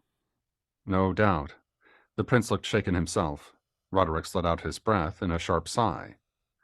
"Well, we'll do what we can for the survivors. Tell me somewhat. Gerontos wants to ride with us. Should he?" "No. The cold will cramp every muscle on that weak leg. He won't be able to stand up, much less fight if you need him to." "I'll tell him no, then." Rodericks laid his hands on either side of her face. "Give me a kiss, beloved, and then I'll be on my way." Hwili kissed him as eagerly, as passionately as she always did, yet as he walked away, he found himself wondering if Gerontos was truly unfit to fight, or if she merely preferred having him stay in the fortress. "Don't be a fool," he told himself. "You've not seen one thing to make you jealous, not one. Besides," he asked himself, "what if I die in battle one fine day?"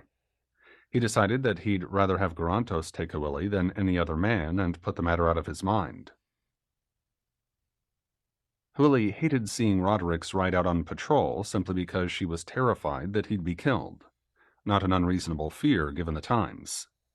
Since she had learned the basic principles of Dweomer fast and easily, Master Gentaliber had begun teaching her how to scry, a skill she found elusive. The master would place a pair of objects on a table in the chamber next to hers. Since she knew what the table looked like, she could first imagine it and then try to see what lay upon it. But the image of the table in her mind stayed stubbornly empty, a memory only. When, however, she tried using Rodericks as the subject of her exercises in the craft, she at last had some success. Now and then she caught a glimpse of him, riding on a snowy road or giving his horse a nosebag of grain. The glimpses were short and generally murky, but at least she knew that he was still alive. "This is extremely interesting," Gentaliber said. "Your people scry more easily when some feeling lies behind the attempt. It's just the opposite with us." "Well," Hwili said, "it's true for me at least. I don't know if it would apply to everyone." Gentaliber laughed and nodded. "Right you are," he said. "I was rushing toward a conclusion that might not exist. However, let's abandon the table exercise. From now on, try to see your horsemaster or someone else you know. Nala, perhaps." "Or my mother?" Gentaliber's cat-slit eyes went wide with surprise. "Is she still—" He caught himself. "Is she still with us?" "No. She was sent to Renbaladellan with the rest of the cattle." Gentaliber winced. "I'm sorry," he said, "but she'll be safer there than anywhere else in the princedoms." "That's true. My apologies, master." Hwili could hear her voice begin to clog with tears. She coughed, sniffled, and managed to clear it. "I just worry so." "Alas, that's appropriate enough." He shook his head and sighed. "But yes, by all means, see if you can see your mother." It took Hwili several days of trying, in short bursts of work, but at length she did catch glimpses of Gertha. Dressed in clean blue linen, she sat in a cushioned chair by a window. She was pale and thin, far too thin. No doubt the long walk south had exhausted her. She held a bowl of what seemed to be dried fruit. As Hwili watched, she took a piece out and began to eat carefully on the side of her mouth that still had teeth. Hwili caught a glimpse of a painted wall behind her. Shame made her wince and lose the vision. She'd misjudged the people down in the south badly, apparently, when she'd thought they would treat refugees like cattle. Hwili saw the truth some days later when she scryed again and found Nala and Gertha in the same chamber she'd seen before. In the vision, Nala suddenly looked up and smiled. "She's seen me," Hwili thought. Nala nodded as if she'd heard her, then mouthed the words, "I found her and took her in." Hwili returned the smile in a flood of relief. The vision broke up, leaving her mind divided between bitter and sweet thoughts. On the one hand, Nala had gone out of her way to rescue Gertha. On the other, she had needed rescuing. A glimpse of the rest of the villagers, huddled outside Renbaladellan's walls with no shelter, convinced Hwili of that. Hwili went looking for Gentaliber to tell him of her success, only to be distracted. cloaked servants rushed down the corridor toward the outer doors. Hwili caught the eye of a young man. "The mountain folk are here," he called out and ran on past. Hwili ran to her chamber, got her cloak, and hurried after them. Out in the frosty courtyard, the horse guards were dismounting. She picked out Roderick's immediately, thanks to his gold-colored mount. When she called to him, he saw her and waved. "I have to stable my horse," he called out, "and the captain and I have to report to the prince. We've brought messages." "Well and good then." Hwili blew him a kiss, then turned her attention to the refugees, straggling in through the gates, women and children first, and the men behind. Some 500 at a quick count and estimate. Hwili felt the shock as a blow, that out of Linredge's many thousands, only 500 women had survived. Perhaps half had a child with them, a babe in arms or a toddler wrapped against the snow in every spare bit of cloth the mother could find, or older children, gaunt and squinting, snow-blind and clinging to their mother's skirts. Behind them came roughly 100 axemen, weary, bedraggled, their beards and eyebrows white with frost. "Ye gods," Gentaliber whispered from behind her. "Gods help us all." Hwili glanced around to see him standing to one side of the door, his eyes as wide with horror and shock as hers doubtless were. He started to speak, then merely shook his head in sorrow. "This can't be all," Hwili said. "Weren't there more soldiers, at least?" "That's true." Gentaliber sounded weary rather than relieved. "They're wintering at 10 Bellapalum. That's where the Meridan will strike first, no doubt." Hwili shivered, pulled her cloak around her, but shivered the more, trembling on the edge of a faint. Gentaliber laid a steadying hand on her shoulder. "Go inside, child," he said. "Get the herb room ready. No doubt there are plenty of these people who are going to need our help." The master had spoken the simple truth. All the rest of that day, Hwili, Kerr, and Gentaliber worked in the herb room, doing what they could for cases of frostbite, exhaustion, fluxes of the bowels, catarrh, and a good many other complaints. They heard tales of despair as well. A good many people had died during the long winter walk down from the smoking ruins of Linredge to 10 Bellapalum. No one, however, wanted to talk about the death of Linredge itself. "You have to shut that out of your mind," one woman told Hwili. "You have to shove it into a chamber like and lock the door over it." Her hands shook as hard as her voice. "Don't ask. Please just don't ask us to remember it." "I won't then," Hwili said. "Take this vial of herb water with you. One sip at night will help you sleep."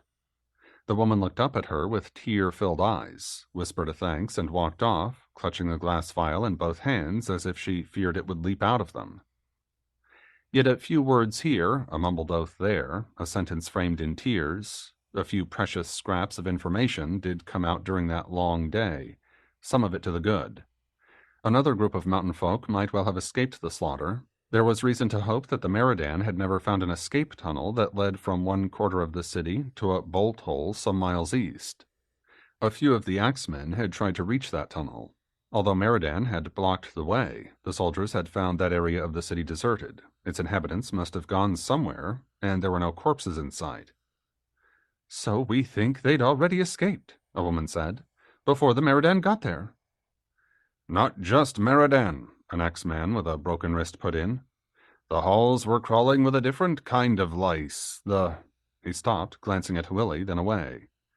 "What does it matter now? Worms and slimes from hell, all of them." At the dinner hour, Roderick's came to the herb room. He stood in the doorway and watched with bleak eyes as Hwili cleaned a festering cut on a young child's cheek. A Meridani sword had grazed her face as she fled behind her mother. By then only a few patients still waited to be seen, and they, as Gentaliber remarked, were the ones with the least pressing injuries. "When you've stitched that cut, you may leave, Hwili," he said. "Kerr and I can finish up here. In the morning, though, I'll need you back." "Of course, master," Hwili said. "My thanks." "I've had one of the servants bring food to my chamber," Roderick said. "The chamberlain's having the mountain folk camp in the refectory for now." Garantos had set the bowls of food, mostly bread and some dried beef simmered in wine, out on the table in the chamber. While they ate, Roderick's told them about the horse guard's ride north. "We found a squad of Meridan," he said, "and wiped them out. We got 12 good horses out of the scrap and a couple that will do for pack animals once their wounds heal." "Good," Garantos said. Any losses on our side? None. Ye gods, the odds were 100 to 15. If we'd lost any men, Andariel and I should have been flogged. The brothers shared a laugh, though Roderick's cut his short. And I finally managed to take a couple of prisoners, Roderick's continued. I stopped the men from cutting them into shreds just in time. They might be persuaded to part with some information. Good, Gronto said. I wonder how much pain the white savages can take. We'll find out, I wager. But here's a thing that creeped my flesh, Roderick said. Some of the men we killed weren't Meridan. They were farm folk, according to Andariel, men like us. Were they fighting for the Meridan? They were. Then it's all the same to me. Grontos turned to Willie. When can I ride to war again? I'm going half mad sitting around here like this. Willie was so exhausted from her long day in the herb room that she blurted the truth without thinking. You may never be able to, she said. Not standing on the ground anyway. Your legs mended well enough for you to ride, but I don't know what fighting from horseback is like. She glanced at Roderick's. Do you use both legs? Only to stay in the saddle. Roderick's was staring at his brother in obvious concern. When Willie looked at Grontos, she found his face an utter mask. He could have been enraged or thinking of nothing at all, as far as she could judge from his impassive gaze. He sighed once, sharply. That's a blow and a half? His voice was perfectly level. Are you sure? No, Willie said. Neither is Master Gentaliber. Then I've got some hope, Grontos said. I'd rather slit my own throat than live like a servant or such like. I'd expect no less of you, Roderick said. But the new bow that the archers came up with is a splendid thing. If not else, you can learn how to use it and ride with them. Grontos smiled, such a sunny smile of such evident relief that Willie felt faintly uneasy. They both enjoy killing people, she thought, then sharply reminded herself that the Meridan deserved it. As he usually did, Roderick spent the night in Willie's chamber. She would have gladly spent half the next day abed out of exhaustion as much as for love for him, but the bronze gongs of the priests woke her long before the winter sun had crept above the horizon. Roderick mumbled something unintelligible and pulled a pillow over his head to block the sound. Willie got up and dressed, then hurried down to the herb room and her duties. When Willie arrived, a line of patients had already formed out in the corridor. Gentaliber and two of the mountain women were already at work, examining some of the worst frostbite cases in a blaze of Dweomer light. Have you seen Kerr? Gentaliber said. I've not, Willie said. I came straight from bed when I heard the gongs. There's some bread on a plate in the drying room. Take some before you start work. Willie fetched a chunk of bread and stood out of the way to eat it. She had met one of the mountain women before, a healer named Vela, who came on occasion to the fortress to trade supplies of herbs and roots with Master Gentaliber. At the moment she was sitting on the high stool, translating for Gentaliber as he worked with patients who didn't speak the language of the people. Like all the mountain folk, Vela was short and stocky, but this morning her face looked gaunt, her eyes deep pools of shadow in the silver light glowing from the ceiling. She'd pinned her long gray hair up to the top of her head with bone pins in random clumps, and she wore a ragged dress over a pair of the leather leggings usually worn by the men of her people. When she acknowledged Willie with a wave, Willie saw that her hand and wrist had suffered burns along the back. She remembered her patient of the day before saying, "Don't ask," and refrained from mentioning it. Willie had just finished her bread when Parabarial hurried in. All that day they worked with the injured and the terrified until Willie wanted to weep more from the sheer horror of what had happened than exhaustion. More information crept out of frightened mouths, about walking through so much blood that the floors had turned slippery, or of hearing the screams of women being raped before their throats were cut, or the way the Meridan growled and slobbered with rage as they killed and killed and killed. They burnt through the main doors on the hillside, one axeman told them, and then they got in somehow through the walled gardens. The worms who tended the place let them in, a second axeman said. How else do you think? Worms? Willie snapped. Perhaps you'd rather this worm let someone else tend your wounds. The axeman yelped, as surprised as if a statue had spoken to him. Vela slewed around on her stool and barked an order in Dwarvish. After that, the men talked only to answer the healer's questions about their injuries. Once they'd done everything they could for every injury, Jantaliber invited the healers to come eat in his chambers. The other dwarven woman, Athena, begged off because she desperately needed sleep. Jantaliber's outer chamber, high up in the Mage's tower, displayed on its walls the many treasures he'd collected over his long life. Elaborately glazed pottery, silverwork, tapestries, pictures painted on tawed leather. A tiny fire burned in the freestanding pottery stove, using just enough fuel to take the bitter chill from the air. Only the priests kept truly warm in winter at Gering Beltangham. Bundled in their cloaks, the three healers sank gratefully into cushioned chairs, while Jantaliber's manservant brought bread and wine and dried fruit to go with a dish of spiced meats, stewed beyond identifying, but tasty all the same. At first, the two masters tried to talk of pleasant things, but eventually the conversation turned to the attacks. No one in Gering Beltangham could avoid them, Hwili realized, not for more than a few moments together. Trying to chat about some other subject struck her as trying to ignore a bleeding wound. "My apologies for that fellow with his talk of worms," Vela said to Hwili.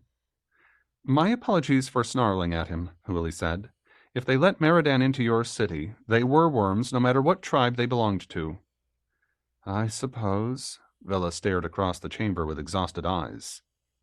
"I'll never be able to forgive them, never, but I do wonder if mayhap they never realized how the Meridan would treat us. I want to believe that." "I think you may," Jantaliber put in. "No one could have anticipated what followed. I suspect that no one meant to set those fires, at least. It seems likely that the Meridan were planning on using Linredge as a stronghold. They had no reason to destroy it. Sometimes men go mad when a battle starts." Vela nodded and held out her goblet. The manservant stepped forward with a flagon of wine and refilled it. Paraburial, who'd been growing paler as he listened, held his up for more as well. "Everyone was so surprised that our farm folk would join the enemy," Vela said. "Dolts, I have been warning the council for years and years now that we had no right to treat those people that way." Her voice sank to a growl. "Blackwits, blind!" She had a sip of wine to clear her throat. "Still, I was shocked at how they were so, well, savage. I didn't realize. None of us did. We just didn't realize how hot rage can burn." "Don't think of the horrors," Jantaliber said in a soft, careful voice. "Try not to dwell upon them." Vela nodded and drank a long swallow of wine. She sighed before she continued, "Maybe now the council will listen to me. What's left of it. And maybe the prince will listen to Merrill about our farm folk." Jantaliber paused, and the twist of his mouth expressed something less than hope. "I suppose." "Master," Hwili said, "I didn't know that Merrill cared about my people." "Very much, child. She cares very much." Hwili's eyes filled with tears beyond her power to stop them. Jantaliber smiled sadly, then pointedly looked away while she wiped the tears on her napkin. "The Meridan, however," Vela said, "have no such excuse beyond their own evil natures." "Indeed," Jantaliber said. "I wonder what started them off. It was last winter when they began raiding. They came out of nowhere, it seemed. A famine, I thought, but it seems that wasn't the case." "No, it wasn't," Vela said. "Our men have doubtless told your prince all of this already. I don't understand all of it, but I'll tell you what I know." "Please do." "First of all, you doubtless know already that 10 Balapalams threatened." "I'd heard that." Jantaliber looked Hwili's way. "Had you?" "Yes," Hwili said. "Roderick's told me. The leader of the Mountain Axemen had talked to him on the way here. He thinks that the Meridan have made a winter camp somewhere up in the wild mountains. Roderick says that the princes don't have enough men to go attack it, even if they could find it." "Alas, that's true." Vela abruptly shuddered. "I wonder, though, if they'll go back to Linredge. Even in ruins it's warmer than the wild hills." "If you could bring yourself to scry into Linredge," Jantaliber said. "Eventually," Vela moved uneasily in her chair. "Not yet." They ate in silence for some moments. "But to go back to your question," Vela nodded at Jantaliber. "Some months ago, the council in Linredge decided we should strike back instead of sitting in our tunnels like rabbits in their warren. They sent a fighting force against those Meridan who lived in Well, I suppose you'd call that mess of theirs a city. It was really a lot of villages, more or less joined together around a harbor. Was, Master Gentaliber interrupted her. Was a city. Just that, Vela said with a grim smile. Messengers came back with the tale. The place had been burnt to the ground. Skeletons lay all over in pieces, pulled around by the ravens and foxes. The axemen never found any heads or skulls, though. Gentaliber pressed a hand over his mouth. Willie laid her spoon down in her bowl. She could no longer eat. Oh, it was horrible, all right, Vela went on. A survivor told our men that a horde of strangers had come out of the sea. A god brought them, he said, in great big ships bound around with iron chains. But that's ridiculous, Gentaliber said. No one puts chains on their ships. I suppose the disaster had driven the survivors mad. Her voice dropped to a near whisper. I can understand now how such could happen. One of those ghastly Meridan feuds, I suppose, Gentaliber considered for a moment. Some stronger tribe probably rode in and took revenge on them for some reason. Maybe they did come by sea for all we know. I'll wager the trouble has spread from there, tribe turning upon tribe, and now the losers are fleeing south. I agree, Vela nodded. It's the only reasonable explanation. Vela continued talking, telling of the destruction the Linreg men had found all across the Meridan territory, like the swing of an enormous scythe by a reaper from the hells. Hwili wrapped her hands together and deliberately drove a thumbnail into the opposite palm. She hovered close to fainting, but the pain brought her round. She knew who those strangers from the sea were. Rodericks had mentioned how the Devetii bound their ships to keep them from breaking up in storms. For a moment she considered telling the truth. But what would happen to Roddo and his brother if the people realized who had actually brought ruin upon them?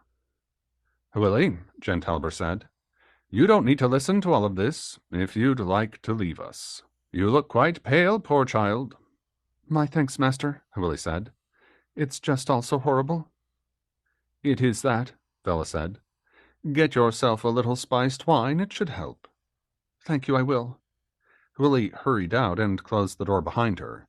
She stood trembling in the corridor until her legs steadied under her, then went along to the refectory. At the door she paused, looking in, then gasped for breath as the smell of so many terrified and unwashed people swept over her. Somehow she'd never realized that tragedy could stink. Sweat and excreta, dried blood, sour herbs, all mingled together into a scent like that of death itself.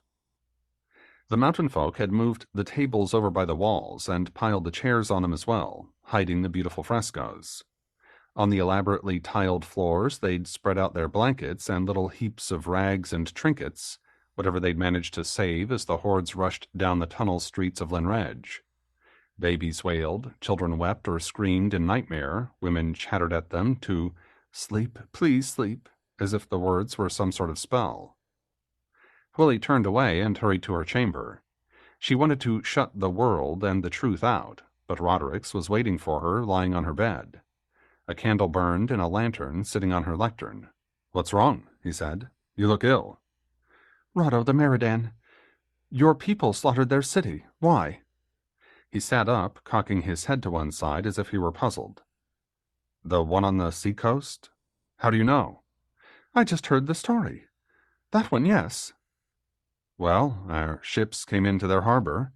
We sent heralds because we wanted to buy food from them. They killed the heralds, cut them to pieces right in front of us.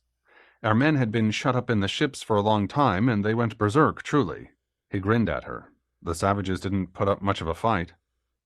Hwili considered him, her handsome beloved, who came from a people every bit as vicious as the despised Meridan. How can you smile like that? He wiped the grin away and stared at her, his eyes narrow with confusion. You can't ever let any of the people know, Hwili went on. Do you understand that? You can't let them know what your bloodkin started. The wars, I mean, the raiding. All at once, he did understand. She could see it in his eyes, a wide-eyed stare, and then a wince of shame.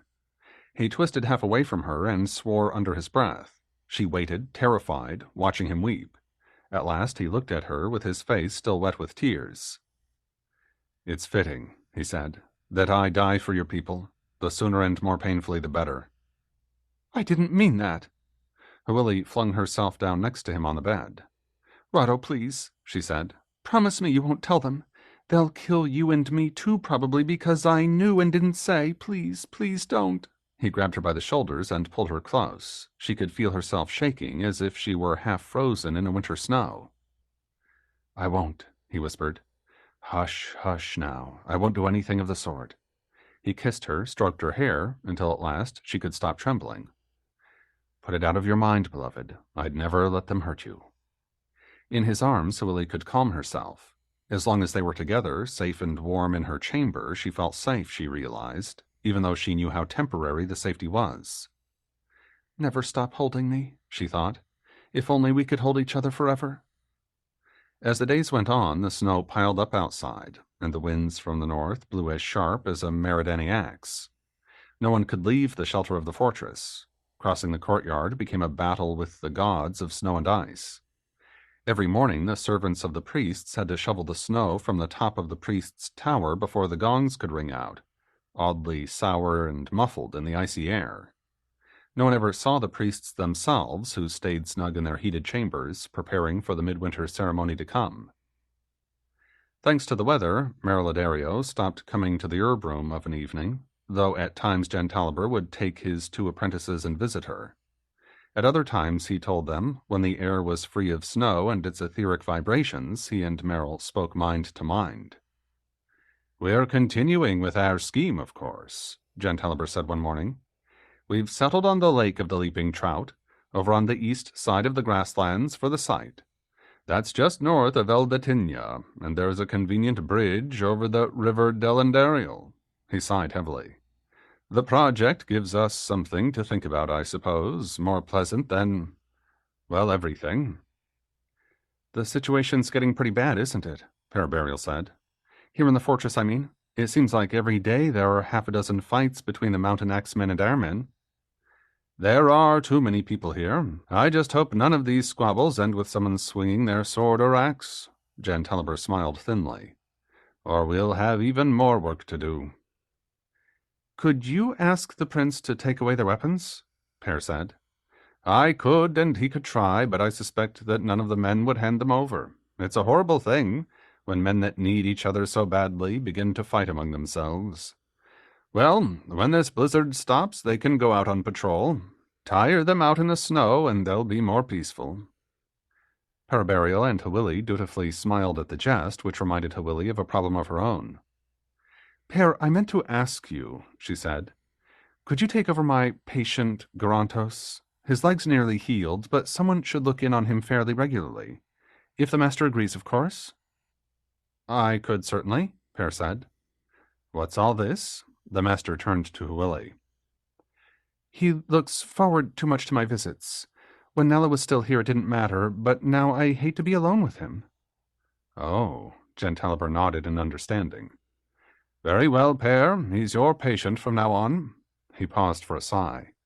"I'm glad he's nearly healed. We've got so many new patients among the mountain folk that I doubt if our herb supply will last the winter." The slow days piled up around them like the snow itself. More than herbs began to run short, despite the extra food taken from the farm folk. The refugees from Linredge had brought nothing with them, and the mountain folk tended to eat heartily at all times.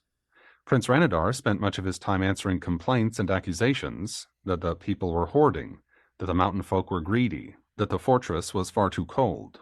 Worse yet was the feeling among the prince's guard that the usual winter catarrhs and rheums were somehow the fault of the mountain folk.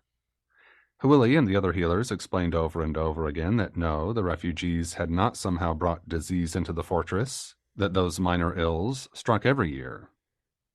"They're a bit worse this year, though," Hwili admitted to Roderic's.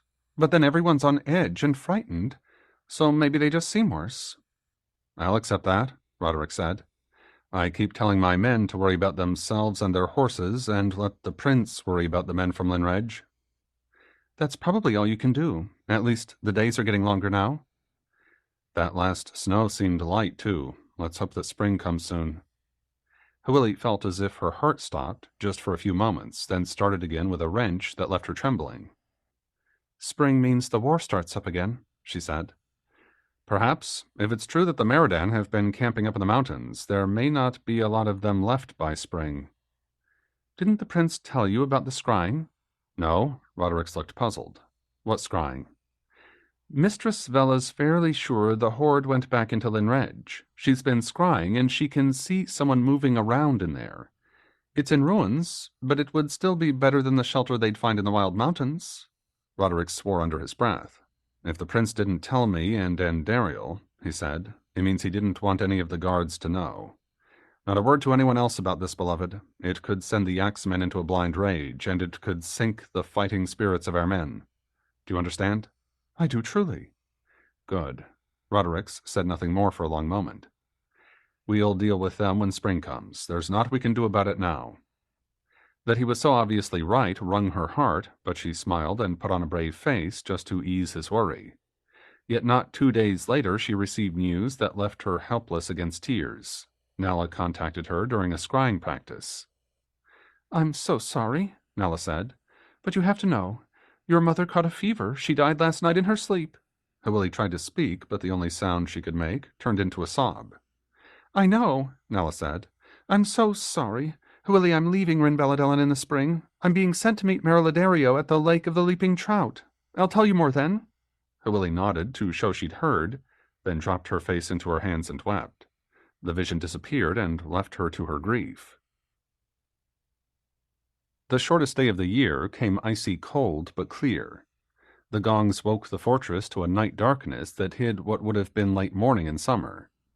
Roderick rolled out of bed, dressed, and then woke Hawili. I'm going to fetch Garrow, he told her. It's almost time for the sacrifices. She sat up and yawned, covering her mouth with one hand, and nodded to show she'd heard him. No going back to sleep, he grinned at her. The gods will be angry. Huh, the gods aren't going to notice someone like me. Wear that new dress anyway, just in case. I will then, and my thanks to you again.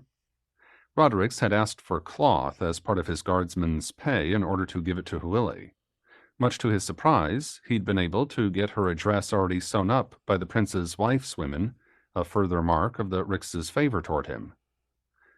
The horses are our living wall, the prince had told him. You have my thanks. Roderick treasured the memory, letting it roll around his mind like fine music. In the cold, Garantos had trouble walking, even with his stick. Roderick let his brother lean on him as they made their slow way outside to the courtyard in front of the palace. Women carrying torches stood in a line at the outer walls of the buildings and ringed the inner walls of the fortress itself. The healers stood on the steps of the palace. Hawili hurried forward with her fellow apprentice.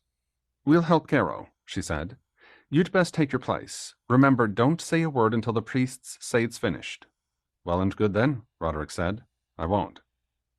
Andariel had already gotten the rest of the guards in place, horsemen to the right of what at first looked like a pile of firewood, infantry to the left, archers equally divided among the two contingents.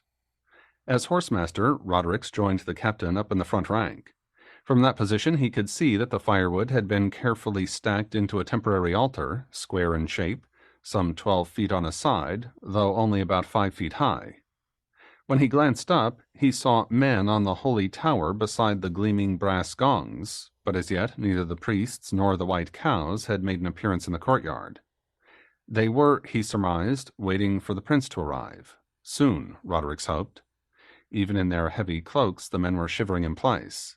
Finally, silver horns sounded.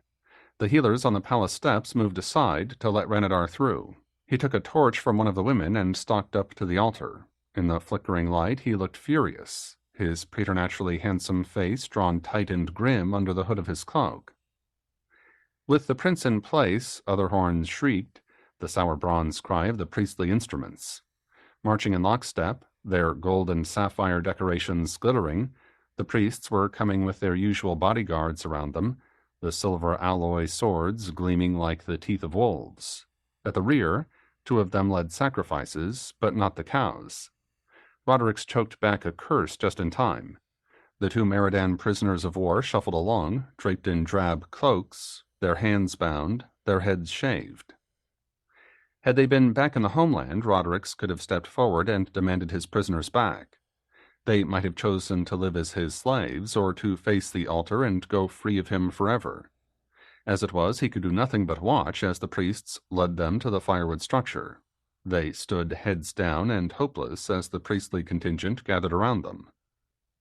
With raised arms, the priests began to pray, a long litany in the language of the people, but some ancient and holy form of it, just different enough that Rodericks, who'd left the crystals back in Garantos' chamber, could understand little of the long-involved plea to a great many gods. At intervals, horns blared and gongs rang out, but no one spoke or moved. At last, the head priest let out a shriek that nearly matched the horns. "The dark! The dark!" he cried out. "We must light the dark!" Other priests shoved the prisoners forward. They struggled, twisted, but the priests forced them to their knees. In the glittering torchlight, silver swords flashed up and swung down. The dead Meridan fell forward, their heads dangling from strips of skin and spine as blood gushed. The bronze horns screamed over and over as the priests lifted the bodies and placed them on the altar. Ranadar stepped forward and flung his torch into the firewood. The assembled crowd waited, gasping for breath, as the flames flickered, nearly died, then caught with an uprush of fire. The gongs clanged and clashed as the assembly let out its collective breath in a sigh of relief. The torchbearers hurried forward in long lines and began to cast their torches into the blaze. Rodericks looked toward the east. Although the stone walls of the fortress blocked the horizon, he could see the faint first silver of dawn. The stars were beginning to disappear at the sun's first lighting. Well there, he thought, it's back for another year. The priests and the prince had drawn back from the blazing altar where the prisoners burned. Ranadar turned from the altar and motioned to his men to follow him. Andariel and Rodericks collected the guards and marched off behind their ricks in an untidy mob. Ranadar led them all the way back to the new stables, where they clustered around him at his command. "I want you all to know," he said, "that I forced the priests to kill those men before they were thrown onto the fire.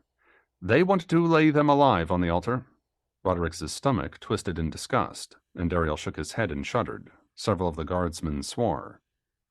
"They told me," Ranadar went on, "that the times demanded sacrifices beyond the usual. The cows weren't enough, they said, since the gods were so obviously furious with us. I told them I wouldn't take part unless the men died first." His rage vanished, and his voice suddenly wavered in self-doubt. "They kill the cattle first, don't they? I haven't cursed us all, have I?"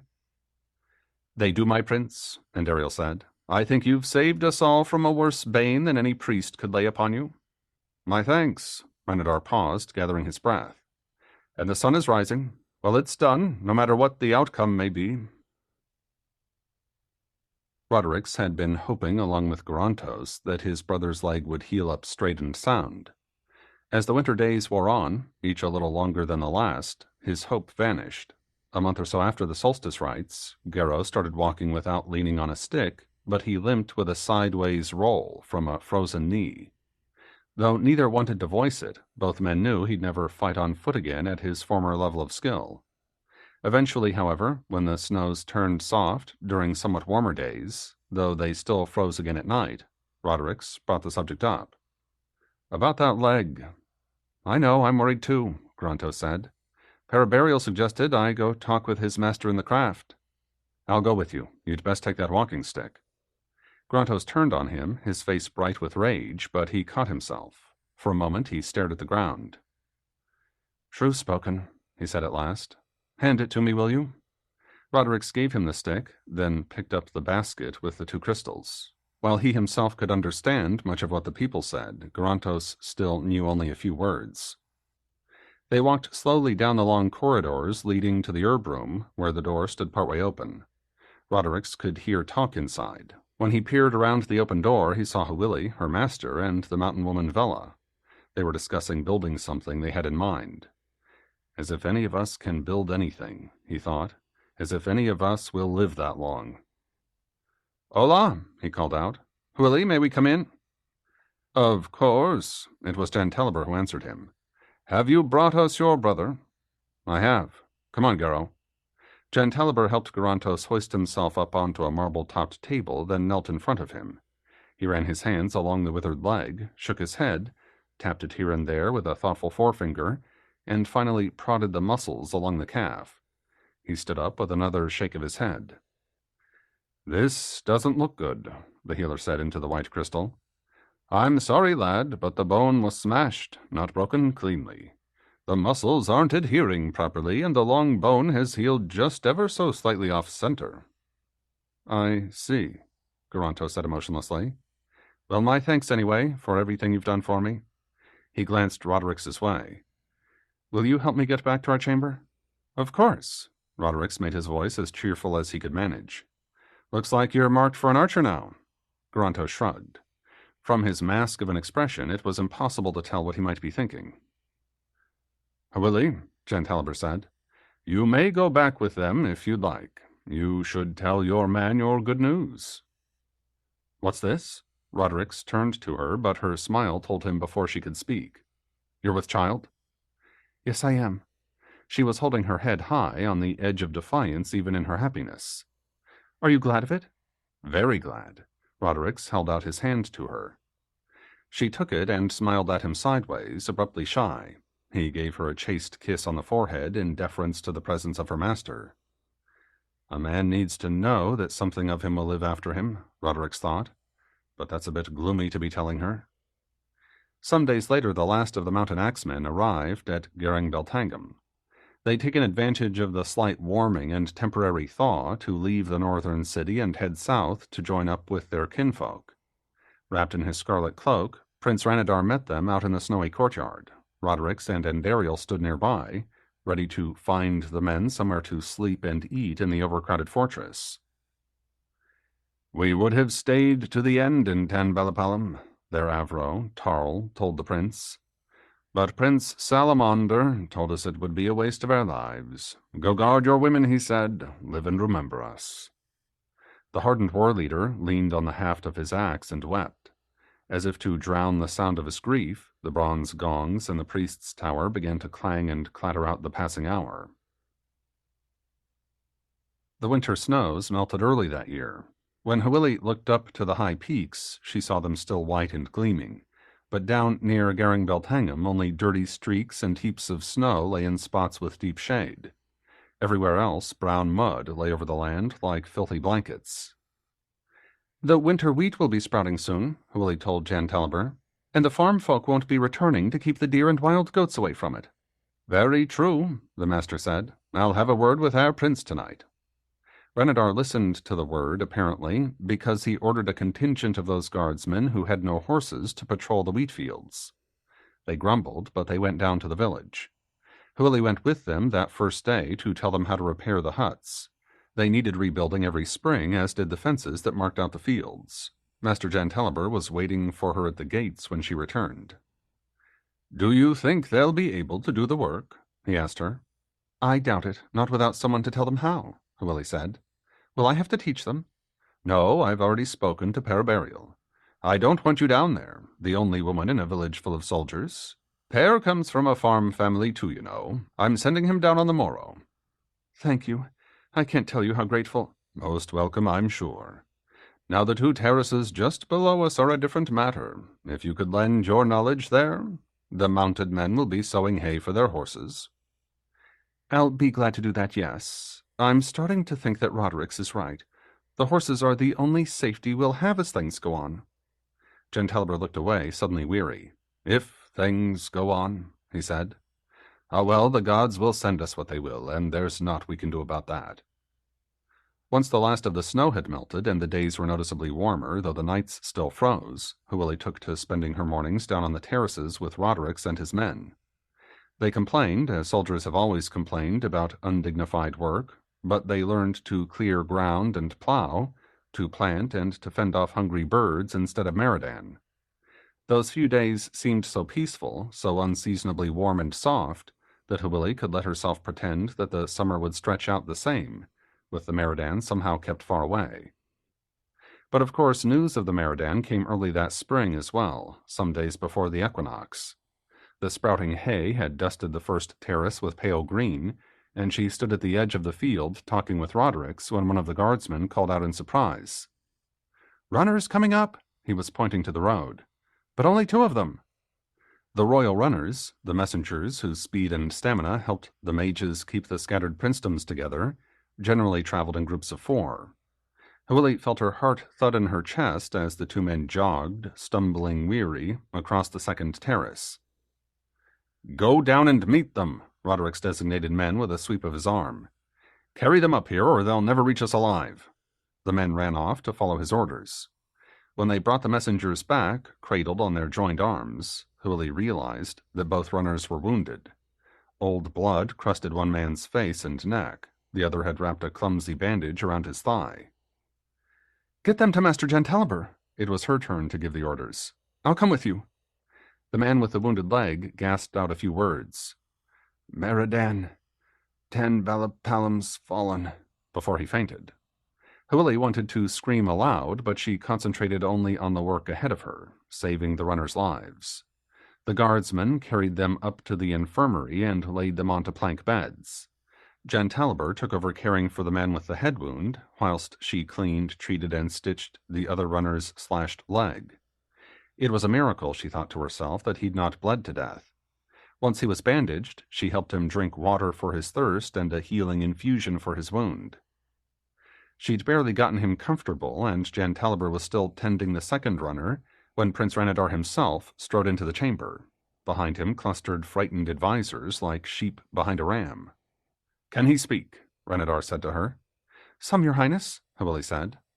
The runner tried to sit up. She grabbed pillows and arranged them under his head and upper back.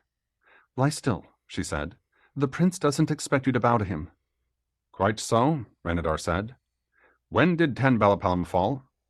A few words at a time, the exhausted runner stammered out the tale. The Meridan had appeared at the first sign of melting snow, an army of them, several thousand perhaps, including a large contingent of the children of Aether. They had surrounded the walled city, but sent no heralds. When Prince Salamander tried to parley, the Meridan slaughtered his heralds and threw their heads back over the walls. "Why didn't his farseers warn me then?" Ranadar asked him. "We could have marched to break the siege." "Or try to," Hwili thought, "with our few men." "They tried, your highness. They said there was too much rain and snow." "Of course. Somehow one always hopes—" He let his voice trail off. "Ah, well, go on." "They made some sort of ram, your highness, and they kept on battering, screaming, pounding." Eventually the Meridan had broken down the gates. They scaled the walls. They were reckless and fearless, apparently, because they'd gained entry to the outer city within a few days. From the walls, the heartsick defenders of the citadel had watched the Meridan loot, burn, and kill helpless civilians. "We wanted to go down, your highness," he whispered. "The priests wouldn't let us. They said guard the temple towers. They would have cursed us. They made us stay." "I see." Renadar's voice had turned into a growl of rage. "Go on." The fortress held out longer, giving 8 runners a chance to escape by a bolt hole dug under one of the towers. 2 of them had lived to reach the edge of the Meridani camp. The others had not. The plan was for the men in the fortress to sally once the runners were well away. "We reached the hills nearby. We looked back and saw the inner citadel burning." "So much for the sally," Ranadar said. "Very well, you and your companion rest now." The runner nodded and let himself sink back into the pillows. That night, the news spread in a wave of panic through the fortress. The prince and his council shut themselves up in the royal chambers. Master Gentaliber and the mages closeted themselves in Meriladario's suite. The various court officers wandered here and there in the complex, trying to reassure the garrison that Garang Beltangam was a stronger fortification than 10 Balapalam, with its civilian population, could ever be. Hwili doubted if anyone believed them. "It's the numbers," she said to Rodericks. "There are thousands of Meridan, aren't there?" "A horde of them, truly," he said. "But what's swelling their ranks are people like us. I wonder how many others there are, off to the north, waiting to join the looting." "People like us? I suppose they're like us?" "Ye gods, Hwili, do you doubt it?" "Not doubt it, but I don't want to think we could be so savage." He snorted in disgust. "Why not? Look at how the people treated your mother. Slaves will always rise up if there's someone to lead them against their masters. The Romani War taught me that, if not else." He smiled with a bitter twist of his mouth. "Why do you think Ranadar sent the farm folk away?" To spare the food they'd eat, I suppose. Or did he think we'd rise against him? Most likely both. There are more guards down in the south, from what Andariel tells me, and they have more leisure to keep the slaves under control. Slaves? They never called us that, but I suppose that's just what we are to them. Most of us. They make exceptions for the likes of you and me. How can you go on fighting for them? Because I gave Prince Ranadar my word of honor that I'd serve him. Why do you go on doing your work here? Because the people I heal are sick and injured and need me. Willie heard her voice begin to shake. They're not to blame. Willie managed to keep from weeping only through her fear of disgracing herself in front of the man she loved. He put his arms around her and drew her close to stroke her hair. At least I have him, she thought. The gods have given me that much in life. When she remembered how much she'd feared growing old, she had to suppress a mad impulse to laugh. She had wasted her fears on something that very likely would never happen. They'll come here next, won't they? Willie said. The hordes, I mean. Most likely, Roderick said. I won't lie to you. You have my thanks for that. And they'll take the fortress, won't they? Unless the gods stop them, no one else can. He looked oddly calm, his eyes stripped of all feeling. She realized that night just how completely men like him lived to die. I'll have to be as strong as he is, she told herself, when the time comes. In the morning, news of another sort swept through the fortress like a winter wind. The prince had decided to hold out against the Meridan as long as possible, and thus drain off men from the Meridani stampede down to the coast, in order to let Rin Baladellan re-provision and fortify. He was planning on stripping Garing Beltangam of every servant, every woman, wife or not, and every child. Even the mages and priests would leave, every single person who could not fight, but who would prove a drain on the fortress provisions in case of siege. They were to march east with the mountain folk and try to make some sort of new life for themselves in some safe place. At first, Willie thought little of the news. As a healer, she would stay, or so she assumed. Master Jantaliber disabused her of that delusion with the noon meal, which they ate together in the herb room. "You'll be coming with me and the others, of course," he said. What? Willie stared at him. No, I can't leave Roderick's. Yes, you can, and you will. This is the last meal we'll have in Garing Beltangam, Willie. Pack up your things as soon as you're done eating. No. Am I your master in your craft or not? You'll do as I say. Don't you think I'm heartsick too? But we have our work. We have the place of healing to build. I don't care. Her voice choked on tears. I'm too weak to matter to the work. Not so. Your life is precious.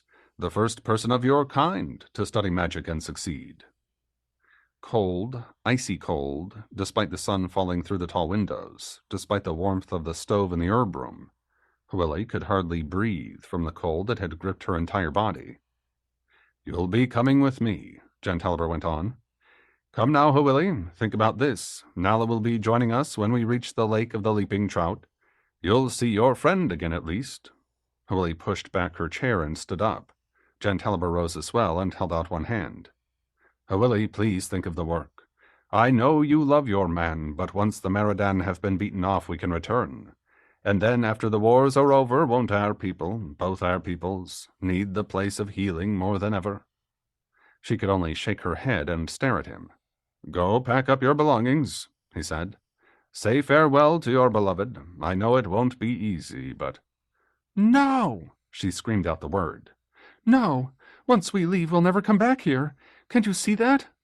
She turned and ran, sprinting from the herb room, running down the corridor, bursting outside into the cool spring sun with tears drenching her face. Where was Roderick's? She would have to find Roddo, have to tell him that she'd never desert him, never. For what seemed like days, she searched for him, running back inside to their chambers, running out again, back to the stables, up to the walls, down again to question every man she saw. Where is Horsemaster Roderick's? At last someone told her. He'd gone down to the first terrace to bring back the men who'd been working there. She started to run to the gates, but already those who would leave were assembling in front of them. Master Jantaliber stood at the edge of the growing crowd, looking this way and that. When she came up to him, panting in exhaustion, he smiled, but it was a mournful smile, and his eyes were moist with sympathy. I packed your things for you, he said. Willie felt too cold, too sick from running this way and that, to do more than let a few tears fall. "Draw back," an officer was shouting. "Clear the gates! Clear the gates!" Jan Talbot caught her arm and drew her gently with him as the crowd of refugees followed orders. One massive gate swung open to allow the line of mounted men to trot in. On his golden gelding, Roderick brought up the rear, chivying the others along toward the stables. Willie longed to run after him, but Merilidario herself, wrapped in a dark blue cloak shot through with silver threads, stood in her way. Her emerald green eyes narrowed. "You'll come with us," she said. "Don't make me ensorcel you, Willie. It would go against every principle I hold, but by the gods, I'll do it if I have to." Willie could do nothing but weep. She despised herself. She felt humiliated to the core of her very soul, but still the tears ran. The people had broken her, she felt, torn out her soul and replaced it with another. Had she any true strength, she would run away and hide where no one would find her, until at last the refugees had left and she'd be left behind, free to die with her beloved, but the tears drained her strength, or so she felt, and made it impossible to move, much less run. Bronze gongs rang out from the priest's tower, signaling perhaps the end of everything. Silver horns blared the signal that the prince himself was approaching. At the same moment, Roderick and his men came running into the ward from the direction of the stables.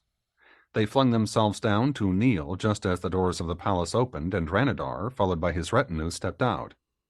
Willie had no interest in the prince. Seeing Roderick had given her part of her soul back, or so she felt. "Roddo!" she called out. "Roderick's!" Before Merilidario or Jan Talbot could stop her, she broke away and ran to Roderick's. He scrambled up to face her. "Don't let them send me away," she said. "I want to stay with you." "You can't stay here," Roderick said. "Now listen, I've asked the prince to let my brother go with you. His twisted leg will keep him from fighting, so the prince agreed. Kerr will take care of you and the child. Do you understand?" His words were making little sense. Willie grabbed his arm with both hands. "I want to stay with you," she repeated. "You can't." He pulled his arm away. "It would mean your death." "I don't care." She raised her head to let him see the tears. "I'll die with you when it comes to that." She took one step toward him, but hands grabbed her by the shoulders and pulled her back. Master Jan Talbot had reached her. She twisted in his hands, struggled to get free, until she heard a voice she recognized even in her grief. "What's all this?" Ranadar, the prince himself, came striding up to them. Roderick knelt, head bowed. When Jan Talbot let her go, Willie flung herself down beside him. "She won't leave, your highness," Jan Talbot said. "My apprentice, that is, because of the love she bears your horse-master." Willie looked up at the prince, who was standing with his hands on his hips, his head tilted to one side as he considered her. The afternoon sun glittered on the sapphire in his dormer pendant and turned the chaste roses as fiery gold as the harsh light itself. "You have to go," Ranadar said. "You can't fight, and so you're just another mouth to feed." "I can bind wounds, your highness." Willie felt her voice shaking in her throat, but she forced herself to speak. "I can tend all manner of ills." "We have other healers, ones who can draw a bow as well as bind wounds. You swore a vow to your master, didn't you? I pity you, but I'll order you all the same. Go. Your prince commands you. Go with your master, child." Willie stretched out her arms to Roderick, who refused to look at her. "You heard him," he said. "Follow his orders." "He wants me to go," she thought. "He doesn't want me here." The thought was a spear of ice, stabbing her to the heart. Her defeat tasted like a death, a cold emptiness that chilled her mind and her soul. She got to her feet, gave Roderick's sullen back one last glance, and let Jan Talbot lead her away. By the gates, the other refugees had drawn up in reasonable order with a squad of archers. At the rear, behind the servants and handcarts, Garantos sat on his chestnut warhorse. "Willie," he called out to her, "come here. You can ride behind me." Understanding broke through Willie's grief. Roderick had handed her over to his brother, just as if she were a horse he no longer wanted to ride.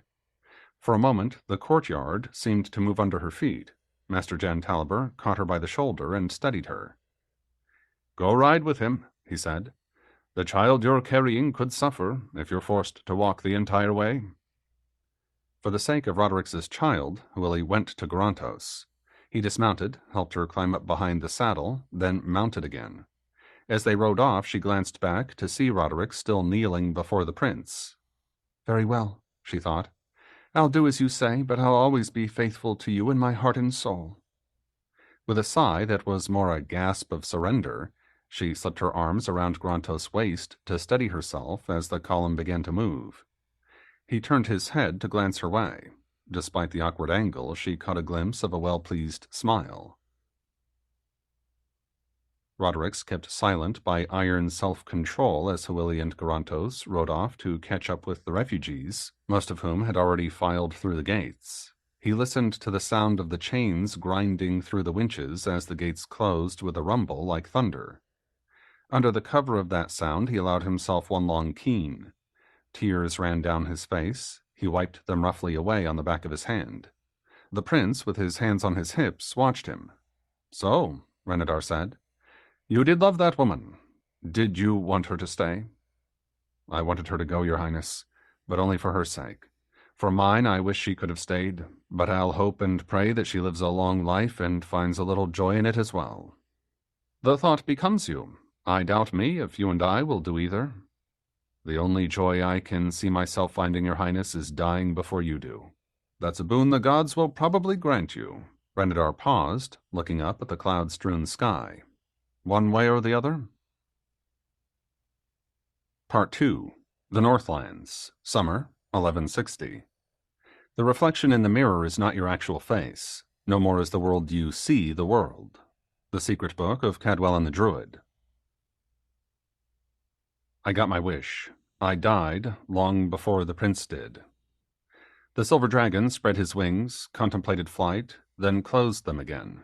A wind came up, whining through the broken towers, murmuring in the trees. A dust demon whirled across the shattered paving stones of the courtyard by the long-gone gates. "I thought I'd die here in Garangva," Rory said aloud, "but I didn't. We lived through the siege, and then I followed Ranadar when he began raiding. It was all that was left to us, raiding. We stole their horses, we killed as many of their men as we could." He laughed with a long rumble of satisfaction, remembering the kills. "It was my weird when I died on one of those raids. Was it an arrow?" He considered one of Garangva's broken towers, as if perhaps it had heard and might answer. "I don't remember. It doesn't matter anymore. It's a new war now." With a rustle of wings, the silver dragon leaped into the air and flew, heading east. He laired that night on one of the foothills, then set out again in the morning. Late in the afternoon, he reached the fortress he'd seen a building. Although he'd flown over the area a number of times, he'd never examined it carefully. In the slanted light of the aging day, he saw marks upon the ground he'd not noticed before, places where the scrubby grass grew thicker or thinner. As if they were shadows thrown by time itself, the marks displayed a pattern of long lines enclosing areas that might have been fields and little circles the size and shape of farmers' huts. Yet nothing remained on the ground to explain them. The fortress itself presented a further surprise. In the midst of flat scrubland, it stood on a hill of sorts. Very much of sorts, he realized. He flew up high and glided in a lazy loop, studying the hill and the half-finished buildings, all of wood, that stood behind a wooden palisade. Despite the clutter, he could see enough to discern a crucial truth. Like a long sausage, the ridge rose in an oddly symmetrical shape. A circular depression marked each end, as if the earth had settled over some kind of construction underneath. In the center, where the new buildings stood, he could only guess at the ground underneath, but it seemed oddly uneven, as if boulders or some sort of loose rock underlay the soil. At least part of the ridge, then, was no natural feature, but an ancient structure, perhaps even an enormous barrow joined to shrines at either end. Did the horsekin realize that they were building upon a supremely unstable foundation? Apparently not. Long barges, anchored side to shore, fringed the nearby river. Each of them held cubical blocks of gray stone. Somewhere upstream the horsekin were quarrying. Rory could guess that they had learned a hard lesson about dwarven fire the summer before and intended to defend against it as best they could, but he doubted if any master masons were working on this citadel. The city builders of the Gel de Thay would have understood another lesson. that stone walls required a firm footing if they were to stand. A peculiar mound like this one would destabilize anything heavy built upon it. They could perhaps build a stone fortress here if they drove pilings for a foundation, but after they drove the pilings, then what should they do? The more Rory considered the question, the more uncertain of the answer he became. While he could recall his days as Gwirbert Aberwin and the long discussions of fortcraft he'd held with master craftsmen, the memories were curiously dim and hard to recall, compared with his Dweomer memories of old lives and old hatreds. The hatreds in particular burned in his mind. As he floated on the currents of the wind, he counted them. The Horsekin, certainly. Tren, Rhaena, Alaster, but he reminded himself Alaster and Tren were one and the same soul. The Bear clan of Eldid that had tried to undermine his rule as Gwirbet Aberwin, all of them too. Most deeply of all, he hated the dark Dweomer men of Bardek, who had broken his mind and will back when he'd still been a young man and an exile. Nearly 100 years old, some of those memories, but the hatreds still smoldered in his soul. At times they flared up, so hot and bitter that they made him uneasy, threatening every shred of mercy and justice he possessed.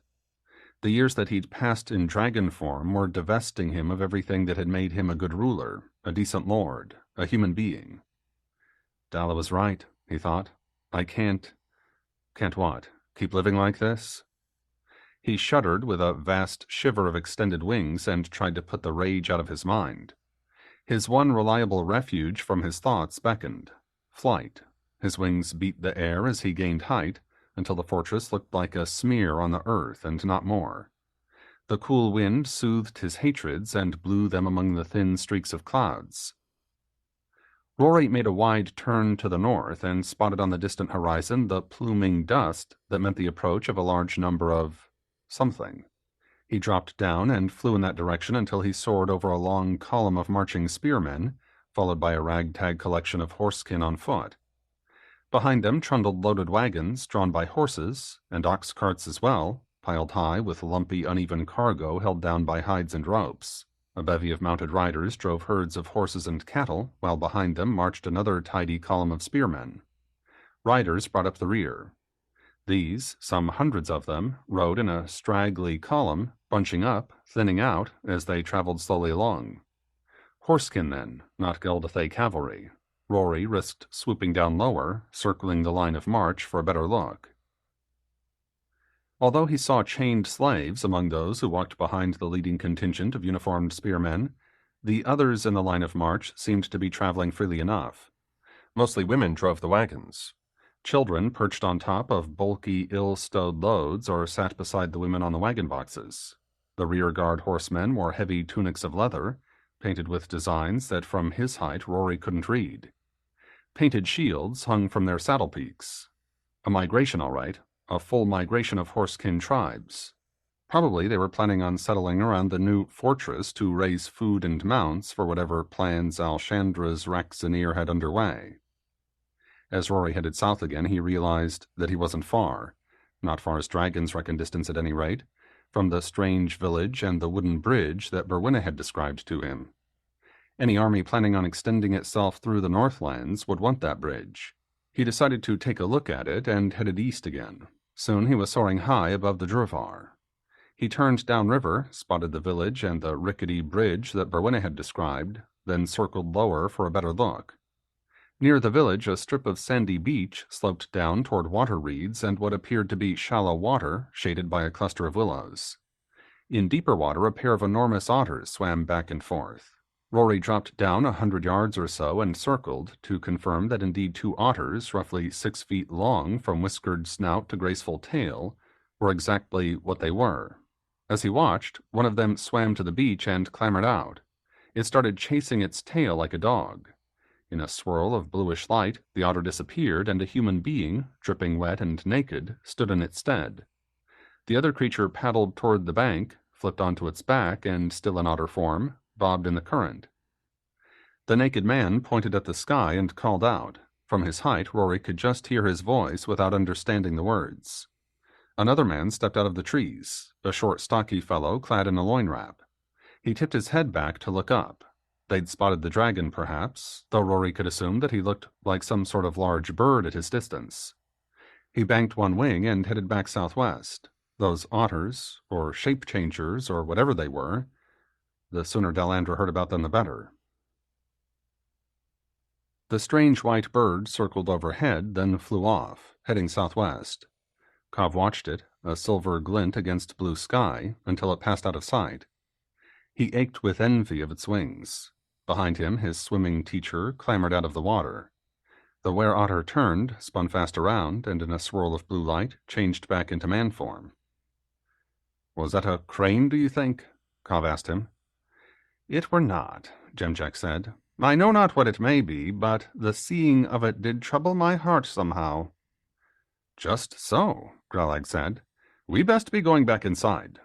Since there was no arguing with his strong-armed Durgi guards, Kav agreed. Kav was never allowed to go outside alone. During the day, he could walk wherever he wanted inside, though at night, Grelag slept in front of the entrance to his chamber. For days now, he'd been exploring the complex around the treasure chamber and studying the walls and the ceilings in the hopes of finding a ventilation shaft or even a chink or crack that an enterprising dwarf could use for an escape route. Unfortunately, the Durgan were almost as clever as the mountain folk when it came to burrowing. They had laid a pale mud plaster over the smooth walls, which they'd reinforced with a course or two of stone where the walls joined the hard-packed earthen floors.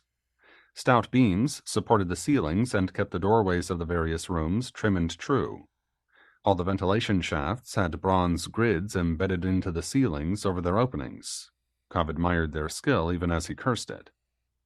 Although he'd never found an open shaft that might function as a way out, he had seen a surprising number of empty rooms and dusty hallways. A few pieces of derelict furniture, a dropped tunic covered in years' worth of dust, a blackened stone beneath a vent that spoke of a cooking fire. Here and there he saw signs that these rooms had once been lived in. Had there been a plague or some sort of war? He wondered, but when he asked the various individuals he knew, they all shook their heads and professed to know nothing about those signs of life. Kav had also been asking those Durgan he'd gotten to know whether his guards or the other diners at the communal meals up in the village about the heaps of treasure lying so carelessly in the big chamber. "What, I wonder," Kav would say, "is why gathering is so important to you all. It's not like you do anything with the treasure. You don't trade it or wear it or keep it in your private chambers." "We do much love to visit it," ran the usual reply. "When we be ill, we do go there and then feel well. When we be sad, it does make us happy." On the day that Kav saw the unusual white bird, he went up to the communal meal early. After he'd fetched his usual plate of boiled fish and spelt porridge, he sat down next to a young woman, Anarch, whom he found attractive despite her thick half-moons of eyebrows, mostly because she seemed more intelligent than most Durgan. When he asked her why she loved the treasures, she gave him the answer he needed. "It be the mist lights," she said. "See you not them? The beautiful blue haze from the gold and the lights dancing from the jewels?" Kav was too surprised to respond. "The blue does rise from the gold," Anarch continued, "like mist on the river. We do waft it to ourselves, we do roll in it, and our own blue shadow it does draw strength. See you it not, Kav Gemmaster?" "I can't, alas, but I can feel it." Suddenly he saw an important truth. "All of my people can, and that's why we love gold so much. We breathe in the mist and soak it up through our hands." She smiled and returned to stripping the bones out of a fish with her long, delicate fingers. Our own blue shadow, Kav thought. I wonder what that may mean. His heart ached to consult with Delandra about these mysterious folk and the even more mysterious mist rising from their stolen treasures. Kav had recruited his swimming teacher for his work in the Chamber of Gold, one Jemjek, a young Durgi man who had the muscles necessary for all the lifting and hauling ahead. An unexpected recruit had volunteered as well, a boy named Clackut, just 10 years old, with bright, dark eyes and slender hands that could reach into the narrowest clay jars and bring out their contents. When together, they all spoke an odd mix of the mountain dialect of Devarian and the few bits of Durgi that Kav knew. No one had offered to teach him their language in any systematic way, leaving him to pick up what he could here and there. On the morrow, when they returned from a swimming lesson, Kov took his helpers into the chamber of gold. As it always did, the sight of all the treasure, heaped as casually as dirty laundry but glittering in the light from their candles, turned his breathing heavy with excitement. He could feel sweat beading his back and the palms of his hands. Although he could regain control of himself with one deep breath, he wondered if someday, perhaps soon, he would stop wanting to gain control. It was the mist from the gold, he supposed, muddling his thinking. He wiped his hands dry on his brigga and turned his mind to the work ahead. "Now our first task for today," Kov told his two helpers, "is clearing one of the corners." "Why?" Jemjek said. "So we've got a place to put things?" Clackgut broke in. "Exactly. Carry everything in that corner there," Kov said, pointing, "into this clear space where I'm standing. Then we'll start putting all the coins in the empty corner while we move things from the next one. Jewelry pieces without gems in that one, I think, and so on around the room." "But we leave any coins we find in that corner?" Clackgut said. "Just so, good lad." Kov picked up a gold coin, glanced at it, and nearly swore aloud. Since the death masks were of obvious horsekin work, he'd been expecting horsekin coins, but the coin bore Westfolk runes on one side and a roughly stamped Westfolk face on the other. He found another coin, again Westfolk work. He picked up a golden brooch of a horse with wind-tossed mane, and realized he'd seen one like it back home in Linsur, displayed as a treasure from the Seven Cities. The more he examined the objects in the chamber, the more he realized that the vast majority of them had to be ancient workmanship, so delicately done of such pure metal that they made the beautiful crafts of the nomadic Westfolk look like the efforts of children. Twice looted, he thought to himself. The horsekin in those barrows must have been buried with the spoils of war before the plague wiped out their fellows back in the Seven Cities. Vaguely he remembered that the horsekin stripped the flesh of their dead fellows from their bones, ate it, and then buried the bones in tidy bundles, bound with leather thongs to keep the ghosts from walking. Or so he'd been told. The story had the spiteful feel of mere legend about an enemy. "Jemjek," Kov said, "have you ever gone gathering?" "Once," Jemjek said. "Did you see any bones in the mound?" "I did. All stacked up like winter firewood they were." "Were they tied in bundles?" "They were not no more. But there were stains on them from thongs or ropes. Rotted clean away, if you do ask me." Spiteful or not, part of the tale held true. What a lovely lot they are, the savages, Kov thought. "Kov?" Clackgut came trotting over. "What be this?" The boy handed Kov something that looked like a length of rope braided from fine strands of gold. As thick as his thumb, the rope had been twisted into a semicircle about 8 inches in diameter, with a solid gold sphere for a finial at each end, leaving an opening about 2 inches across. "I'm not sure," Kov began, then paused, running through his memory. "Wait, I heard somewhat once. I think it's called a torque. A very long time ago, the men of Deveri wore things like this around their necks." "They did?" Clackgut's eyes narrowed in thought. "They must have had truly skinny necks to get them on." Kov laughed.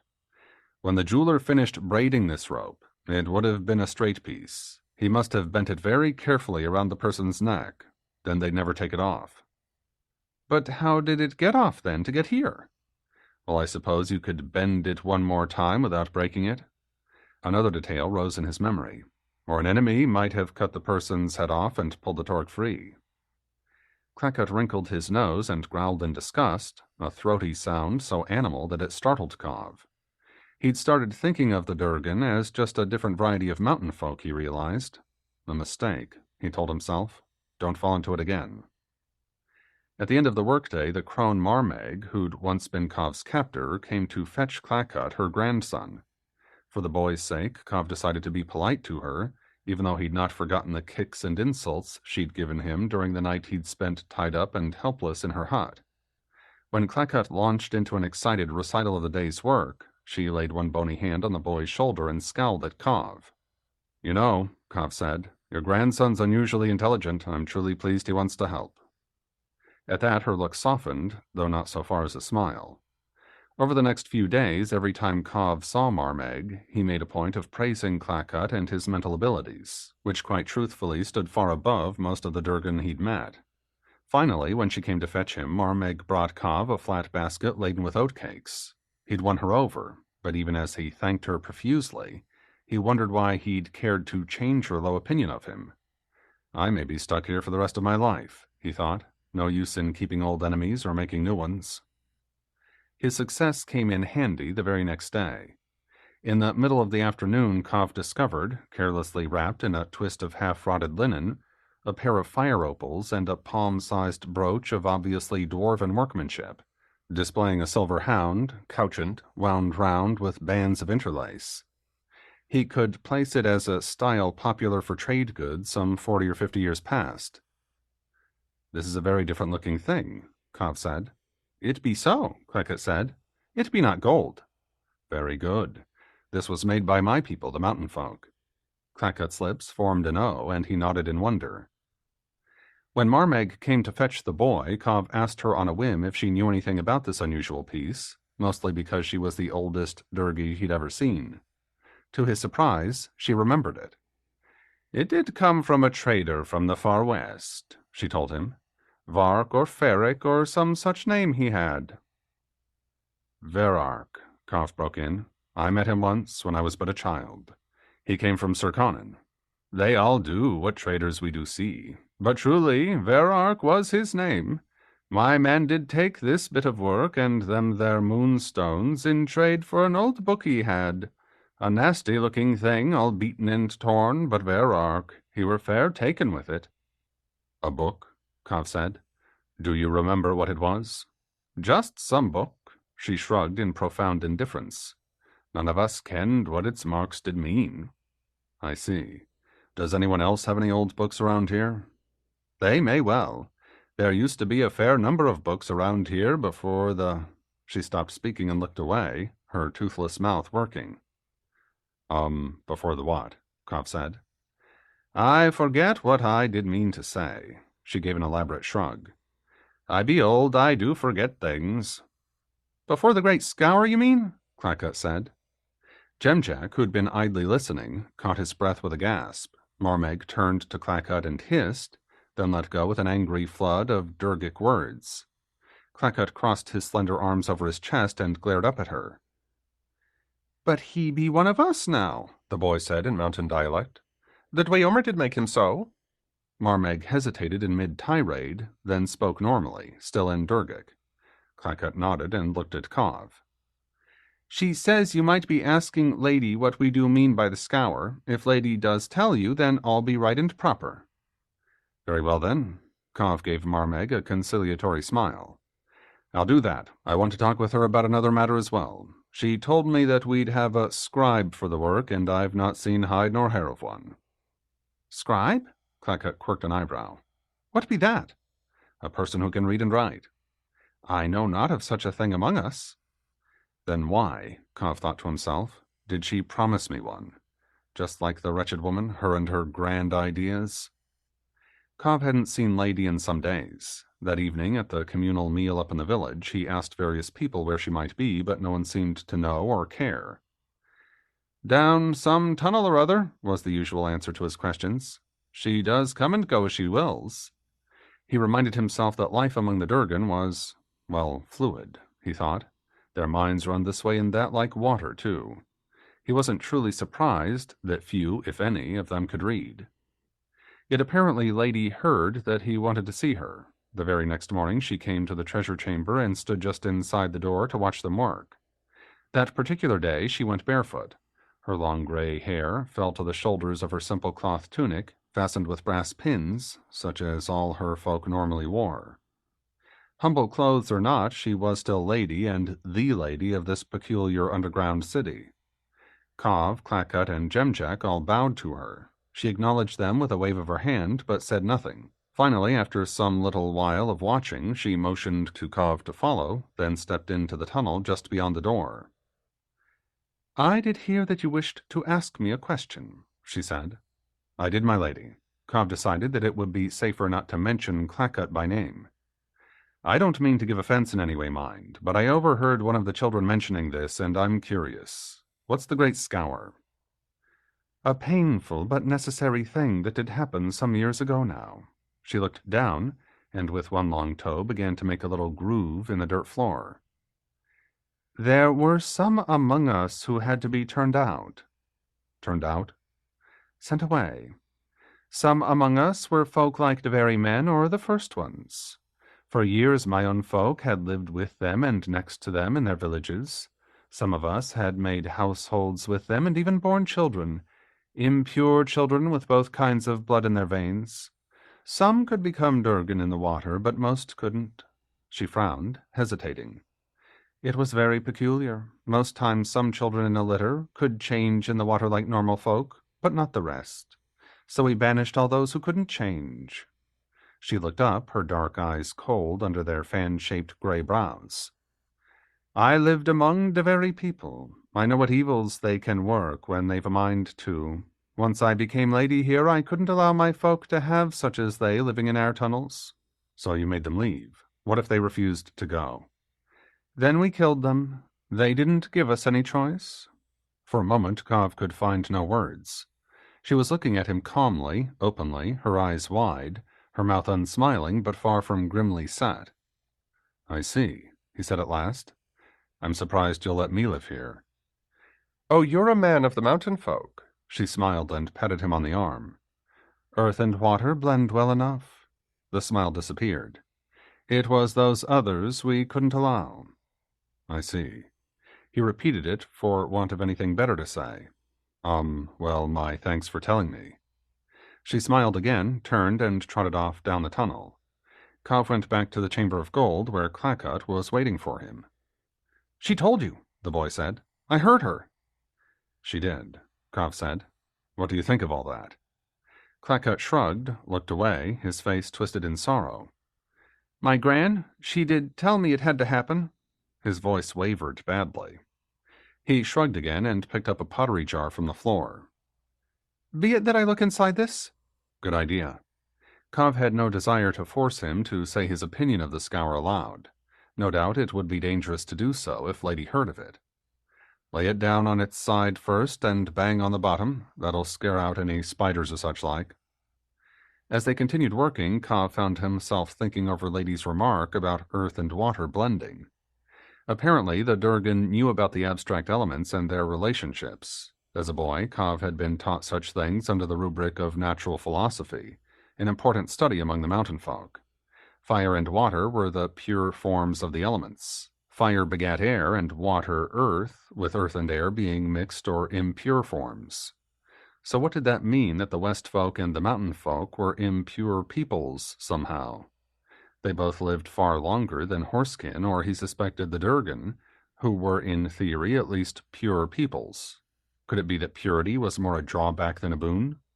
The very folk, the children of Aether, lived lives as short as those of the Horsekin.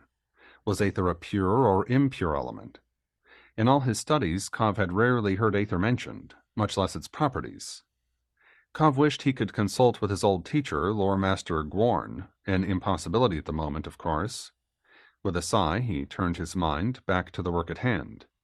When he began to tally up the coins in the hoard, he remembered that he'd never asked Lady about the promised scribe. That's what you get for letting your mind run off after vagaries, he told himself. Better to stick to practical matters, just like Father always said. He did find a bit of wood, and Jemjek had a little knife.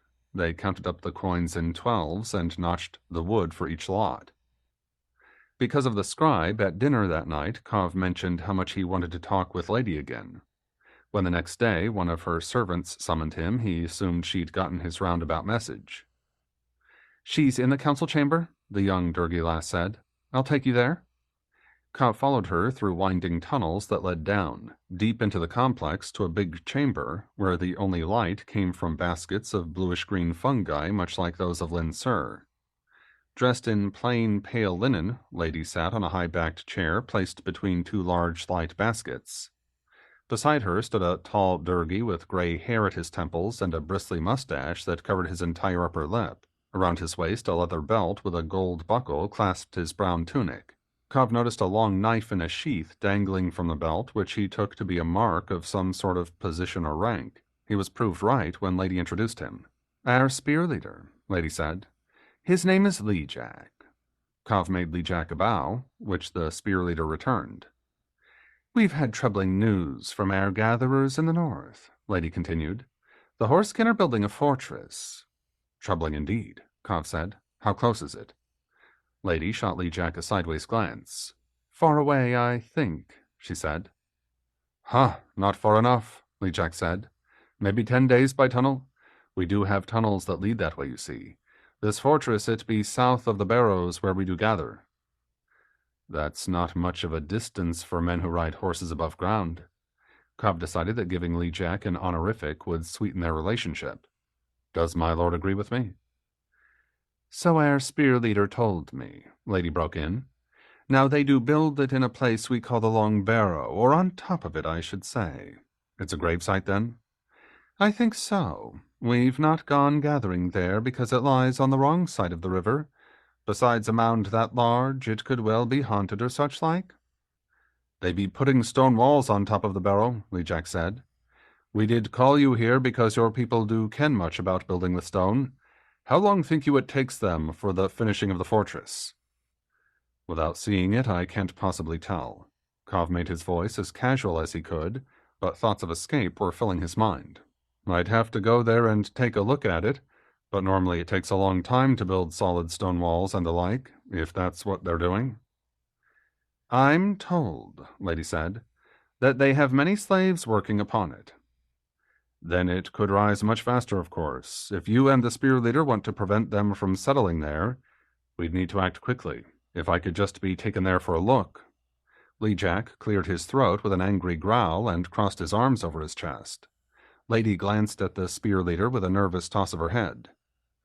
"He did suggest that," she said, "but I fear you'll leave us suddenly if we let—" "There be a need on us to take some action," Jack interrupted her. "It does trouble my heart thinking of Horsekin so close." "It troubles mine too," Cobb said. "You're sure they're building in stone?" "For now, the buildings are only made of wood," Lady said, "or so they told me, the messengers, that is. But they say that the Horsekin are hauling in stones from the west. They come on river barges, and then big cows pull them to the fort." "Oxen," Cobb supposed.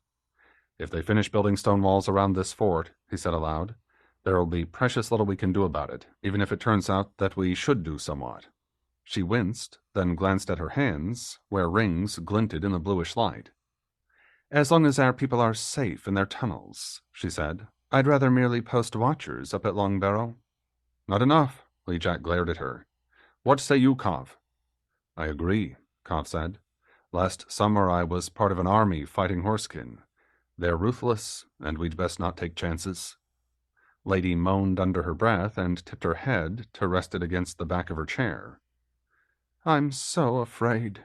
Her voice trembled on the edge of tears. "There are so few of us. The risk. If we lost more—" She let her voice trail away. "There be risk in doing naught," Jack said.